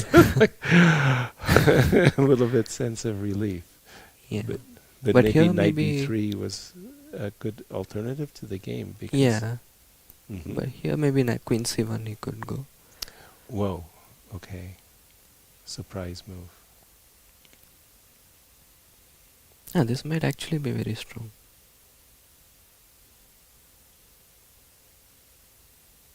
I'm looking for a follow-up. I don't see anything immediately for black. Yeah, I thought maybe this was The better choice. yeah, this was better choice, and like I wanted to go queen e7 here, Okay. if I remember correctly. Then if take, then take. Right.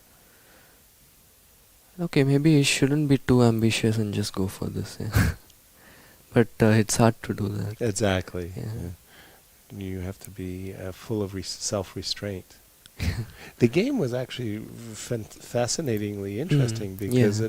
at a certain moment it just appeared that white had built up his forces. Mhm. Yes, continue to Yeah, about knight b3 maybe it was a better try, but rook d1 shouldn't be bad either. Right, And queen c7 is the only move here.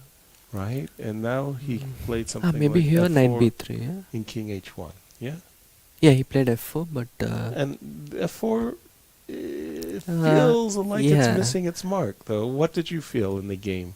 I What- mean, I can understand why he went f4 because he Sure. was in his prep, and I made a move which is not in his prep, and he thought he should be better. Mhm. But I don't think objectively f4 is good, because what I did in the game I couldn't see anything for white. Exactly. And here you were thinking Yeah. knight b3 also. Knight b3 and yeah, here I was thinking of bishop e7 Okay. and c5, Looks like a just normal trying to mess up. mess up my structure, Yes. and bc5. Here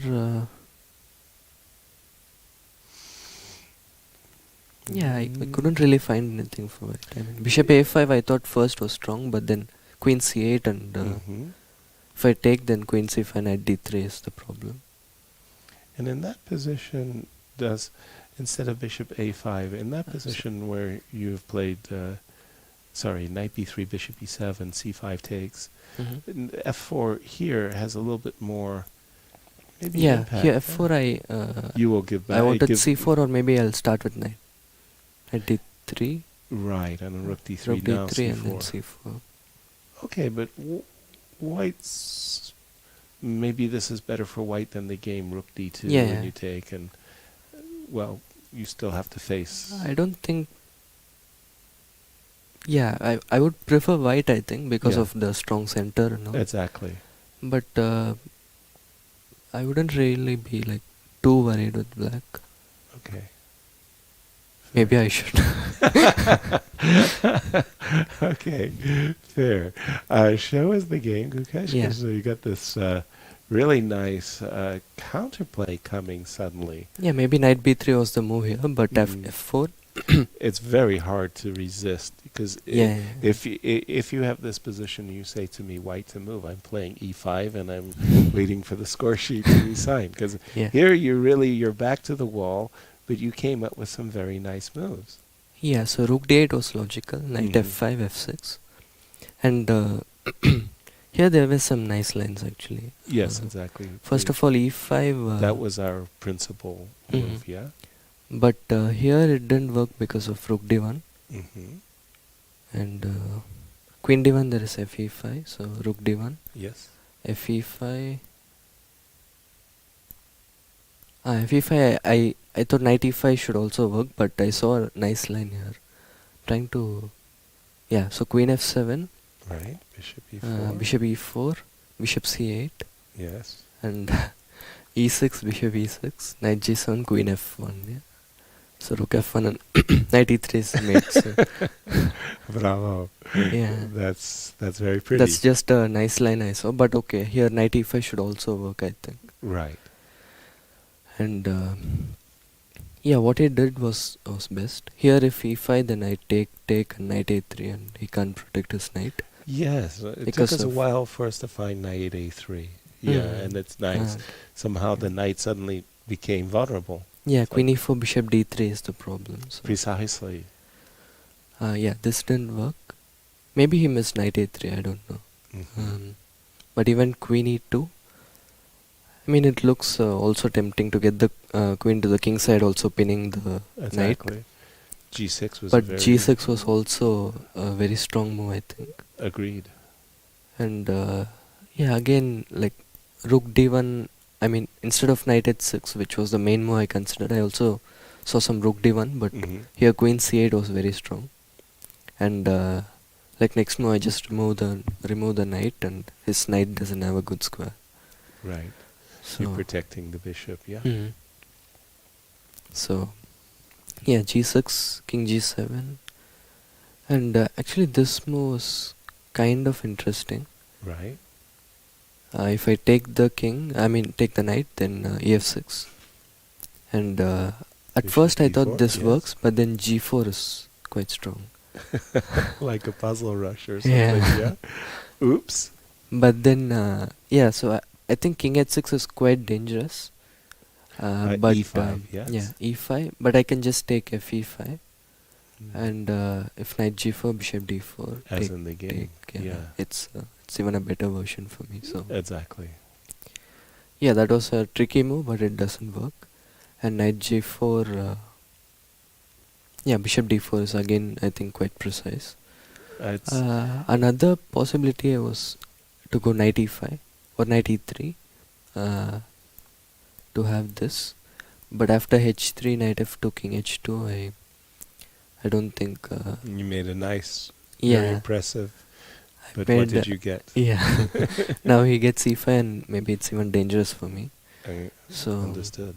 Yeah. Knight g4, h5 was also maybe possible, but I was really not sure of this one.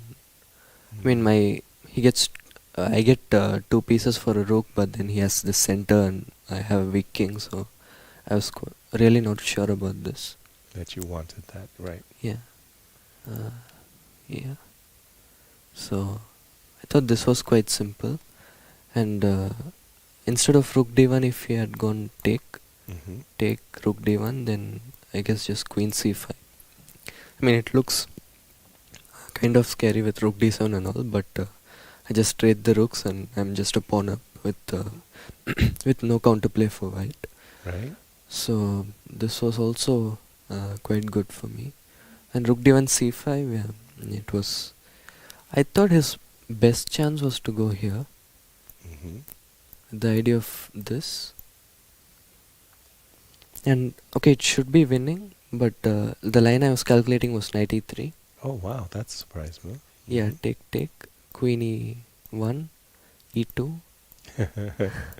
Yeah, so take. And here I thought king g1, rook d1, king f2, take. I think it should be winning, but yeah, probably this was his best chance. Yeah. Was bishop f3 instead of? But then there's like. Yeah, there is also bishop f3. But then after you win back the queen, the pawn on e4 is very weak. Yeah, I'll go bishop d3 after that. Yes. And, either you have to give up one of the a2 or e4 pawns. And so that's not nice. Yeah. And sorry. Yeah. So here, take queen f2.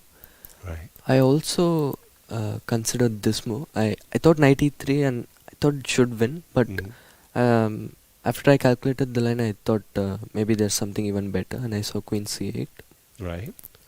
Also very attractive. Yes. Yeah. So here I think the only move is h3 because if he knight is doesn't do hanging. if he doesn't do anything, then h5 traps the knight. Traps the knight even. Yeah. So makes it work. h3.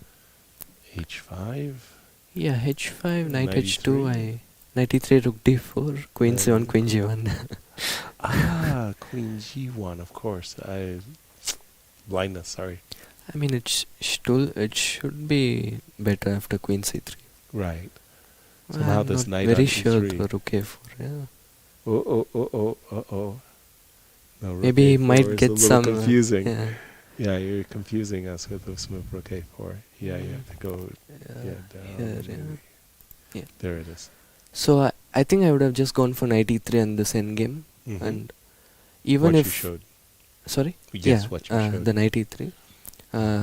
Even if it's not winning, I think it's very, very hard to defend that position. Right. And also, he had like Very 6 little minutes for time. 14 moves. So Yes, exactly. I thought that should easily win. And yeah, queen f3 wanted to keep the queens, but after this, it's just not completely paralyzed for white. Yeah, and indeed, this final move was especially impressive. It like just shuts down f5. Yeah. It shuts down g4 and Yeah, because I get this bishop d5 if he exactly opens always. the diagonal. And Lizzie was describing this move f5 as like the diver who is deep sea diving and he needs oxygen because he's suffocating. And you take away the last tank, you say no, you don't even get to play g4 or f5. So that was a very impressive move. Yeah. A very impressive game, and also a little bit confounding because, White was building up what was looking like a very scary attack, and I have to ask you a very odd question. Where did your opponent make a mistake? It was probably giving up the pawn, yeah. like right out of the opening. You think that... I mean, this f4, yeah, maybe. the f4. Maybe you right. should have just gone knight The b3 knight and d3 was the line which you spoke about. and the line we discussed, yeah, bishop Yes. e7. What did we discuss? And I think it was somehow with the c5 included. But knight b3 was the maybe the key moment in the game for him. Here, we saw something. We were looking at c5, I think. c5, but bc. And then it was like f4, knight d3, rook takes c4, kind of a... We were looking at that kind of a business. Yeah, maybe he should have gone here. Knight b3. And, yeah. Well, very good, very important victory. You're going through the tournament undefeated. You're in second place, depending on the outcome of Levon's game. Yeah. Feeling good? Yeah. Feeling good. Who are your final last 2 round opponents, do you know? Tomorrow I play against Duda and last round against Levon. Wow. Somebody wrote the script for the championship to be decided in the championship round. Congratulations. Yeah. An absolutely marvelous game. And we will see you on the other side of the break as we get ready to complete our broadcast of this round 7. We'll see you soon. Thank you again.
Welcome back, and I guess you had a very nice time with Gukesh explaining you the same style like Pragg.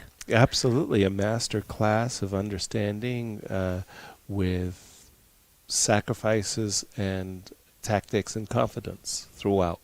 Like here, I thought I would go here, but if he didn't do it that way, and then I thought I was a little bit better with this. So very, very confident, and again, his understanding, as far as I was concerned, was really right on point. All the key moments he covered, and this very impressive looking attack. Everybody's dressed up and ready to go to the party, and there was no party on the king side. And Gukesh, this combination of active defense, counter-attacking, and then seizing the initiative. It was great. Yeah, I mean, like, when you compare now Pragg with Gukesh, can you find a difference, or they're both just geniuses? They're both geniuses. They both have great understanding, and you can see that this rivalry between them and the other great Indian prodigies are just going to get more and more intense because they're getting better. But actually, as it's well. good for them that they have Oh, this it's brilliant. rivalry, because this No makes question. them, of course, working harder and harder. Right. And I think sometimes, you need this rivalry in order to keep the motivation. Yeah. And some countries have it, and some Yeah. countries don't have it so So much. two of the greatest baseball players in the history of baseball were actually living on the same block in St. Louis. Oh, wow. Yeah, like they were living on the same block, and they grew up together. They played baseball, and they both went into the World Hall of Fame. And people would ask each of them, ask them, "Are you the best baseball player in the nation?" And they'd say, "Well, I'm not sure about that. I'd just like to be the best baseball player on the block." Okay. That's a valid reason. And you feel it with the Indian players that that they would be very happy to be the best chess players in India. And even this would be like nowadays a huge achievement to be clearly number one. Absolutely. But we have this also an incredibly fascinating battle that's been going on between Levon, Aronian, and Jan. When I left it in a position where I thought Levon was going to get the tables in his favor. I came back, he was a piece down, and it looked terrible. Like, it really looked really bad for Levon around these parts. He's just a piece down. For a pawn, actually. And Yeah. it was amazing to see that Levon managed to put some troubles. Any compensation. Now, maybe Jan, reached a little bit. He's a bit too clever with this move, bishop c3. Obviously, he likes to trade pieces and things like that. But bishop c3 followed by queen takes c3, g4, and suddenly it was like White's king, strangely enough, is liberated. That he's got this pawn on g4, and that was a big achievement. And now, after check, here queen h5, Jan is, well, he did. I was about to say, Jan has either got to grab the pawn on b2, And he did that. or play some defensive move on the king's side, knight g5, h6, queen g7. I'm not sure. He's So taken he the pawn. Yes, the king has to go to h3, and I think it was played. Yeah, yes. I just love those cameras in the playing hall. They're just beautiful. King h3. And now the question is, if I play rook h1, okay, you have rook c2 in the worst case. I was just wondering whether black is actually mated or not. Playing a little bit with fire. No, I understand. I was just I'm But no, checking for him, not for me. Yeah, but the knight on f7 and the bishop on e6 are doing a great defensive job too, Yeah. right? And that's for me the question, whether I can allow myself to ask. Yes, certainly. I don't know if I assume, King f8. right. I assumed that Queen taking with c5. taking with the bishop gave me a little bit more option, but maybe it's Queen not true. a1. Uh-oh. But you may have this rook takes f7 in the moment you need it. Not now, but for example, you play bishop d3, and if I want get the queen to go to g1 before I go rook takes f3, and I was settled down to see if a perpetual check exists or not. Yeah, but okay. Yeah, it's not so trivial. Yeah, but even in this position, after the move king h3, let's say queen g7 simply as that. No. Have you become a pawn a saver? a saver? Yeah. I'm learning from the best. Yeah, there we go. Okay. I mean, there is, by the way, it comes with a pretty nasty threat to it. I mean, knight g5 is game annoying, over. but king g2 is not yet that clear, no? Although I have queen b2, but, well, it's not yet over, but it looks like that. Knight g5 looks terrifying. It looks terrifying, yeah. Right, whether it is... okay, let's assume I take on b7 and I say, like, I don't care. Wow, I admire your courage. Like, you know, the rule of Tivyakov was when you have a dynamically lost position, crap material. Yeah. So, I mean, like, either you come up, but actually you have a positionally lost position here, but still you should grab material, I guess. Grab some material. Yeah. Here, I'm not completely satisfied by my queen. Can I make a different suggestion just here? My queen defends... let me, in this position, pardon me, king h3, try the move queen f6. So the idea is the h7 pawn I don't find... problematic. Right. I like the construction of the minor pieces. I find that they're defending my king just fine, and I do love the knight g5 threat. Yeah. To my mind, that is, wow, like really overpowering. By the way, if Jan was not focused before, he's really focused now. What do you think? Queen f6? He's playing h6. I always admire those players for their braveness. What happens? I mean, the king is on h3. If queen g6 check. Well, again, this was the big threat, right? But I understand. If queen g6 check, he says, like, you will go king f8. No. No? No, this is also possible, yes, or king f8. King f8. Yeah. Simple chess. I mean, one of these two, actually, like, probably both are quite good, because actually, you're right, after queen g7, I don't even have I can't disappear with the queen's exchange, and that would be very bad news. Exactly. Yeah, right. I just somehow, in my thoughts, like, it's king h3 first, like the e6 bishop is always hanging, you know. And that's the beauty of rook on e1, is protects the bishop on e6. h7, h6, and Levon is suffering. He's seeing knight g5. He's desperately looking for rook takes f7,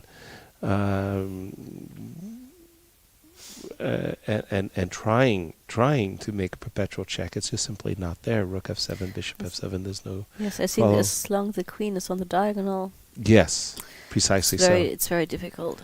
Yeah, I mean, as long as the queen's on this diagonal, ready to interpose on g7, I don't see it either. Wow, what a remarkable h6 game. is like, you know, threatening knight g5 check and That's queen it. h2 mate. That's it. It's that very simple. simple, yeah. Very simple. Wow. Wow. So what would you do with white here? As a way of fighting, I'm not sure I'm fighting, okay? Apologies, I'm not sure I'm fighting, but it's like ugly, right? And again, although the other question is like if I can ignore queen g6 check by playing king f8, but this is a totally different question because then you don't even have king h4. That's correct. I think so maybe king f8 might even be a tiny bit stronger. Okay, rook takes f7, but it's not a perpetual, right? No. Nah. Not even Not close. in 100 years. Yeah, queen h6. You described it very well. As long as my queen is monitoring this diagonal, I won't be able to make any kinds of perpets. Rook to e8, any check along the back rank I can interpose with rook e8. Wow. And what? Holy smokes. That would end... In a second, Black's victory today. If this result were to hold, and we're saying that Jan has a 1 position, if that that would drop Levon down to +2. I mean, he'd been, which would allow Gukesh to tie him. Oh, he played a move. And it would put Jan in clear third place. Queen G6 check on the board. He played Queen G7, yeah. Yeah. He doesn't even thinks about King F8. He did play King H4, I'm sorry to say. Well, you're like a prophet. Yeah, but in this case, it was like a desperate thing. You know, I reached the end of the everything else. I can resign. But just to complete the thought, Jan will be thrilled with himself that he's in third place with +1. He finally got on the scoreboard, and maybe it starts the juices going. For Gukesh, wow. You know, coming from Vaikanze and having a turnaround result here where he's tied for first, he's excited. Levon dropping with the white piece is not a big thing, but it sets up our championship rounds. Yes. By the way, I was wondering if I take, you take, correct, and I go for this move. Unfortunately, that move is really strong. I mean, like, probably you have to take. I have to take, otherwise I'm going to get mated. You take, and the only move is either H3. I have to play H3. Yes. And now the question is this a difficult technical thing to do? Not at all. Not at all. It's just, it plays itself. It's actually completely winning for... Unless, like, there is some kind of tricks with the king on the 6th rank and hoping for some perpetual checks. Not even close. Playing a player like Levon, I would be still very nervous to get such a position, of course. I know, Levon's creative, but Levon said, you know what? I've seen enough. He resigned. He did Amazing resign. stuff, yeah. Wow. And Rook H1 is, by the way, what caused him to resign. That was the last move of the game, Rook H1. Which is slightly... The whole point being, you don't even get the chance to play Bishop takes G7. I take, yes, and play Knight G5. Correct. Wow, great stuff. But it's amazing how things change. Wow. I mean, like, if someone would have said today that Nepo is going to score with Pragg against a tournament leader, you know, I would have maybe take a bet and bet against right. it. And you would say so many things. First of all, let's start off with the obvious. We had something like 9 victories out of 6 games, 6 rounds, 9 victories, and each and every one of them were with the white pieces. And today we had our first victory with black, and then suddenly the second victory with black, and no victories for white, and a few draws. So really completely against the run of the play were these 2 wins. And wonderful wins by black. It wasn't like white gifted anything. They were earned, and I agree with you. Very, very nice. Wow. I'm kind of stunned, actually. No, but you know, like, what for me was the most impressive stuff was like how he avoided the draw and always used the pattern of the move repetition, and then to basically always at the end tell his opponent no. No. What we're talking about is actually a very funny moment occurred in the game. You don't usually see this between the top 10 players of the world, but more or less we got around here, and there was a repetition. Pardon me, sorry, let's go. So we get around here, and around here, Levon is thinking very friendly game, very nice. He stops the clock and he says, I'm going to play this move, and makes a draw. The arbiter informs him, no, it's not correct, and gives his opponent 10 extra minutes. So 10 is 2 minutes. 2 minutes. Sorry. So everybody's laughing and smiling, and at this point, Jan starts thinking, like, well, with this extra minutes, I should play. So he played the move G5, and then after Bishop G3, then there was there was a repetition, and again, we were of the opinion that the game will stop soon. No, he continued with F5. Yes, he had actually 3 moments. Wow. And I was thinking, no, no, Jan, you're not but playing here, for a what win. happens if F4 and I think not that was the more salient question. F3 somehow gave a lot of space, Yeah, right? yeah. Whereas F4 would have shut it down, and again, introduce knight c5 as a very serious threat, and maybe this would have resulted in the repetition after all. It would have been funny. You know, but you know what I believe? Somehow, like in the moment when Levon claimed the draw in a wrong way. Yes. You know, if this would happen to me in front of the camera, and I'm just trying to imagine being him in this moment, I think I would like have this kind of really feeling of being ashamed not to be able to calculate the moves. At least I would like, you know, I might even like blush in a way. Right. And it might be that this incident actually like somehow took away from him the grip. Yes, I think it unnerved him. In some very, very, very strange way, he was unnerved. I think we have a guest. Would you like to interview? Jan, please come on in.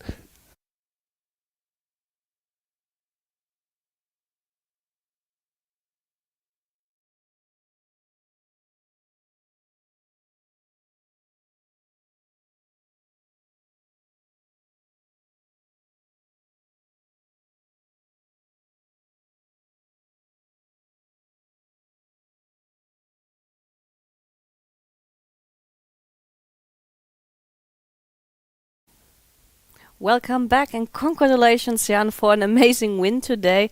Thank you. I have a lot of questions. My very first question is like, after he basically indirectly offered you the draw, were you ever considering to take it, or was it for you from the beginning crystal clear that you will not take it?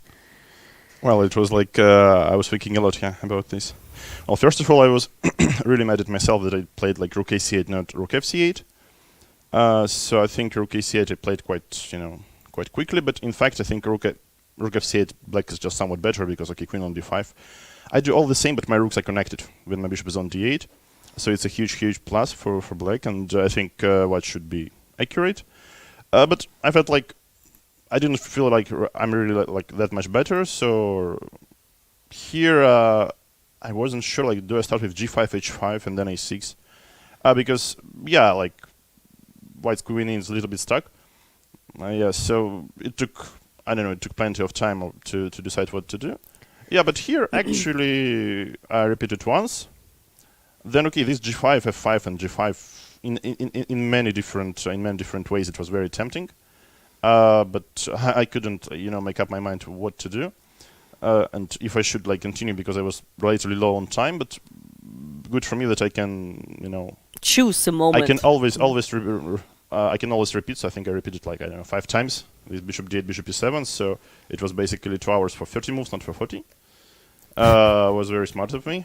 Yeah, but here, I guess he wanted to call an arbiter for a default repetition, so it was like priceless 2 minutes for me. And here I felt like maybe, okay, if he wants to draw that badly, then I should push.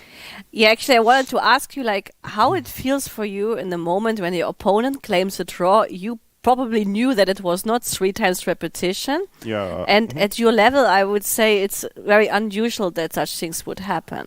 Well, he probably, I felt like he easily went for this line, which is quite murky, I would say. I was queen on b6. It's not looking good. Maybe white is all right, but it's not looking good for sure.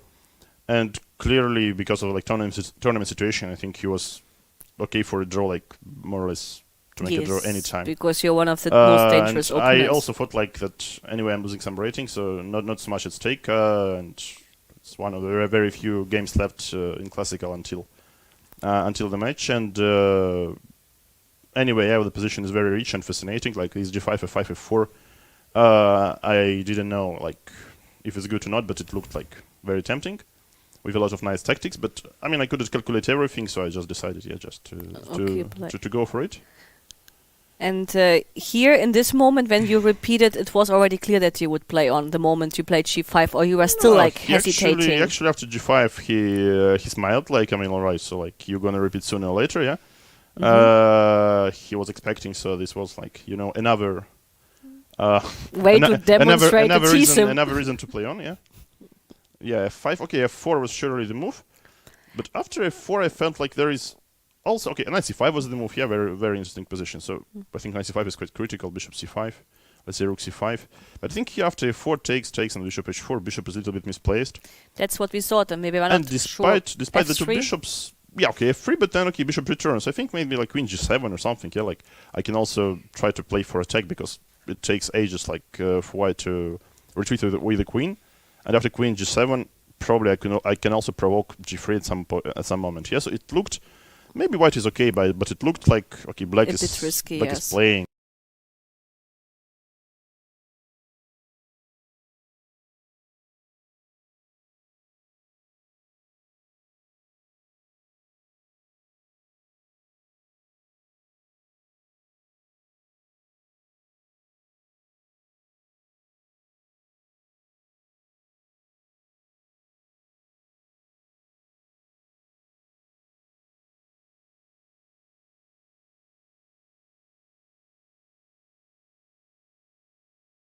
I'm not sure if maybe I'm even winning here, but I'm not sure. Everyone is hanging, yes. So, let's say if knight e7, queen g5, knight g6 looks smart, and maybe after queen g4, rook takes e4. I mean, okay, lines are really fun, but I think the problem was that hang on, knight d4, bishop c4, knight e7, maybe queen d4. Okay, queen d4 here. I can at least take on d4.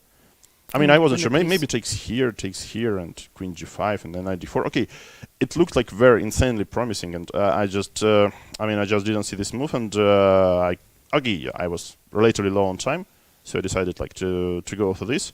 And of course, immediately after I took, I noticed that d4 was smart. An option, yeah. Yeah, and after bishop c4, okay, I'm not sure what's going on, but it surely was I shouldn't whine too much.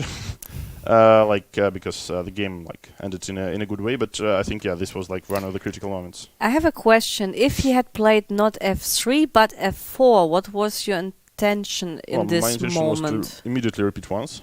Yo, the maneuver. Okay. Maneuver. Yes, I but brilliantly. Now.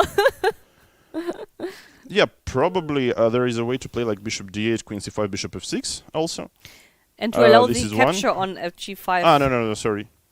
At some point, maybe here after bishop d8, queen c5, maybe here to play g4. I'm not sure because, strangely enough, okay, this is not so great, yeah, for white either. So I mean, of course, what I did is very, very knight d4 very here? tough. Well, knight d4, maybe I can just take on d4. With this bishop, I think I might be slightly better, even in the endgame. So not necessarily, but also bishop e7 here, queen c3, bishop f6. So clearly, I'm choosing the moment here, where I decide to make a draw. So, f3, of course, is more. Is more interesting because, maybe d4 just wins, yeah. But then if d4 wins, then okay, then shame on me. But this also looks great, to be honest. Of course, repeats once. Well, I'm not sure. I'm not sure what was going on. So this was my intention, bishop f6, and see what happens. Also, he had the move here. I thought maybe it was worthy to try it, play this. So I imagine knight e5, queen c8, bishop b6, and here queen c5. I wasn't sure what is this. So clearly, okay, we'll have queen for two pieces. But here I wasn't sure. Maybe white is in time, yeah, to get a nice positional compensation, yeah, because then he takes on. I mean, that's very, very tricky. So if I play d4, then okay, white is probably lost. But if he plays bishop c3, white can never be worse here. So this was very, very critical. So after bishop e1, okay, probably I'm not forced to play knight e5. That's another story. I can go for the same bishop f6, but maybe queen goes to f2, and this is more easy for white to play later on. But here probably, yeah, here I thought okay, rook c1. I think a careless move. I would probably play queen b6 anyway. And try to play knight c5. Yeah, queen b6, probably queen g7. I have to, if I want to play on. Okay, let's say king h1. And this position, well, I wasn't sure. So, yeah, obviously I can get back to my good old bishop d8, bishop e7 strategy, yeah. Like kill another couple of moves and take a draw, but maybe it's just playable, yeah, like as it is, because okay, his pieces are far, and maybe like king h8, rook g8, I don't know. Well, would be different story. Yeah, and like it was in the game, I think he just blundered that I have this knight f7 resource. I have a question, because we were wondering very strongly, instead of rook e1, what would you have done after knight c5? Because we were like a little bit puzzled. Yeah, I had no way back, I think. Like yes, and let's say I take on d5 and play bishop f1. Yeah, and then probably rook e5. The king has to move first, yeah. I thought like rook e5 or something should be... I mean, clearly I'm not forced here. But also rook g8, the idea... I mean, knight d4, so the position is very rich. In fact, maybe nothing works, but I shouldn't be worse than that. Okay. That's for sure. Just to us, it looked more natural than this rook e1. Well, he blundered knight f7. Rook e1 was very smart, intending with playing knight d4 after knight e5. But yeah, unfortunately, this doesn't work. So actually, I also couldn't guess why rook e1 is bad until I saw the win. Yeah, because here after knight d4, I thought maybe I should play knight d3, knight e6, and here queen g6. Very tricky. And let's say if he takes on f8, then rook e1, bishop d4, and d6 is queen is lost. But if queen d5, then surprisingly after knight e1, okay, the mate in 1 is serious business, yeah? Yeah, I guess. So after he takes, I guess just queen f7 should be nearly winning for me, I think. Okay, maybe not necessarily like rook e2, but it should be like an extra exchange and a nice position. Maybe that's still unclear, but it looks all right. So after knight d3, yeah, knight e6, queen g6. I thought maybe just rook e2, and here I couldn't see anything. So maybe bishop e5 was the move which I considered, but I mean this is a madness, yeah. Like bishop queen d5, rook e6, probably just I don't know, just rook c2 d2, maybe attacking the knight. So yeah, so this wouldn't work for me. But then okay, I finally saw that okay, this is knight f7, very nice idea, and bishop on f2 is overloaded. Yeah, it can't protect both d4 knight and d1 rook. We actually also missed that move in our analysis. Yeah, so after checked knight e3 actually. I think rook c7 was the best chance, however. And here at some point I was going to play like bishop f7, but then okay, after bishop e2 I didn't see anything special, how to proceed. Okay, I'm better, but I'm not winning, so like knight c4 or something, but I don't know, rook e6, queen d5, I mean crazy position. But here, at some point, I decided, anyway, it's not so much time left to calculate, so let's just push like queen g5 with the same ideas. So bishop h7 check is nothing, yeah. Basically, yeah, bishop is under attack there, and then, okay, I come back to attack on f3 and on g2. If I go king h1? No, then on d3 is d3 hanging, is still hanging, okay. So bishop h7 and king h1, maybe that's the way. But then, okay, maybe something worse. I was hoping that something will work, yeah, actually. I wasn't sure, though. Yeah, I mean, this okay, would have been the last moment. Rook c7 was very, very serious move. Probably why like should be all right, but yeah, but after knight d4, yeah, it was sort of. But it wasn't over for me actually. Yeah, so here I decided to be very, very cynical and play bishop c8. We were very surprised by bishop c3 move. Actually, I was close. I actually was close to blundering some brilliancy. So queen f6. I mean, okay, greedy move. Also, I could play queen e5 anytime, of course. But greedy move, and here. Suddenly I noticed that he actually has an idea, so let's say I play some nonsense move like king g7, queen h5, h6, and here rook c8. And probably I'm lost, yeah? And then queen g4 and queen c8, yeah? So there is some fine geometry. So, yeah, it took some time to make myself like playing bishop c3, but actually after bishop c3, I can also use the weakness of his king, yeah? So I think maybe this is a little bit fancy, but I felt like removing this pair of bishops is a good thing to do. Is very good, yeah. And then after that, everything I think went quite flawless for you. I could take on h7, but then king g7 doesn't change much. And here, yeah, finally I consolidated all my pieces. And okay, yes, and it was a piece is a piece, easy. Yeah. Okay, king h3 was fun move in the end here, but. So I mean, like when you look back at the tournament, you started with 6 draws in a row. Did it ever happen to you that you played a super good tournament where you started really with 6 consecutive draws? I mean, what do you mean super good? Like when you play a super strong tournament that you would start with 6 draws, because for us it's very usual that you usually score a lot, but also like not having 6 draws in a row is something which I think I never have seen with you. Well, you know, everything happens, yeah, you know, sooner or later. I think I had like some tournaments, some long draw sequences, but I mean I can't recall, so it should be Should be studied, yeah. No, I guess. I'm not sure. I don't want to. No, it's okay. I don't want to give a wrong answer. Yeah.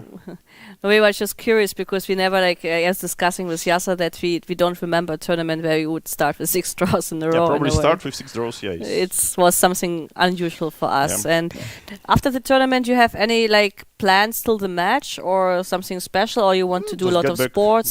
Get back to work. Probably. Get back to work, to prepare, do a lot of sports. Like despite the chess, you do some sports or like something special exercises to keep in physical shape? No, I'm just trying to survive. Okay. First this tournament, then then trainings, then the match. Yeah. But you pay attention to sports. Yeah, well, indeed. But it's like I'm not going like I think I'm not doing as much as before Dubai match because it probably was a little bit too much that time. I don't know if you want to answer this question or not, how you would evaluate your opponent, like Ding Liren. What kind of player he is for you? Is he someone you have a good score against? I think we are pretty much have the even score, and obviously he's one of the strongest players perhaps ever, and obviously also right now. So yeah, to have a chance, I should give it all. So let's see. All right, then. Thanks a lot for coming here, and congratulations again for an amazing win today. And I hope to see you one more time at least, or maybe 2 or 3 more times with a good run for the remaining games. I'll try. Thank you.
Welcome back, and we have one more game to go. Still in progress.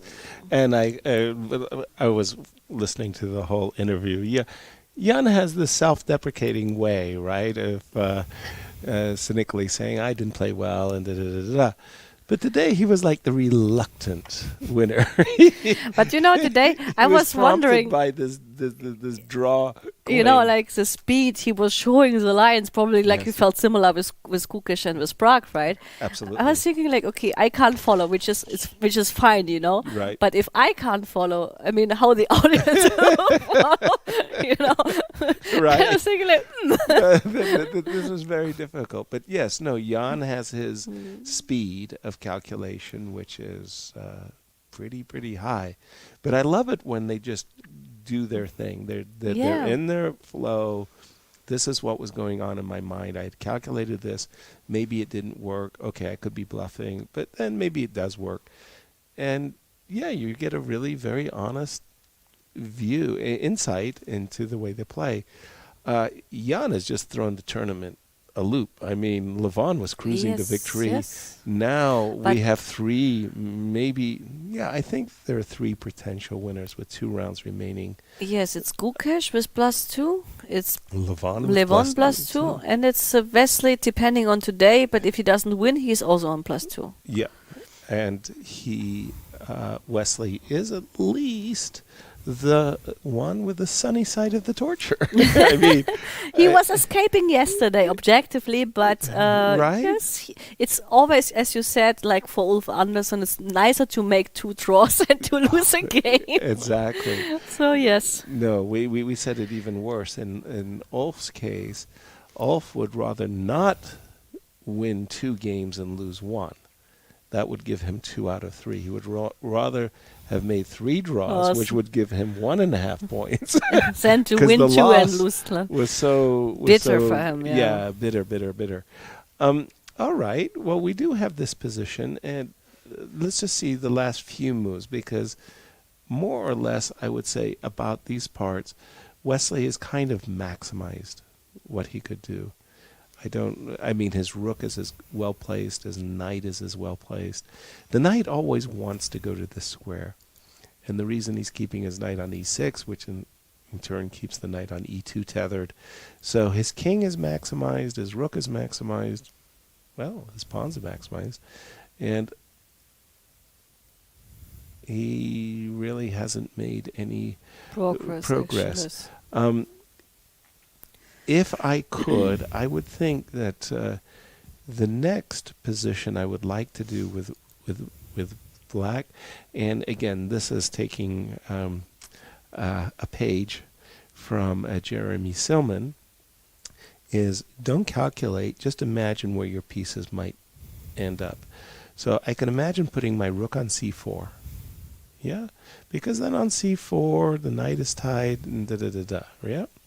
I could imagine putting my king on f5, and maybe the knight I would nudge towards the e5 square. I would like to see that construction with a pawn on f6. Everything is covered, and I've kind of done maximum things.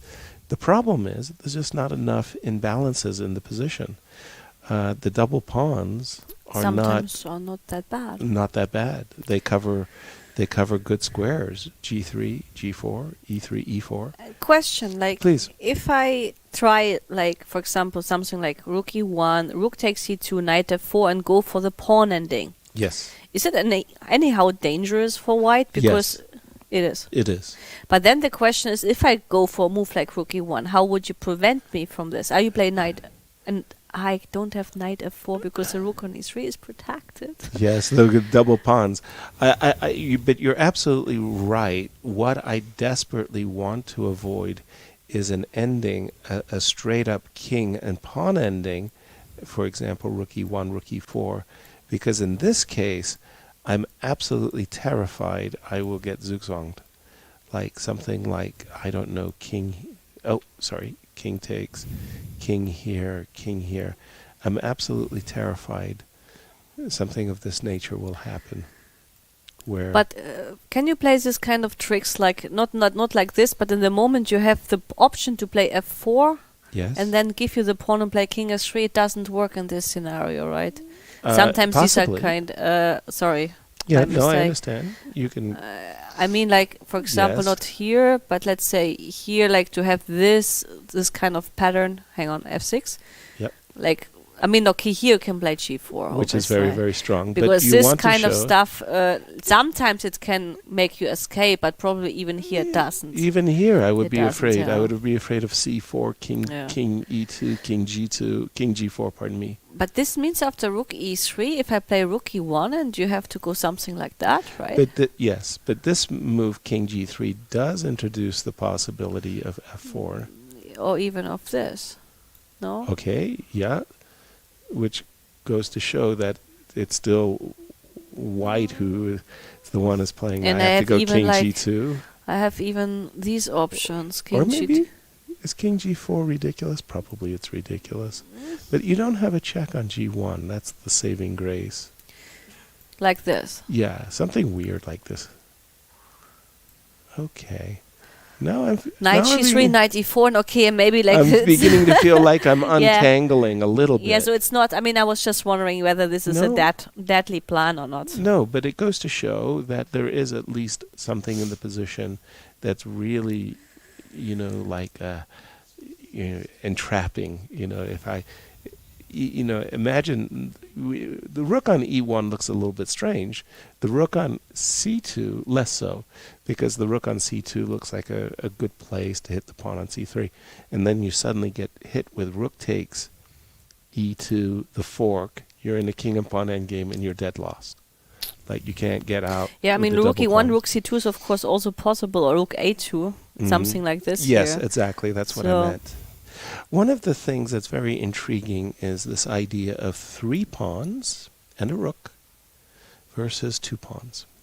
So then I say to you, Lizzie, you have a very bad karma, and your job today is to defend rook and 2 versus rook and 3.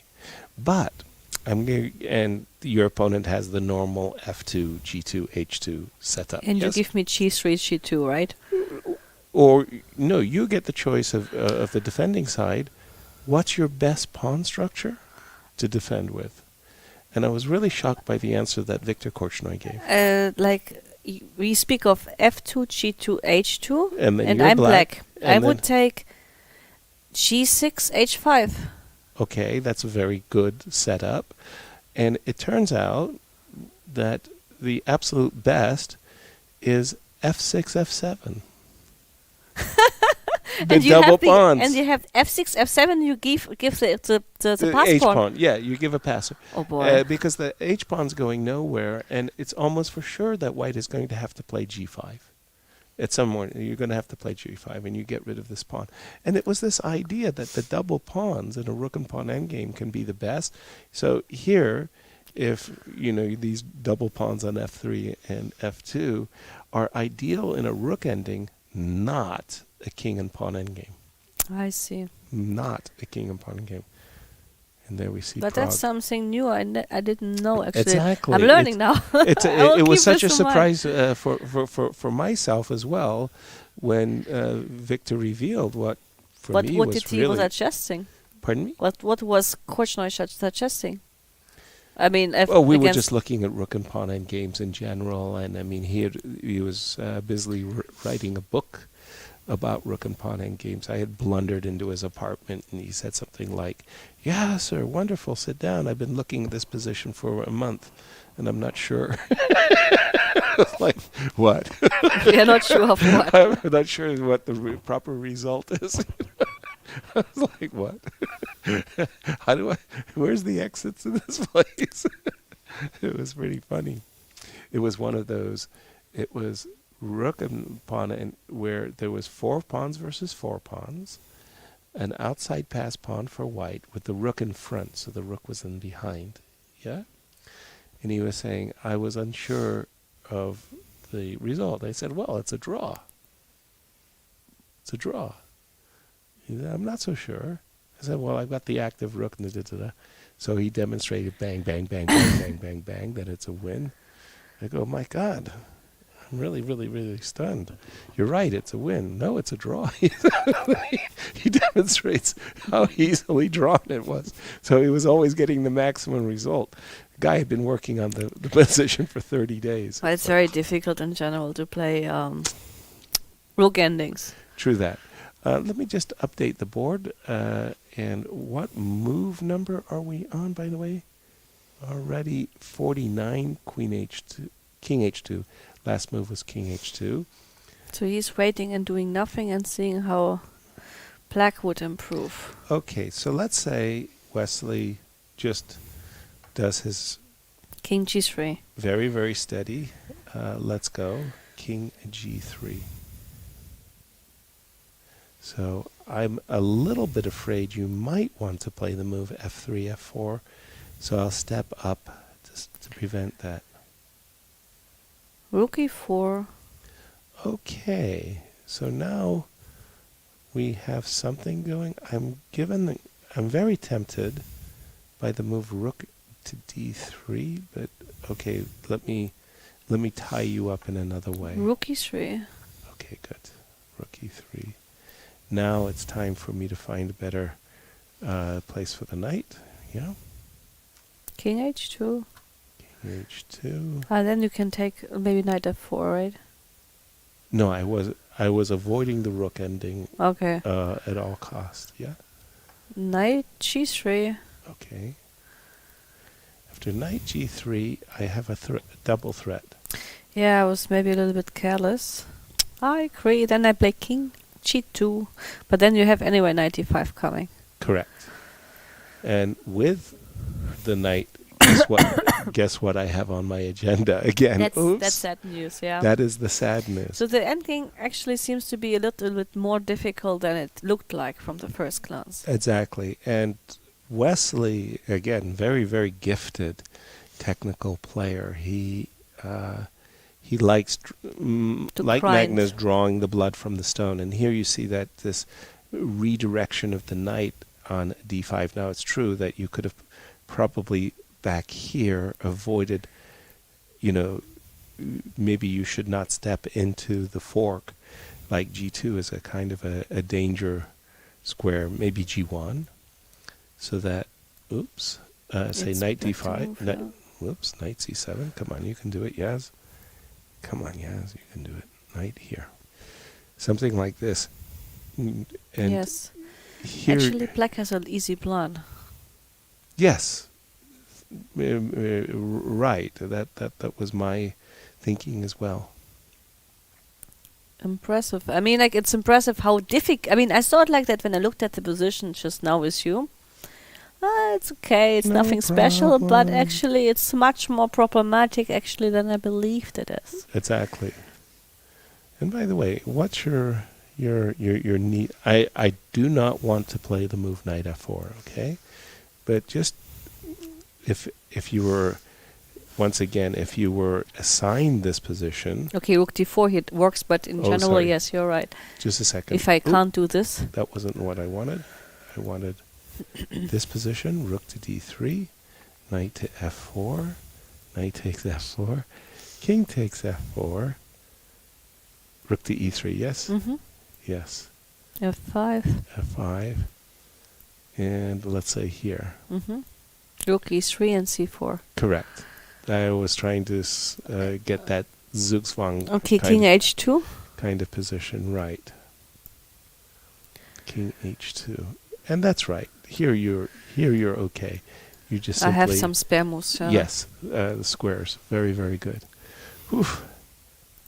Whew. So very, very, very tough. Your overall opinion of this round so far? I mean, it really shook up the tournament. It's amazing. We have 2 black wins, and the one who has a chance here to win, and the remaining one is also black. Black. Like what happened? Black is okay. Yeah, well, exactly. We had 6 rounds in a row where white seemed to be overpowering, and it wasn't just that white was winning.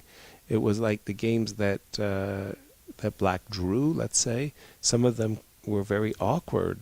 Gukesh, for example, just to name one person, was on the black side against Anish in a bishops of opposite color ending, and he defended it superbly well. It could have even been a greater whitewash, if you will. And today's turnaround wins with the black makes our tournament champion an open question. I agree. How do you like the runners? We've got 4 runners in the final 2 rounds, including Wesley, and I know a lot depends on the outcome of this game. But we'll have Gukesh at +2, Levon, who might be wounded, at +2, Jan at +1, maybe ready to explode. To come. Yeah. And to finally get back. And Wesley? Yeah. Who's going to be the champ, Lizzie? Well, I'm always the one I would always like to root for the youngest, and the youngest from these guys is Gukesh. Is Gukesh. So I would always, of course, cross my fingers for the youngest because I know what it means for a young boy like him to win such a tournament. It can change the world in a way. Exactly. And for the experienced guys in this tournament, they won many tournaments. It will not change the world for them, It won't change the world, but it makes them feel better. Yeah, that's true. Yeah. About themselves as well as the world.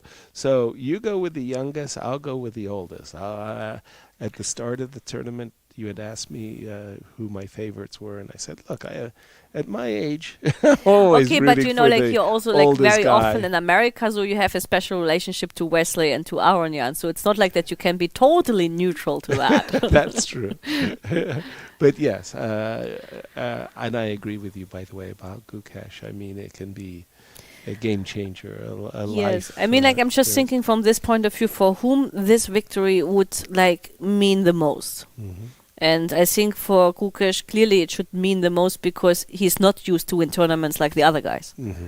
And that's why I think for such an experience, it really may, change something, and you would even race even more. So that's why I believe such a win. May I just play devil's advocate on that one for a moment? Because I agree with you wholeheartedly, Gukesh. But maybe in some ways it could be career defining for Jan. if he wins this tournament after kind of sandbagging his way or quietly being in the background, and then suddenly, he running feels from great behind, with some supreme rally. I mean, that will really empower him. Yes, you're right about that, because it might be very, very important for the match against Ding. Precisely. And if, for example, between Ding and Jan, for whom I'm rooting, here I have to be honest, I'm clearly rooting for Jan. Me too. Because Jan, I've known since a long time, and Again, I have at least same. I could talk to him, and he's very social, and he's Right. this is like a kind of superstar in chess, Right. but he talks to you. He's Exactly. social. He's chatting. He's he would even explain you things. He's a very nice guy in general. And okay, I even once did an interview with Sting, and it was quite funny. I would say he's a very polite guy, but still, Very it's not polite. the same relationship in a way. No. I mean, and for Ding,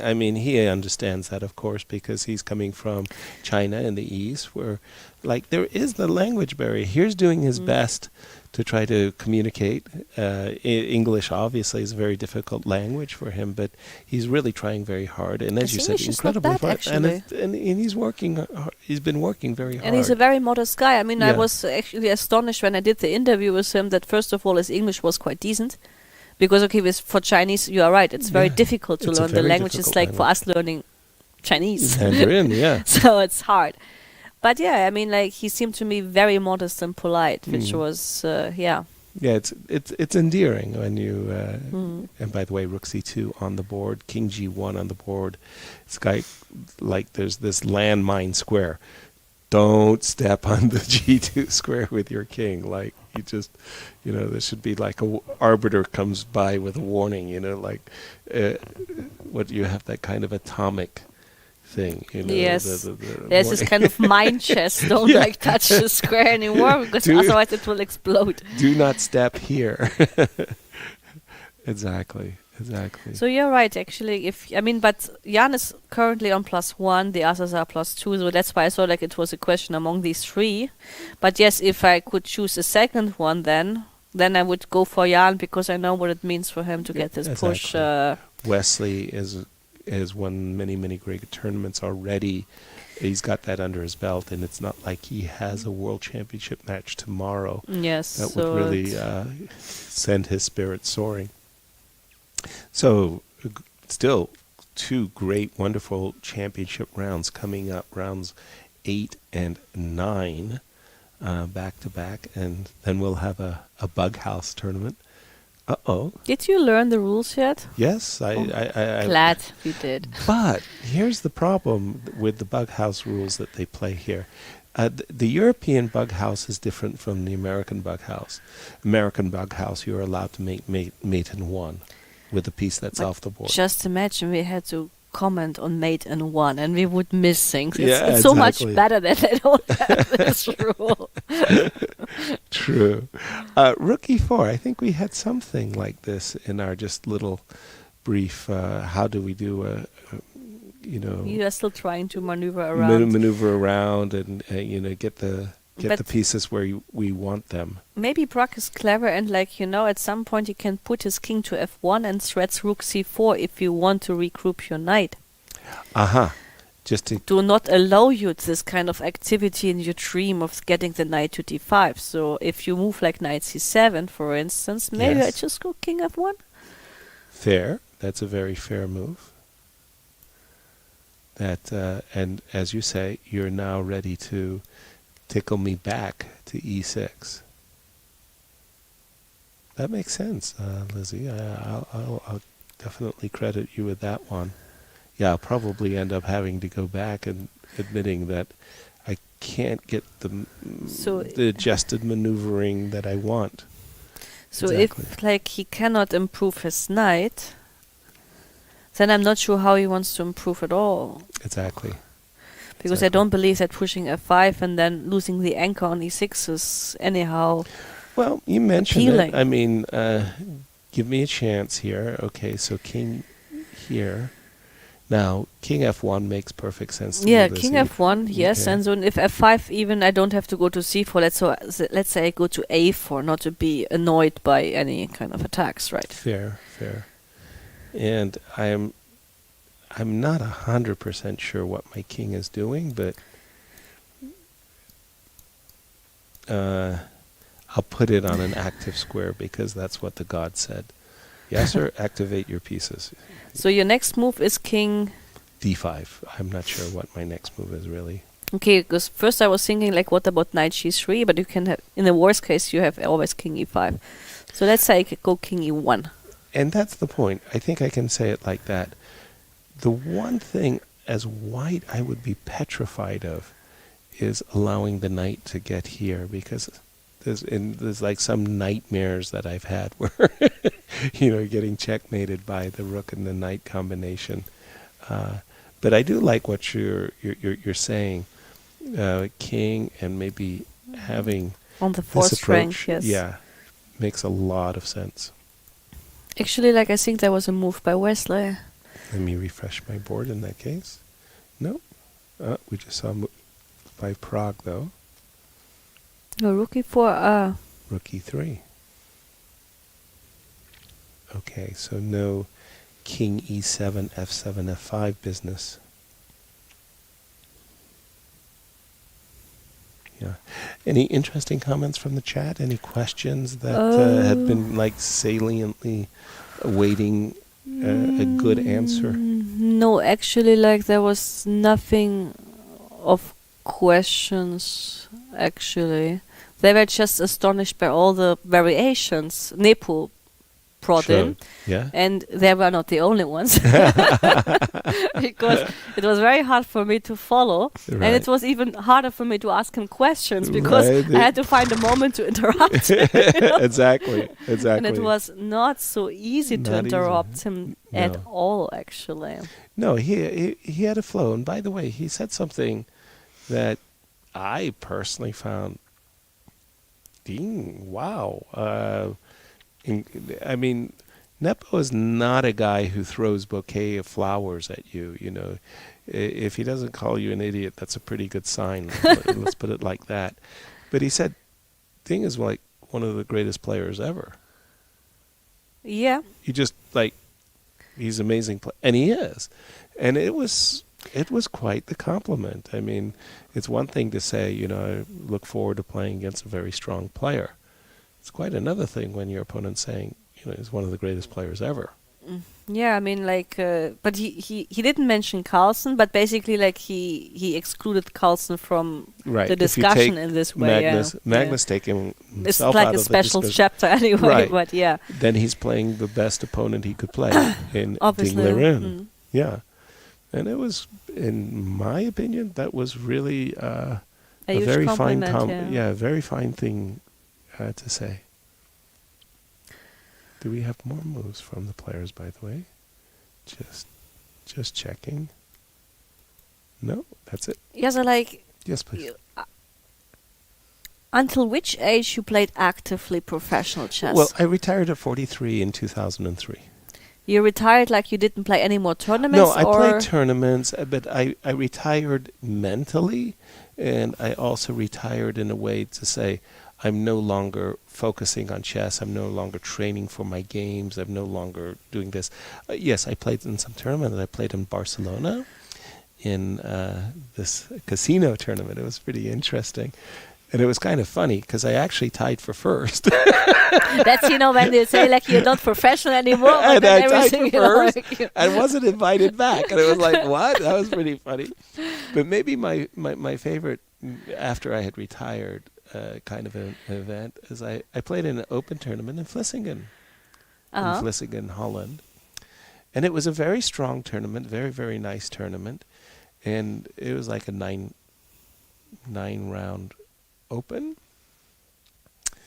And Lizzie, I'm not kidding. I mean, the average age of my first 8 opponents must have been under 20. Oh, wow. There was just junior after junior after junior. I was always ready to go to the organizer and complain. I mean, Give dude, me someone my age. Yeah. Well, it's not only that, but the juniors are coming in at 2,300 and they're playing with their databases. Anyway, I end up in a pretty good position as far as the tournament is concerned. And in the last round, I have Evgeny Sveshnikov. as my opponent. He's And like suddenly 80 years old. Yeah, and I suddenly was so happy. the age I felt like a average. junior. It's like, great. Evgeny, so nice to see you. Because I want to say suddenly the age gap, in stats Went in my equalized. favor. Right. Precisely. Because if someone would calculate what was your average age, like opponents, and like, Right. what do you want? It's more or less fine. I went all the way to 35, from 20 to 35 in one go. And after you decided basically to give up, not to give up, but to stop your or pause your Chess, career, yes. you gave lessons, or you went No. on commentary like in originally the idea, and I went and I did it for a few years and was successful in it. It was doing financial advice. Yeah. so you had a job. Yes. Okay. If you will, in that sense. And then I discovered that, well, I really miss chess. I miss chess a lot. And it wasn't like I wanted to return to the game as a player, because each and every one of these guys, I don't begrudge their lives at all. I mean, they're really working very, very hard. I'm not going to say, slavishly like dogs, 8 or 10 hours a day, but they're putting in so much time and energy, and they're almost, well, I think it's a cruel thing to say, but chained to their computers in some way. They have to have the latest in the database. They have to follow the tournaments, what their colleagues are doing. And it takes a lot out of you. There a lot of mental energy. So I don't begrudge them, but I love chess, and commentary was like this perfect way of coming to the tournament, watching the best players in the world, and getting VIP treatment. Is like, what? Count me in. I love it. So you never actually gave lessons to some young talents, or Well, that's kind of a funny thing to say, because I worked just a very little bit with Wesley. Wesley is really, in my mind, a self-made man. But just prodding him here and there and go look over there.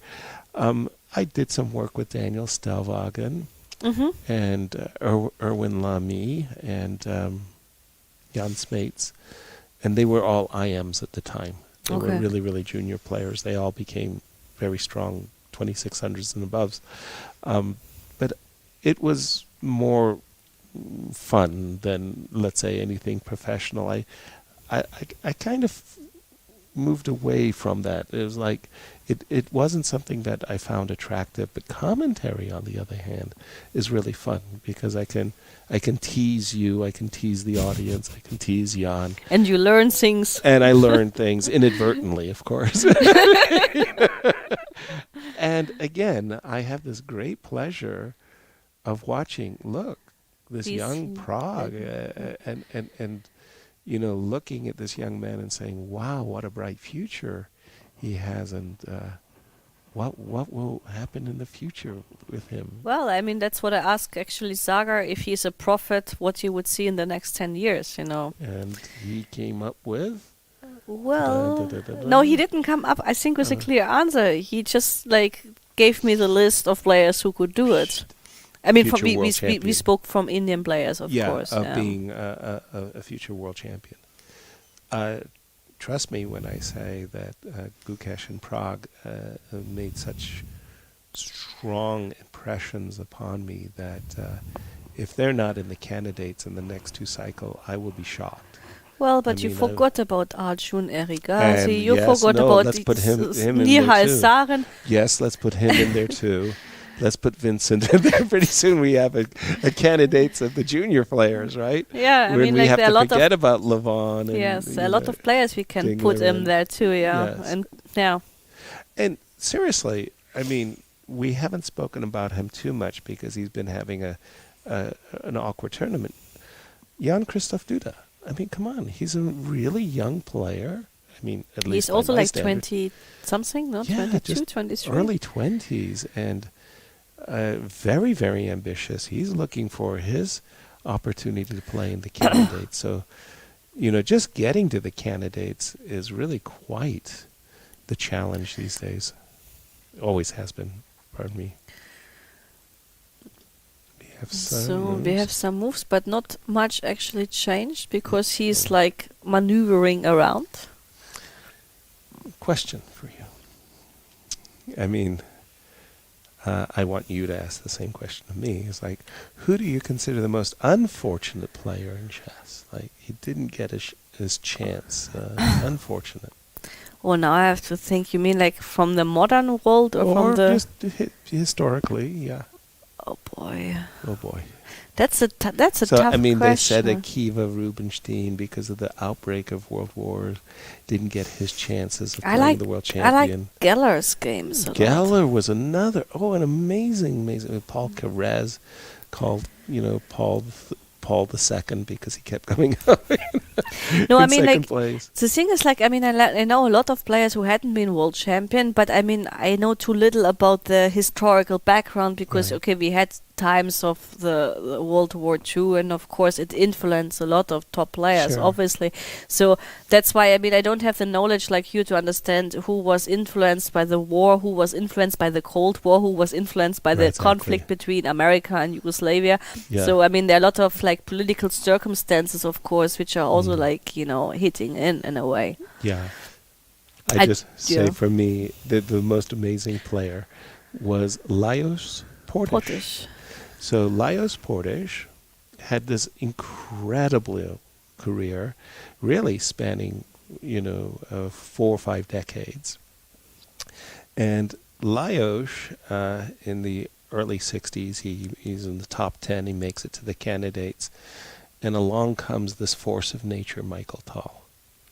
It's like, dang, where did that guy come from? Just out of the blue, like, boom. And becomes world champion.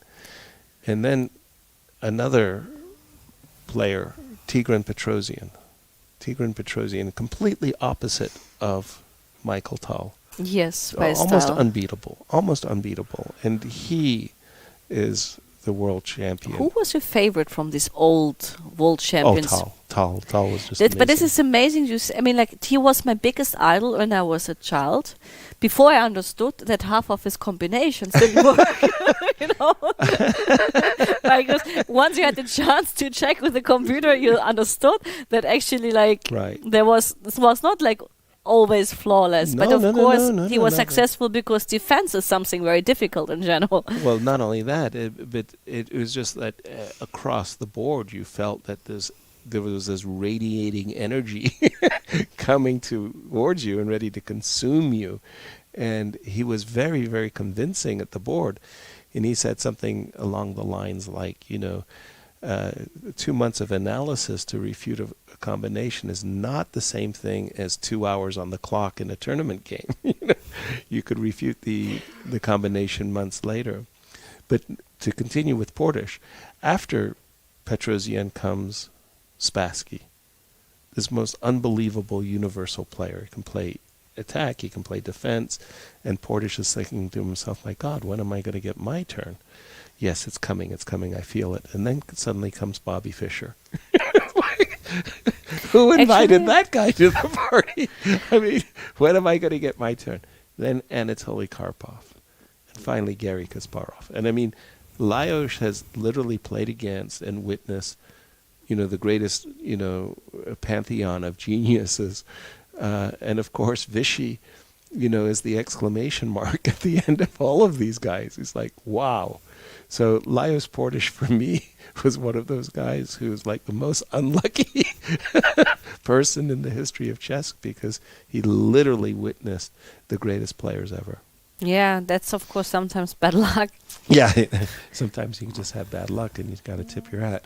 Now, another thing to speak about just a moment as the players are reaching towards their 60 third moves. time control is sometimes you just play around with the position for as much as you can to eventually get to that moment where there's the time factor, right? Where Pragg might have to rely upon his 30-second increments, and the experienced old hand of Wesley. Do you think that could be a factor in this game, that time? Time for now, actually, like Pragg is fine on time. Right, as is Wesley too. And Pragg showed yesterday that he's even fine with few seconds on the clock, True. So But in that game yesterday against Anish, it was more concrete. if you speak with Pragg, he'll tell you that he was on the sunny side. It's one thing to be on the sunny side and playing moves easily because you have a draw in the pocket. On the dark side. Right? That's quite the other thing. So I have seen, players deliberately playing for that type of outcome where the clock is a key factor. No, here I think I can't imagine that this is going to be difficult, but for how long does Wesley wants to maneuver around before he would push a pawn? He can do it for some extent. I think the last move, by the way, rook a6, is a kind of indication that he's ready. Shall we make a move for white? Let's imagine king f1 for just a moment. And let me put the following in front of you. f5. And if I go rook c4, then you may claim that after rook a5 my rook has no squares. But it's not such a bad thing. Or maybe it is. I was going to make a different kind of claim for just a moment. The claim I'm making, which is actually a little bit absurd, is I'm going to play f4. What I'm trying to do is capture your knight. Like literally, I'm trying to create a situation where your knight is trapped. Okay, if I go rook e4? Yes, exactly so. And let's say I play king f6. And the moment I play c4, it's c4 is risky because you will not allow me knight c3, right? Not on a not in on a million years. That's not on a good day. Right.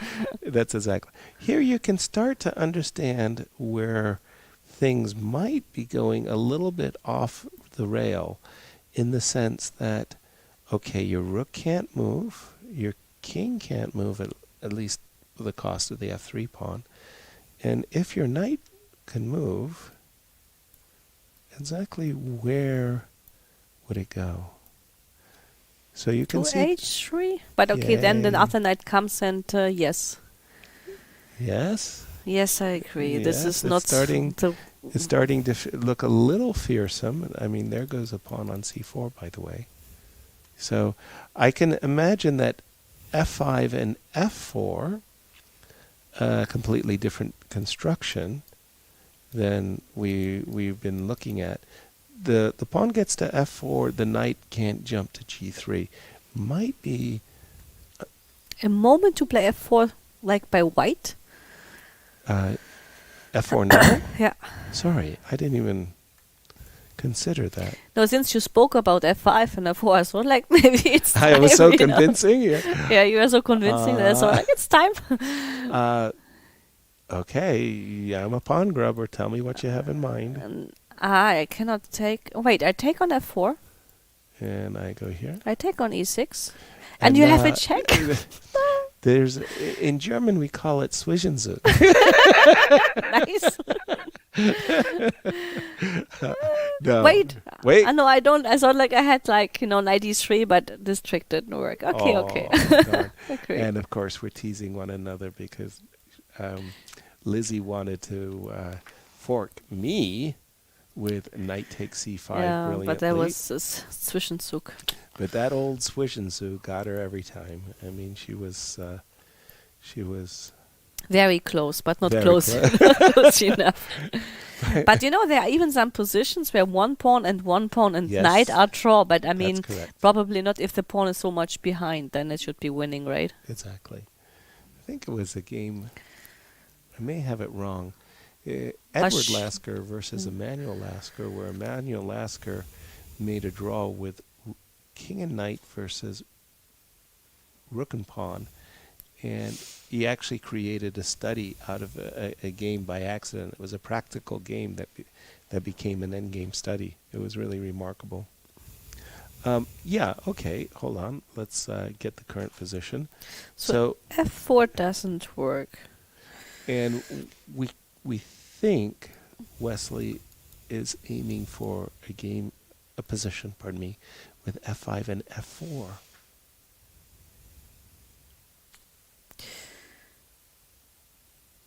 Okay, if I play rook e3, you play f5. Let's say. Why not? I play f4.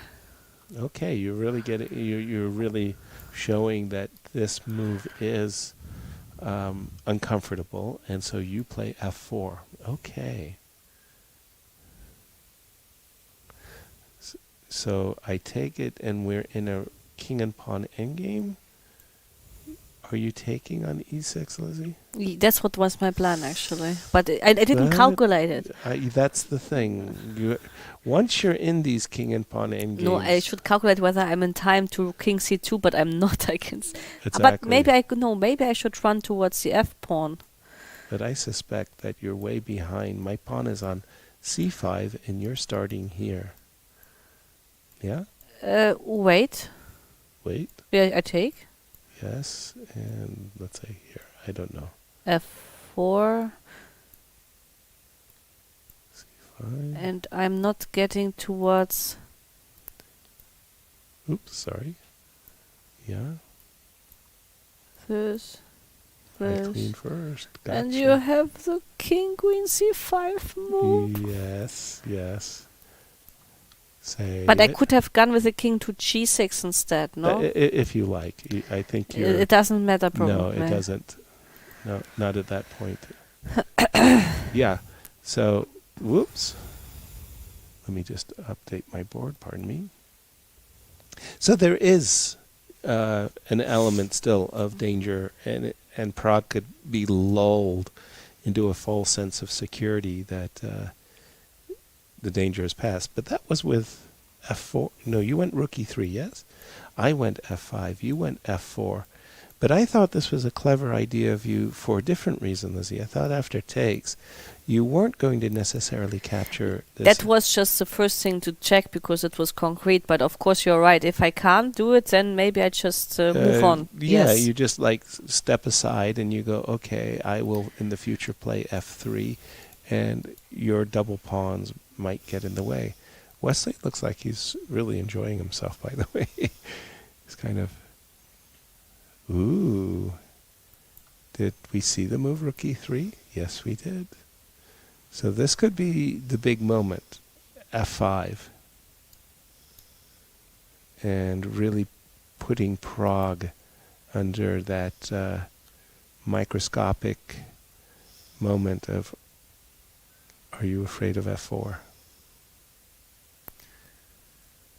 I'm looking at the camera and I see that even though I don't see it, the legs are shaking because the body's shaking. But actually, right? like Pragg, I witnessed it already yesterday and the days before. He's moving always with his body, while the others, actually, yesterday it was very significant to see. He was moving like this. Okay. Because this is the way he's thinking. I think like he needs to have like some movement, and even now he has some kind of shaking. Right. Whereas Giri was like, you know, totally stoic. Yeah. Yeah, like a stone, you know. It was impressive to see the different body language. So for Pragg to shake is quite common, I would say. Wesley looks as calm as he could possibly be, just enjoying the moment. There again, that kind of a nervous wiggle. A lot of American chess players had the nervous wiggle, including Bobby Fischer. Yeah. So besides the move f5, we had talked about, kind of maneuvering around and kind of coming up with something. There is a question from chat to you. Please. So the question is, like earlier you expressed the opinion that the championship match should be not decided in a quick control or blitz. Has your opinion remained the same? Yes. Yes, it has. And can you give reasons just for the curiosity? Oh, yeah, for sure. When I think about, for example, the World Blitz Championship, so you and I are going to compete together, and this will be the ultimate World Blitz Championship, battle of the sexes. And amazingly, Lizzie, we both have played brilliantly, and we've reached 12-12. Yeah. How are we going to settle the World Blitz Championship title? I know. Let's play a classical game. And actually, the second question by the same person was like, if you can change the format of the World Championship, what would you do? Oh my gosh. Well, first of all, let's rip up everything that exists today and start with a brand new paper, which insists the world champion, Magnus Carlsen, join the event in the qualifying stages. I hate this idea of seeding the world champion into the final. So let's just start there and start creating an event where you have a world championship match, world championship series that goes across, let's say, several months, brings in quite a number of qualifiers that we somehow managed to get to 4. Yeah? And then I really like this idea of those 4 players playing a quadrangular, which will bring us to 2, which will bring us a match final.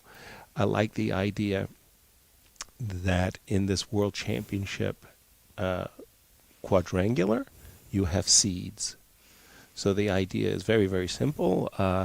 You've played these great tournaments and you've amassed X number of points, and there's the number 1 seed, the number 2 seed, number 3 seed, number 4 seed. They play this quadrangular. All the games are drawn. Number 1 and number 2 qualify. End of story. Because of their success that they had during the season. Yeah, actually that makes sense. I think it's a fair system. They play the finals, and you know going into the finals that somebody is bringing, this great performance with them, and therefore you have to beat them. Yes, actually this is similar in a way when you have a tie break of the, let's say, the first 3 persons share. Yes. Then the first 2 persons by the best tiebreak are only playing the match for the world champ. Number 3 goes away. Yes, and number 3 goes away. That's right. Like this, I think maybe actually I'm wrong, and number 3 has to play first against number 2 before playing number 1. But this is similar as well. Some ideas to that previous performance or past performance should be rewarded. And I really like the idea of a world championship cycle that is more open and inclusive. In my opinion, for what it's worth, I do like very, very much the online championships that the Magnus Carlsen Tour. I think Magnus is basically demonstrating, and he's saying, look, I may be world champion, but there's no reason I should be seeded in the finals. I have to earn it. Yeah, good. Magnus is like a very competitive player, and he loves to play, and he doesn't love just to sit and wait for his opponent. Of course. He wants to have fun beforehand. Right. So, yes. Yeah. By the way, we do have some moves, right? Yes, and you will be surprised that they played exactly like I accidentally suggested, and I wasn't happy with myself about it. F5 was C4, and this is that moment where I was saying that what I would like to do is somehow snare the rook. But after F4, I don't play rook E4. I will improve on that particular case. Okay. So first of all, I guess I need to defend the knight.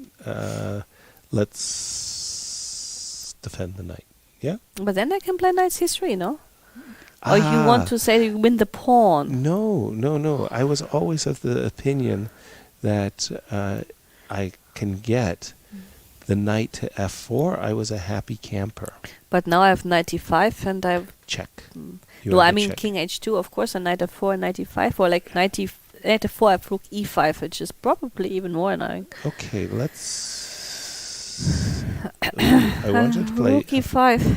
Yeah, and then I wanted to follow it up with knight to d4. Okay, here you go. Lizzie? Yes. Yes. Here. Your tourney.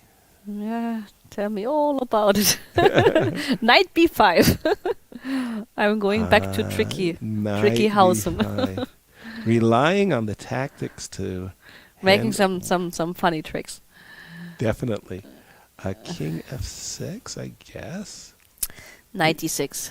Knight David 6, yeah. Yes, now I'm going after. So I guess I got a tickle. Okay, now I have to think. Because I can't go to e8, the knight is gone. The knight is kind of trapped there. Knight right? b5 back. Okay. So after all of the give and take and the back and forth, I do get this chance to maybe put my knight in the middle of the board, and can I run with my pawn? Let's see, knight to d4.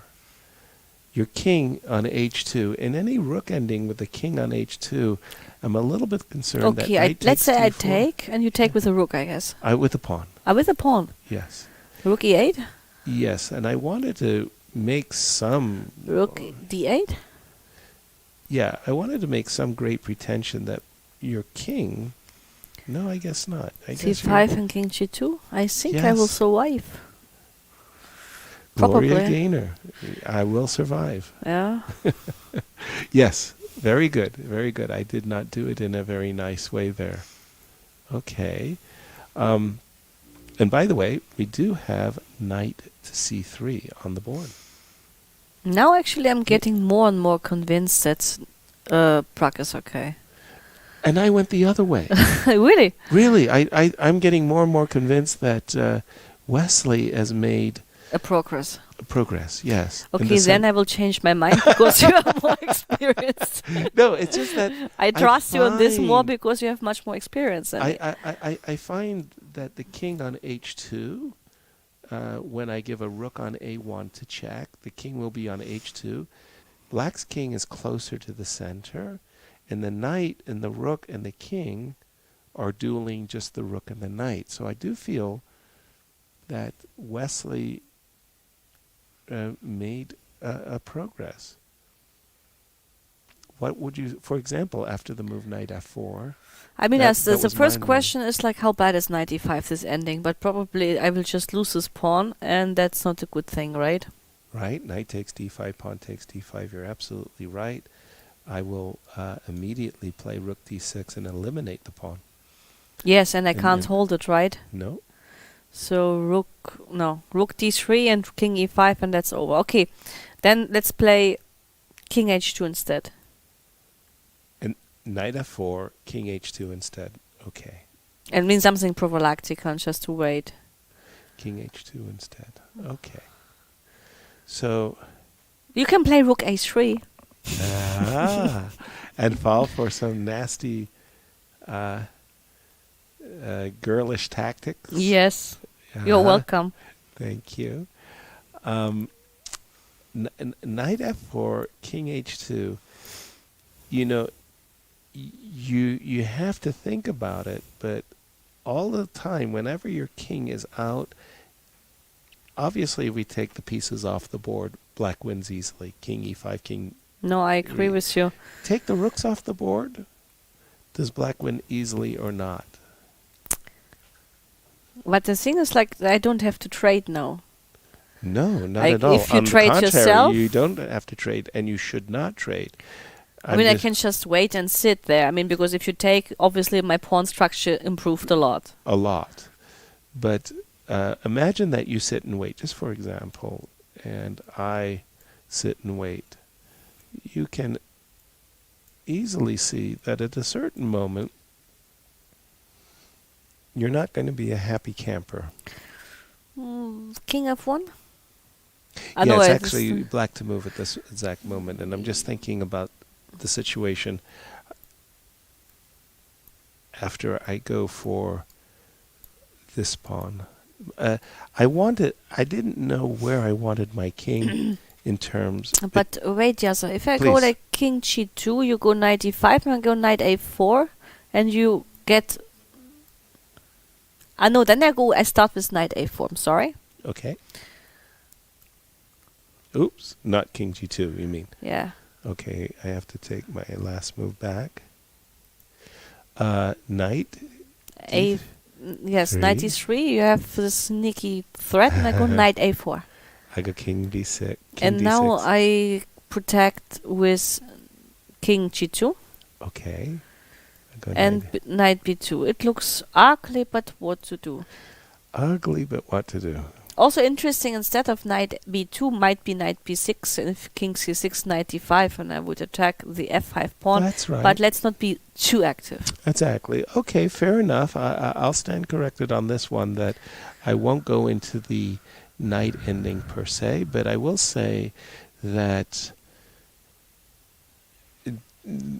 because I have that option of trading rooks, I start to think about it. By the way, Pragg has played rook e8, not waiting around for rook a1 check and But I things like like this that. move because you can give some nasty checks, and I mean, at some point, Okay, so let's see what the action is.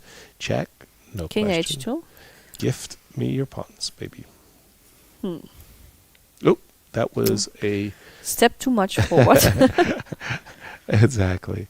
That was a slip. And rook f1 was the Okay, intention. now I will come up with something very sophisticated. Very sophisticated. I will play knight d5 check. Knight d5 check. Yeah. Wow. And now I will play king g2. It doesn't work. Why? Because you have rook d1. Thank you. But I was trying. You were trying. You get A for efforts. Yeah. So no knight d5 check, you mean? Yeah, no, but maybe knight d5 check nonetheless. And this time you and I just capture. Okay. Because I have this rook e6 check coming, and I Which have is some... very annoying, of You course. can take this pawn, I don't care. King g... Oh, well, I care. Sorry, I care. My sacrilege. I just have to pretend My like eyes watered. I e6. mean, and blasphemy. rook e5. Rook e5. Okay. Are you getting yourself mated, young lady? I have king h3. I'm feeling... Not yet, yes, not yet. I don't know. d6. David 6. Good move. Okay. E. King h3. Oh, just a second. Let me get rid of these. So I want to pick up the f3 pawn. Yes. Check. Okay, so I have to do it like this, yes? Yes, and you go rook f2 if you want to talk business. Well, then you're going to go rook d5. And we will talk business and in everybody's whatever talking, way. Business. everybody's talking business. So I'll take the pawn. And now you go... Down, yeah. This, I have a feeling, might be a table-based draw. You're probably right. You've tricked me nicely. But once again, we talk about being on the sunny side of the position, and Pragg has to find a lot of very, very good moves here. Rook e8. Knight d5 might be just the bailout that's required. Yes, but knight d5 is maybe the only resource. No, you have... And it's not like you have much choices. How about this one? Here. But Try didn't we... again. Knight d5 check we tried, no? Yes, but let's try King again. rook e5. And check. King g1, knight h3, king h1. Rook f3. That's very Nasty. sad news. That's very, very sad news indeed. This has gone wrong. But actually, I don't know actually what he did. He bet rook f1. We will see it. We will see it. And finally, with this move, is rook f1, 60th move, rook f1. Wesley has just been gifted his last 15 minutes. Now the game does go into increment play. Both players will get 30 seconds in addition to the remaining time for the third and final time control. This time control is the longest time control and is used in the World Championship match. So it means like that after knight d5 check you have king f7. Yes, I do have king f7, and I liked your rook e5 except for one moment. Yes. So let's include rook e7 check first. Yes. And then play your move rook e5. So that after takes, we're somewhere here, yeah? Yeah, maybe king h3, not to allow knight h3 check. Right. And then this one, you could be drawing. White could be drawing, pardon me. Not many options, right? No. Not many options at all. Beside knight d5. That is No, for but sure. it's. I mean, I'm just wondering why he's thinking if he doesn't. Oh, well, he has a check on f8, but I'm not sure this is helping. This check on f8 is one of those moves that I would just call an egregious move, because after king e5, the difference between the active the kings is just like so overwhelming. I would assume that is winning on the spot. It would also be my favorite one, to be honest. Yeah, it would be one of those, whoops, that didn't help. Yeah. Still, the one thing that Pragg has in his favor is the incredible reduced material. And knight d5 check, and, kind of slithering your way into some kind of rook and pawn endgame where you're only down a pawn. And what he has also is a second very long game in a row. But he's young. Yeah, but when and he full was of here, honor. Yes, I know. I mean, poor old Yaz, man, I'm on tilt, right? Like, somebody tie me to my chair so I don't fall off. Did he let you speak? I got in a compliment here and there, like, yes, good move, good move. I like that variation. He let you ask questions? A little bit. But no. He was very, very polite with me. Yeah. But no, he came in bursting with enthusiasm after a 6-hour game, and you're absolutely right. His, how do you say, his stamina was extraordinary. Yeah. So. Did you like that song, by the way, on YouTube about Fabi Caruana? Which song? From this yes. girl? Yeah, Yogo. From Chile? Yogo? Yes. Wow. He's got the stamina. The thing is like that. If I was Caruana and I would hear such a song about myself, I'm not sure I would enjoy it. I don't care about his opinion. I like your opinion. I love the song myself. I like the original version of the song. Right. But somehow to put it into chess, I mean, it's original. It's quite creative. Right. It's from Havana Nights or something. Yeah. No, it's quite creative to write texts about chess. Yes. But since chess is considered to be a professional, serious sport. Serious, yes. I mean, it is a serious traditional. This is connected with intelligence and culture. Yes. And then you have such a funny song. Yes. I think it doesn't fit. Oh, I love it. I know. I mean, it doesn't fit in a combination with chess because you consider chess as something like. I mean, at least for me, chess was something. It's culture, right? Intelligence, right? And then suddenly I hear some funny song about some funny, like a way of making fun like of the player, or not like fun of the player, but like using his name to like get chess related with it. It doesn't leave the impression that chess is something like serious and culture and intelligence. So actually, like I would rather, if I was like. Such a songwriter, I would use songs which have some more melancholic and like classics. Okay. In a way. I understand. Because it would fit better to the image of chess, let's say. But that image of chess, whether as you've described it, might best be described as an image that we want the rest of the world to cultivate. We want the rest of the world to think of as these intellectual persons who, think about the meaning and purpose of life each and every day. Yes, but chess anyway changed a lot. And in fact, what we actually have is the rough and tumble world of the opens and the craziness that happens in the world of chess. You know why I think chess changed a lot? Because during the Corona times when everything was moved online, and suddenly like I had two commentators making comments about an ending. I think I don't know if it was Krishok against Giri, but it was among the top elites. Mm-hmm. And they played king and rook against king and rook. No. And yes, I'm serious. And the commentary and the chat was just like screaming, who's doing the better pre-moves?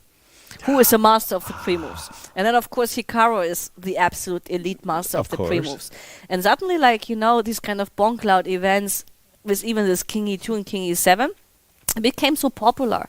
And I was thinking, what? happened to chess? Well, that's where, that's but this the is reality. like if someone would play against me, rook and king against rook and king, and would just basically try to flag me because of being a better master of pre-moves, I would say, like, I didn't learn chess for exactly this reason. Right. But maybe I'm too old for this already to understand this generation. Right. But I was actually a little bit shocked that so many people had so much joy and fun about it, and even encouraging it, and if even you will. encouraging it. Right. And this was a little bit of a surprise for It you was- about the real world of chess. let's suddenly. say, like, it was a surprise, to use a nice word, but it was rather a shock, and I was a surprise, not a happy yes, surprise. and I think there was also some other online matches between some like older generation players, like of top level, and younger generation players, and this, like, they would play on with a piece down and everything, and then would flag them.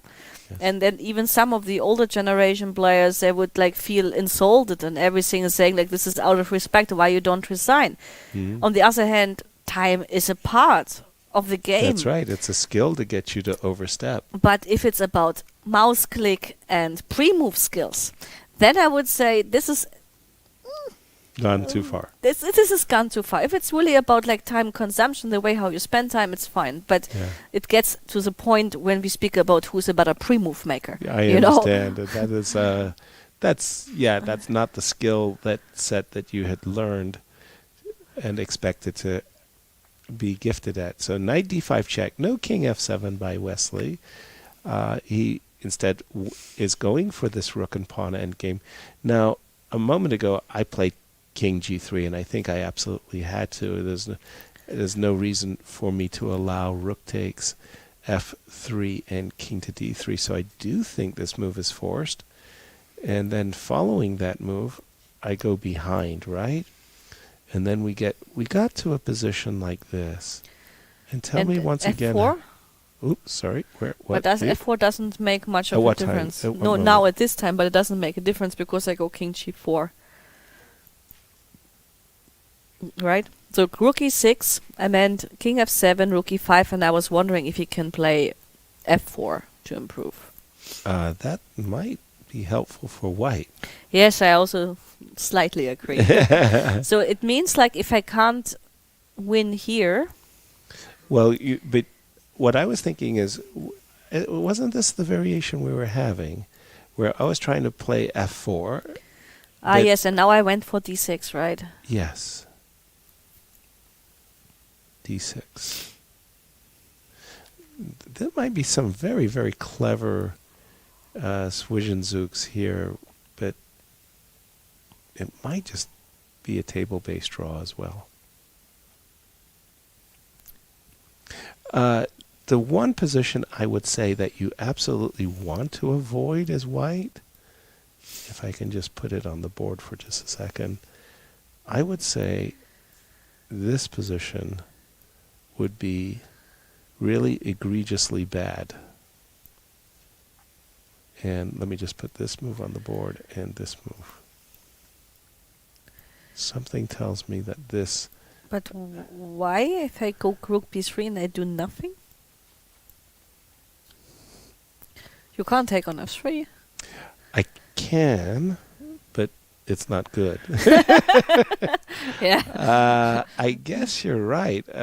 Rook goes to e2 and rook goes to e3. I will come and, in the immortal words of Larry Christensen, I'll get you from behind. Well, I will not comment on that answer. Sorry. Check. But can I play rook b8 to attack Yes. you also, like, in the same style? Yes, the check from behind is something. So I just refreshed the board for a moment, and the players are still on the position. And again, Wesley is really taking some time thinking over whether or not to take on f2. What could he be thinking about? What on earth could he be thinking about other than taking on f2? c4 makes less sense. Okay, one more look. Let's see it again. Check, king, rook, check, yes? Mm-hmm. king, rook. I have c4 as a possibility. Let's just see. But is a pawn that fast? Might be. Rook e5? Maybe Rook it's not. e6? Ah, this is nice. This And is very, rook very, c6? very, very important. You get the rook behind the pawn. And here... Yes. Here... I think you can just make d6 work, yeah. Either d6 or, I mean, not even... I mean, what is your next move, actually? I know. I understand. I do have that problem as well. I can even play like... I don't know. Maybe now I'm puzzled king e6 and king g4 or stuff. Yes. I don't think that this is like a chance to win. No, I don't think it's a good chance either. So here we have the position. And again, rook f2, rook d2.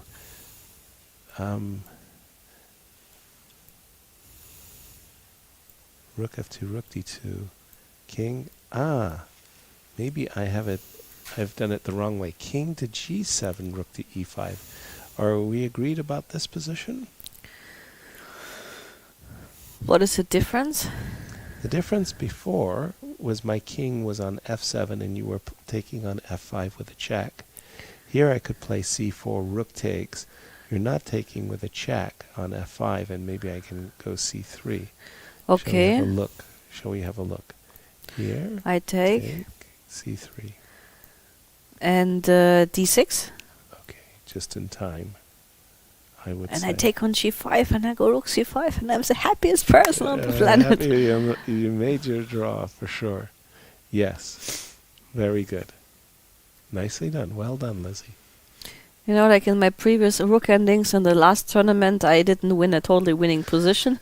But in the commentary and the analytics, I'm doing better. And that's what's important. People fail to understand that chess commentary is where it's at. No, so if you're going to get it right in the commentary booth. That's where everybody's watching. You know. No, but I think the main difference is like if you're on the game, then things are totally different because That's you right. have emotions. You have like played 5-6 hours. You have a totally different energy level. Correct. And like when you're sitting home from the computer and even have your engine on, and then you see how easy everything is, you know. I know. And then suddenly would consider like how like she or he cannot win that. It's I so know. easy. Well, you what's know? wrong with these people? They're professionals. How dare they call themselves professionals? You know, they've got it all. They've got it so easy. So this position, I find this position rather annoying. That I've got the king on this incredibly stupid square h3, right? Like that's probably one of the worst squares that you'll ever want to be on. Sorry, I think I did it in the wrong way. I think I was supposed to take the pawn first. Let me go back here. Yeah, g6. I think I'm supposed to take this pawn first. You're supposed to take this pawn. I'm supposed to come down. You're supposed to go here. I'm supposed to go here, and we get some position like this, where I've got your king cut off in the most passive way. But even if rook e2 and rook e3, I mean, the moment you play rook e2, I go rook b8. You go down. And then you cannot really escape the checks without That's right. attacking the g5 pawn. That's exactly right. Mm. And that is the most annoying thing. And can I bring the king to f5? And okay, so Yes, but then I will but always then you attack always have king g5 g4. plus that. Yeah. And if I put my rook on g3, well, But even first if of you all, put how do I get? No, if I get my rook to g3, then I'm winning very easily. Why? Because I mean, like I stay with my rook on the. Let's say I allow you this. Yeah, then I win very easily because then your king is absolutely cut away. Yeah. Mm-hmm. And then you can almost remember the game from Chennai between Vishy as white and Magnus as black, where it was all about Magnus's active king. But the king gets to d4, c4, and then? And then? Isn't that enough? And then you play at some point G4. Yes. Yeah, this is the only way. Yes. It's not like and then. It will be one of those. Whoa! Is there still a pawn on f2? I believe there is. I believe he did not take the pawn. Wild horses couldn't have stopped me from taking that pawn on f2. Wow. But this is very sophisticated. And may I ask if I now play rook e6 check? Correct. That's what Pragg is going to do. And rook e5? Correct. So somehow Wesley is thinking of a position where the pawn on f2 is a negative for white, and I don't know what that is. He went rook e6, king f7 on the board. We're expecting rook e5, of course. Yes. Sorry. But I I'll mean, just go back. I don't understand it, because in the worst case, even like now after rook e5, let's say king g6, right? I can play d6, no? He might be. Pardon me. After rook e5, he will play what? Sorry. Like Apologies if for that. king g6, at c4 he played. Yes, exactly. Rook e5, c4 is what he played. Okay, question. Let's say I take on f5. That's a good question. Let's say I go king e7. So, in many cases, you have played d6 check, d6, And the rook went to c5. I put my king on e. Okay, maybe I will not take on f5 immediately. Ooh, well, that's already a success for me. Just a Yeah, second, but let me give myself a kiss. d6. Well, again, in this case, if I take on d6, your intention is then to take on f5 with a check. Yeah. Wow. But maybe if you like play, let's say you play king f6 now, I play rook c5, Yes. you play rook d4, Yes. and I play d7. Then I play king back, yeah? Yeah, but then I take on f5. Correct. And can I get my rook behind my pawn? I don't think so. Rook takes d7 with the idea of rook c7, you'll go rook back to c5. And even if you take on d7, don't I have enough time now to take on c5? I believe you do. Yes, I believe you do. Okay, so c4, you play d6, yeah? Makes a lot of sense. d6. Okay, if I'm going to try to reach into the mind of Wesley So, I'm going to say, I'm going to jettison a kingside pawn, but not both. I'm not going to let you play that rook f5, rook g5 business.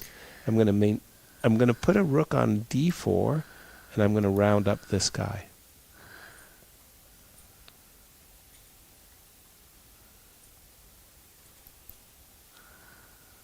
So I'll play f4. Okay, I take on g5, not like as I have had much choices. Okay. King e6. So in my mind's eye, I want to play king takes d6 and c3.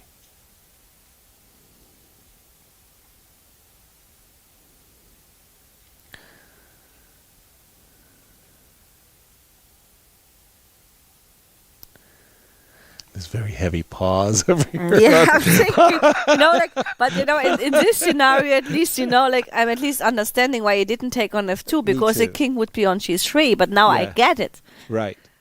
That these two extra pawns are nothing. Are stymied, let's put it that way, by okay, let's just say like we play it in a very human way. We take on, we play rook c5, you play rook d4, I go king h3. We went d6, I went f4. What did you mean? Say it again, please. I want to take. Yes. You play king e6. I did. And I will play rook c5. You play rook d4. Yes, I will. And I will go king h3. Okay. And that's a very handsome tempo. Thank you. Really? Rook c8? Okay. rook c8. Oh boy, my pieces aren't beautiful, are they?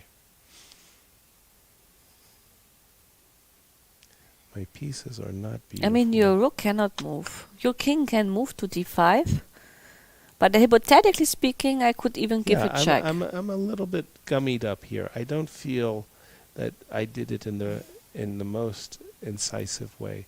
So in this moment, you have played rook here, yes? Mm-hmm. Does it make sense? No, that feels weird. I guess his idea is rook c1. But then you can play rook to d5. No, I don't feel it, Liz. I think that we've discovered the right way for Pragg. The right way for Pragg is kind of a narrow path, but I do think that d6 is the right way to go right here. I think that Yes. it's important to get the rook to c5. Well, we first took on f5 and then we played. No? No, I think this is where we're unhappy. This is a moment of unhappiness. Yes, here we played d6, And if this is king- where I played f4. Yes, and if you play king f6 Then rook over. and then king e6. Now it's an easy draw. I know I have first to play rook d4 and then I will play d7 and that's it. Yeah. Yeah, And then I get my f5 pawn and we will get back to the same business. precisely so. Yeah, you get back to this business of putting your rook in behind the pawn.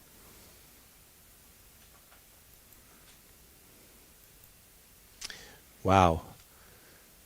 I think somewhere Karsten Mueller is very happy about rook endings. He's got articles for the rest of the year from Dusseldorf. Yeah, so... D6 is the key moment here, I believe. And he's still thinking. Yes, he is. Maybe he should listen to us. No, we'll speak softer. Yes, but I think he will figure it out. He has enough time. I mean, objectively. Mm. Are these the remaining times? I mean, for Pragg for sure, but for Wesley, did he actually get the 15 minutes on the... Yes, he did. I actually saw it, and he's down to 6 minutes and 11 seconds. They do get 30 seconds, and that is what Pragg has been raised on.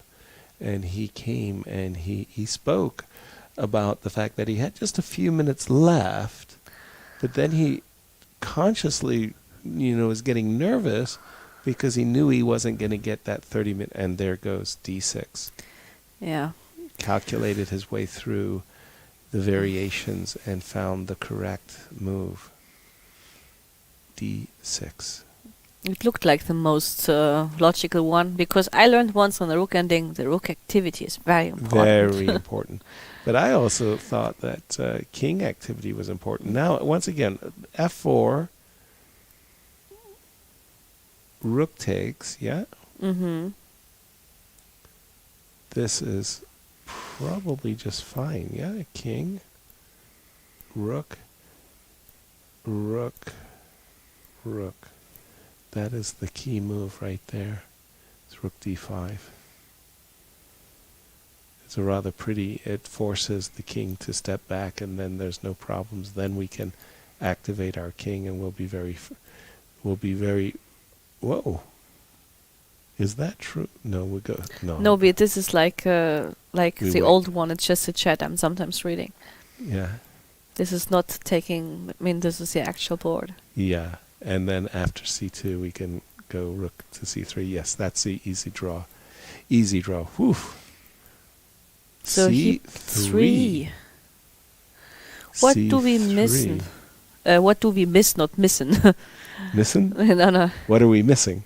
Yeah. Okay, rook takes f5 check. Yeah. How do you do? King e6. Yes. Rook to... c5. And the rook has to go here, yes? d3. And the king comes up. King takes d6. And the rook goes down. King d5. Okay. And the thing is, like, you can never go king g4 because of rook d4 and rook c4, perhaps. So I'm waiting for your king to arrive somewhere, yeah? Yeah, so rook c7. Yes. King d4. Now, I guess you want to play here and But here. now I have time for king g4, no? Yes. And again, you don't have a good move, but rook d2 or rook d1, whatever. Yeah, but... And now I should be able to give my rook one day. Yeah, one for day. this pawn and make a draw with the other pawns. Yes. Oof. Okay. Key moment number 2. You take the Swiss Zook. Rook takes f5.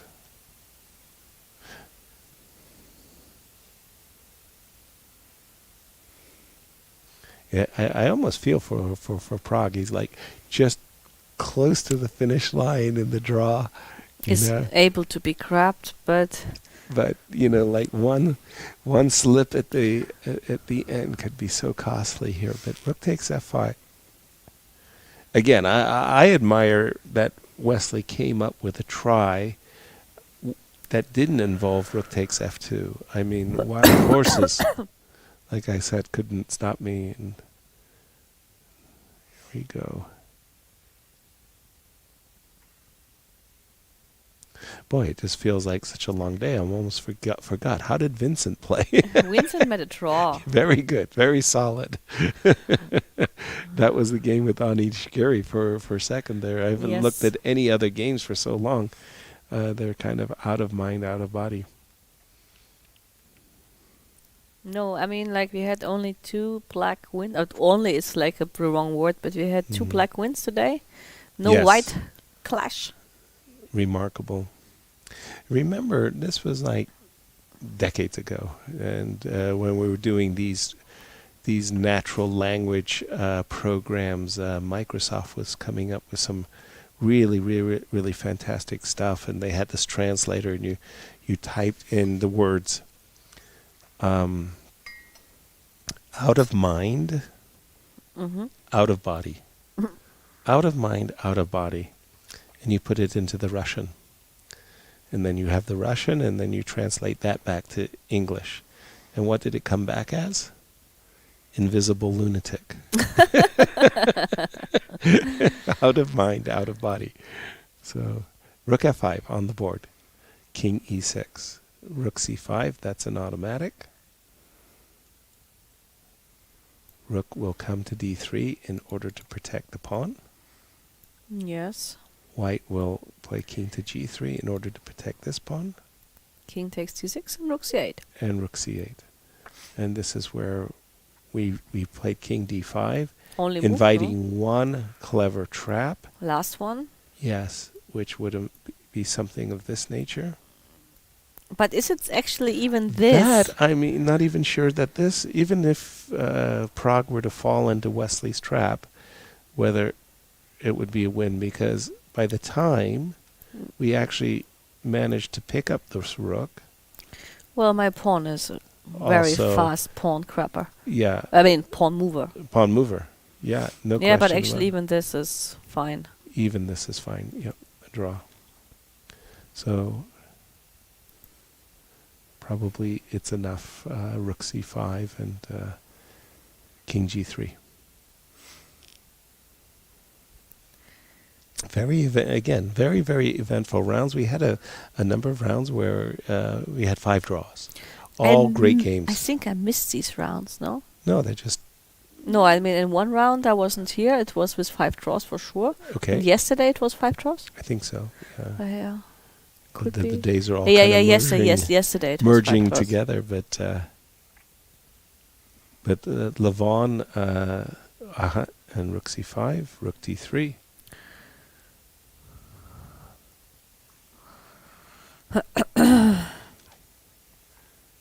King g3. Yes, that's... You can even play d7 if you want to have some fun, but I don't think it makes a difference, but there's no point.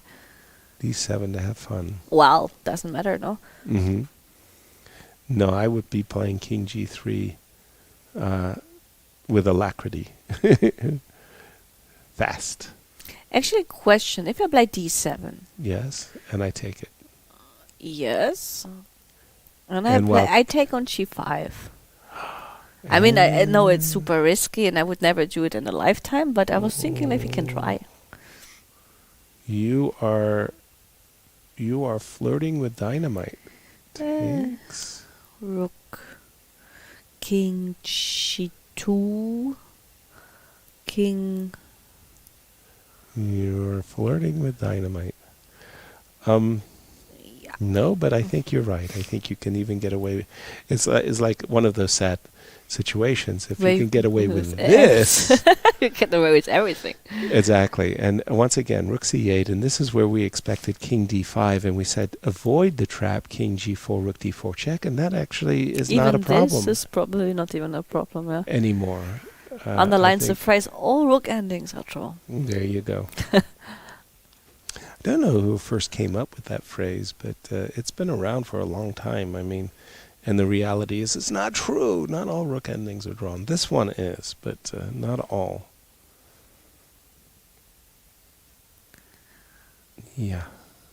Indian fans will still remember the victory that Magnus had with the rook endings, where he had the active king as black, and it came diagonally across the board.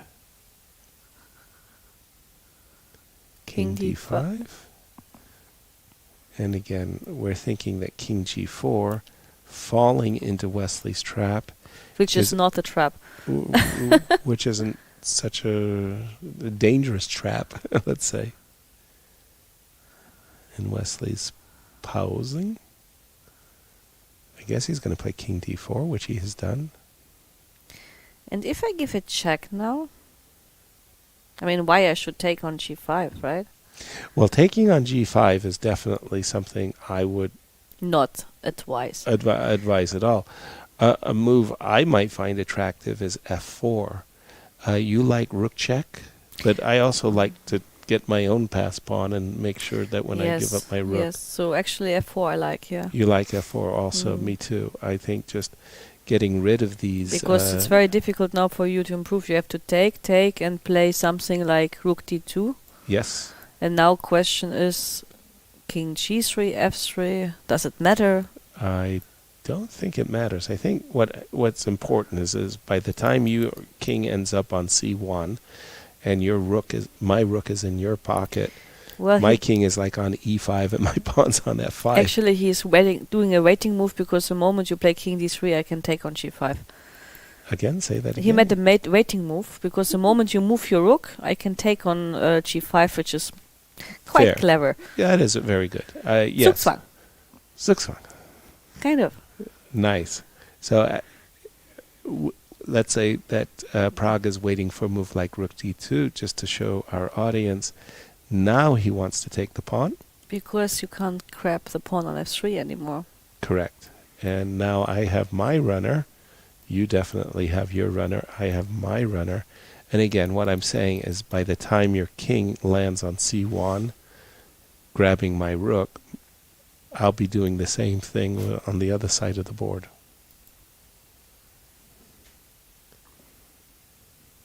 This actually didn't turn out so difficult for Pragg. No, it was easier than expected. Definitely. And I thought Wesley had come up with something clever at the time that he didn't take the pawn on f2. You know, it's always kind of strange for me in these moments where we're having these discussions, Lizzie, about rook takes f2. And I say to you, I couldn't resist. I really, I'd have to take it. And then, Wesley comes into our studio, and the first thing he says, why didn't I take the pawn on?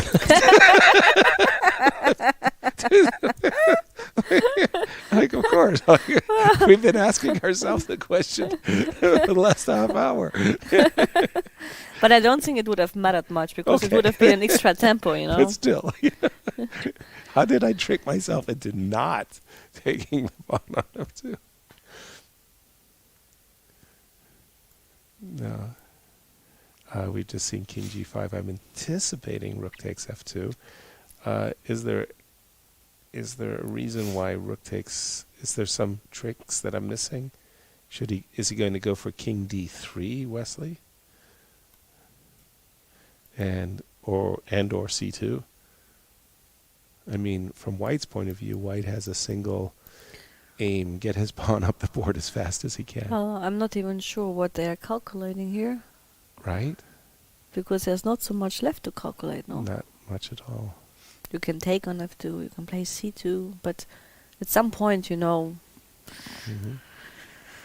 it's wise not to overdo it. He's standing up with 4 minutes on the clock.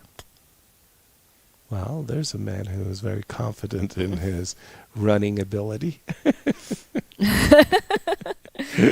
Actually, there was one of the voluntaries, like, I think yesterday or something. I'm not sure, maybe it was not the voluntary, maybe it was one of the junior players. Yes. But he was like sprinting like Forrest Gump, Yes. Like a kind of wizard, a blitz shadow was storming out. Right, to the bathroom and back, boy. But really heavy running. But they were playing with 1 hour per game, so maybe he was not so much in time, But it was impressive to see. Agreed. Now for the second time, will Wesley, decline capturing the pawn on f2? Well, at some point. That will be very sophisticated.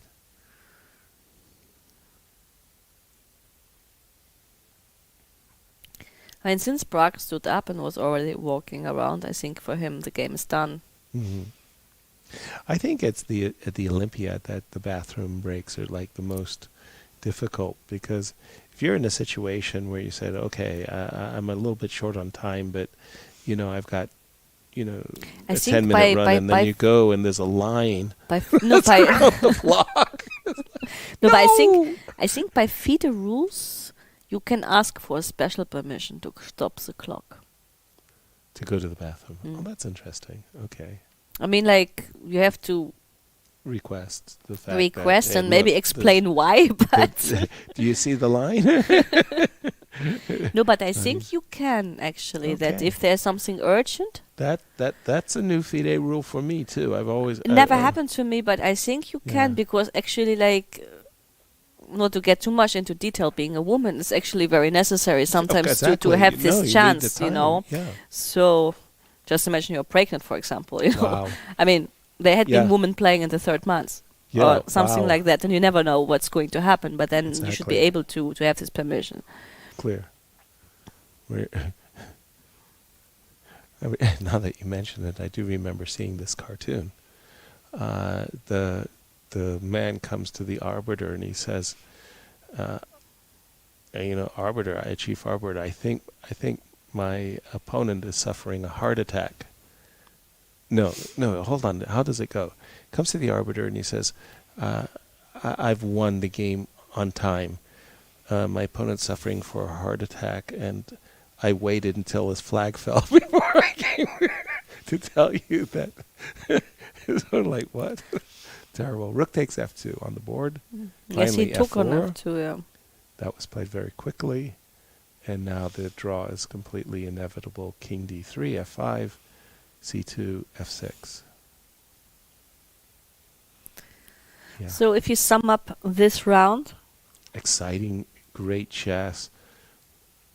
Jan pulls a rabbit out of his hat, wins his first game, wins with the black pieces against the tournament leader, Levon Aronian, throws the tournament completely into chaos and opens up the door for Gukesh and himself and Wesley to all win the event. Is Nepo still playing Gukesh, by the way? Let me check that. Yes. Because it could be that they're playing. And Gukesh was saying that he expects Levon in the last round. Which I was saying, oh my goodness, that could be the script writers, Hollywood script writer number one. Nepo plays Pragg tomorrow. Nepo plays Pragg. Gukesh plays Duda. Yes. And Nepo plays Vincent last round. And Gukesh plays Aronian last round. That was what Gukesh told me, that he would play Levon Aronian in the last round, and I said, wow. But it's black. Which doesn't matter. Mean, yeah. It's just number, like the two players tied for first, playing for all the marbles. I love it.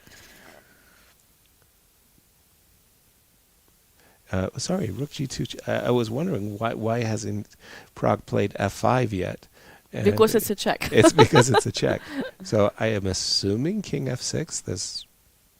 Okay, I step in front of the pawn, but it's only temporary. My next turn will be F5. Whoa. King H5 is also possible. Why not? Why to block the pawn? It's legal, but you cannot attack with a king on E4 because I take on C3. That's such a bizarre move to me. I just can't. I mean, like I go C2 and I go F5. Yeah, and why did you, cut off your king? I give a check. I understand. And I go King H4. King H6? No. I heard King H6. I don't know what you said. I did say King H4. I heard. Why would... Okay, never mind. I think it's still enough. They're playing that line, actually. That is kind of... Because I'm showing just one line where you could actually, horrifyingly enough, blunder, right? Okay. I agree, yes.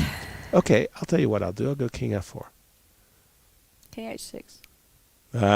You didn't. You sure you don't want to play F6? I don't know. I didn't like F6. Because of Rook G5 check. Correct. No, the King H6 was just something instantly because I was thinking that you get too close to my king, so I should run away. I got too close to me.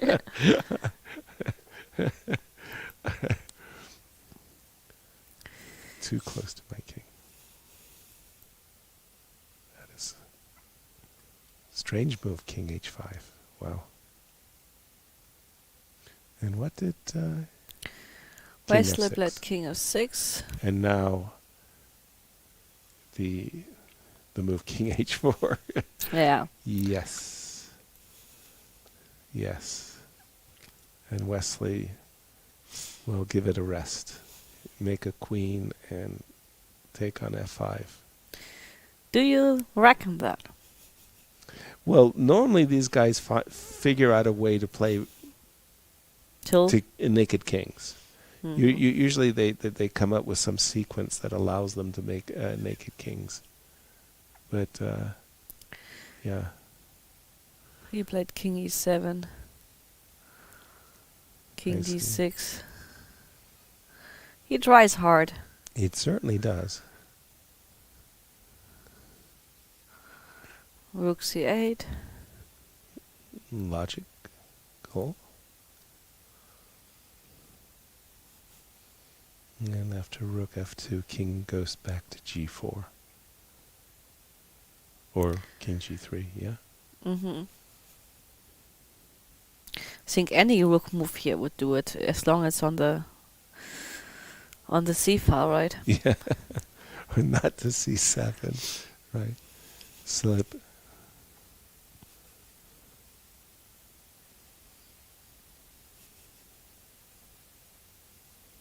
Yeah, and I think a draw is inevitable at this point. Whoa. Whoa. Rook to D2.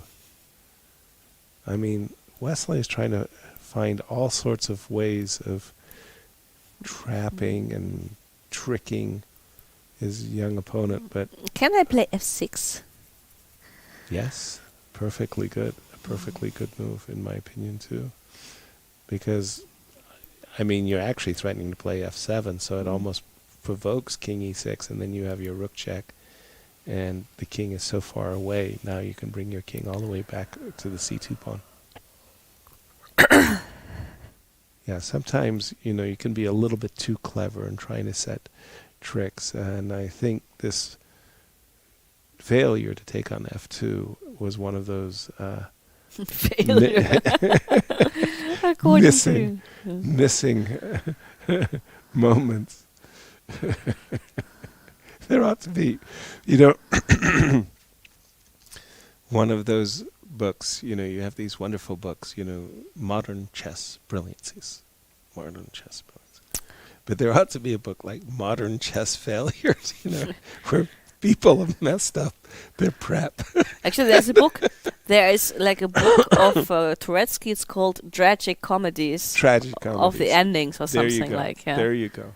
So there is such an idea already behind that book. Like where you almost have to, cry of the failures, yes?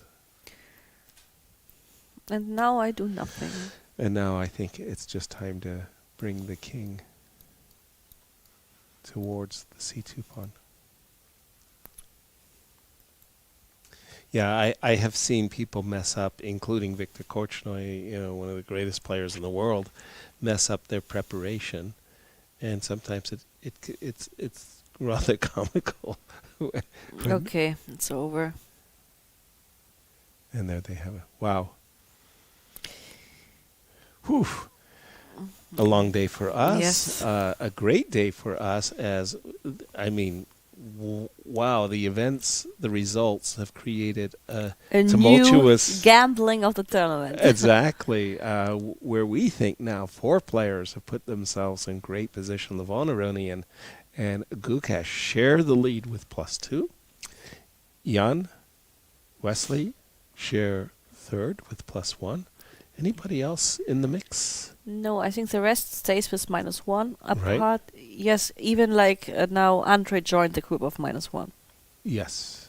Okay. So we have a huge group of -1 and some of the rest. I think maybe 6 people with -1 and 4 people above that. Sounds something like that. Right.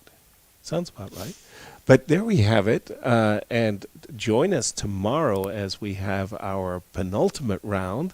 Round 8, what I call the championships rounds, as we determine the winner of the WR Chess Masters. It's going to be very exciting. 2 more rounds, Lizzie. Yes. We're looking forward to it. Thank you for joining us. We're going to sign off. We'll have, I'm sure, some wonderful interviews that will be taped, and those will be on our channels. Like you can follow Right. us on Instagram, on Twitter, on YouTube. We are everywhere. We are everywhere. Thank you, everyone. Have a good night.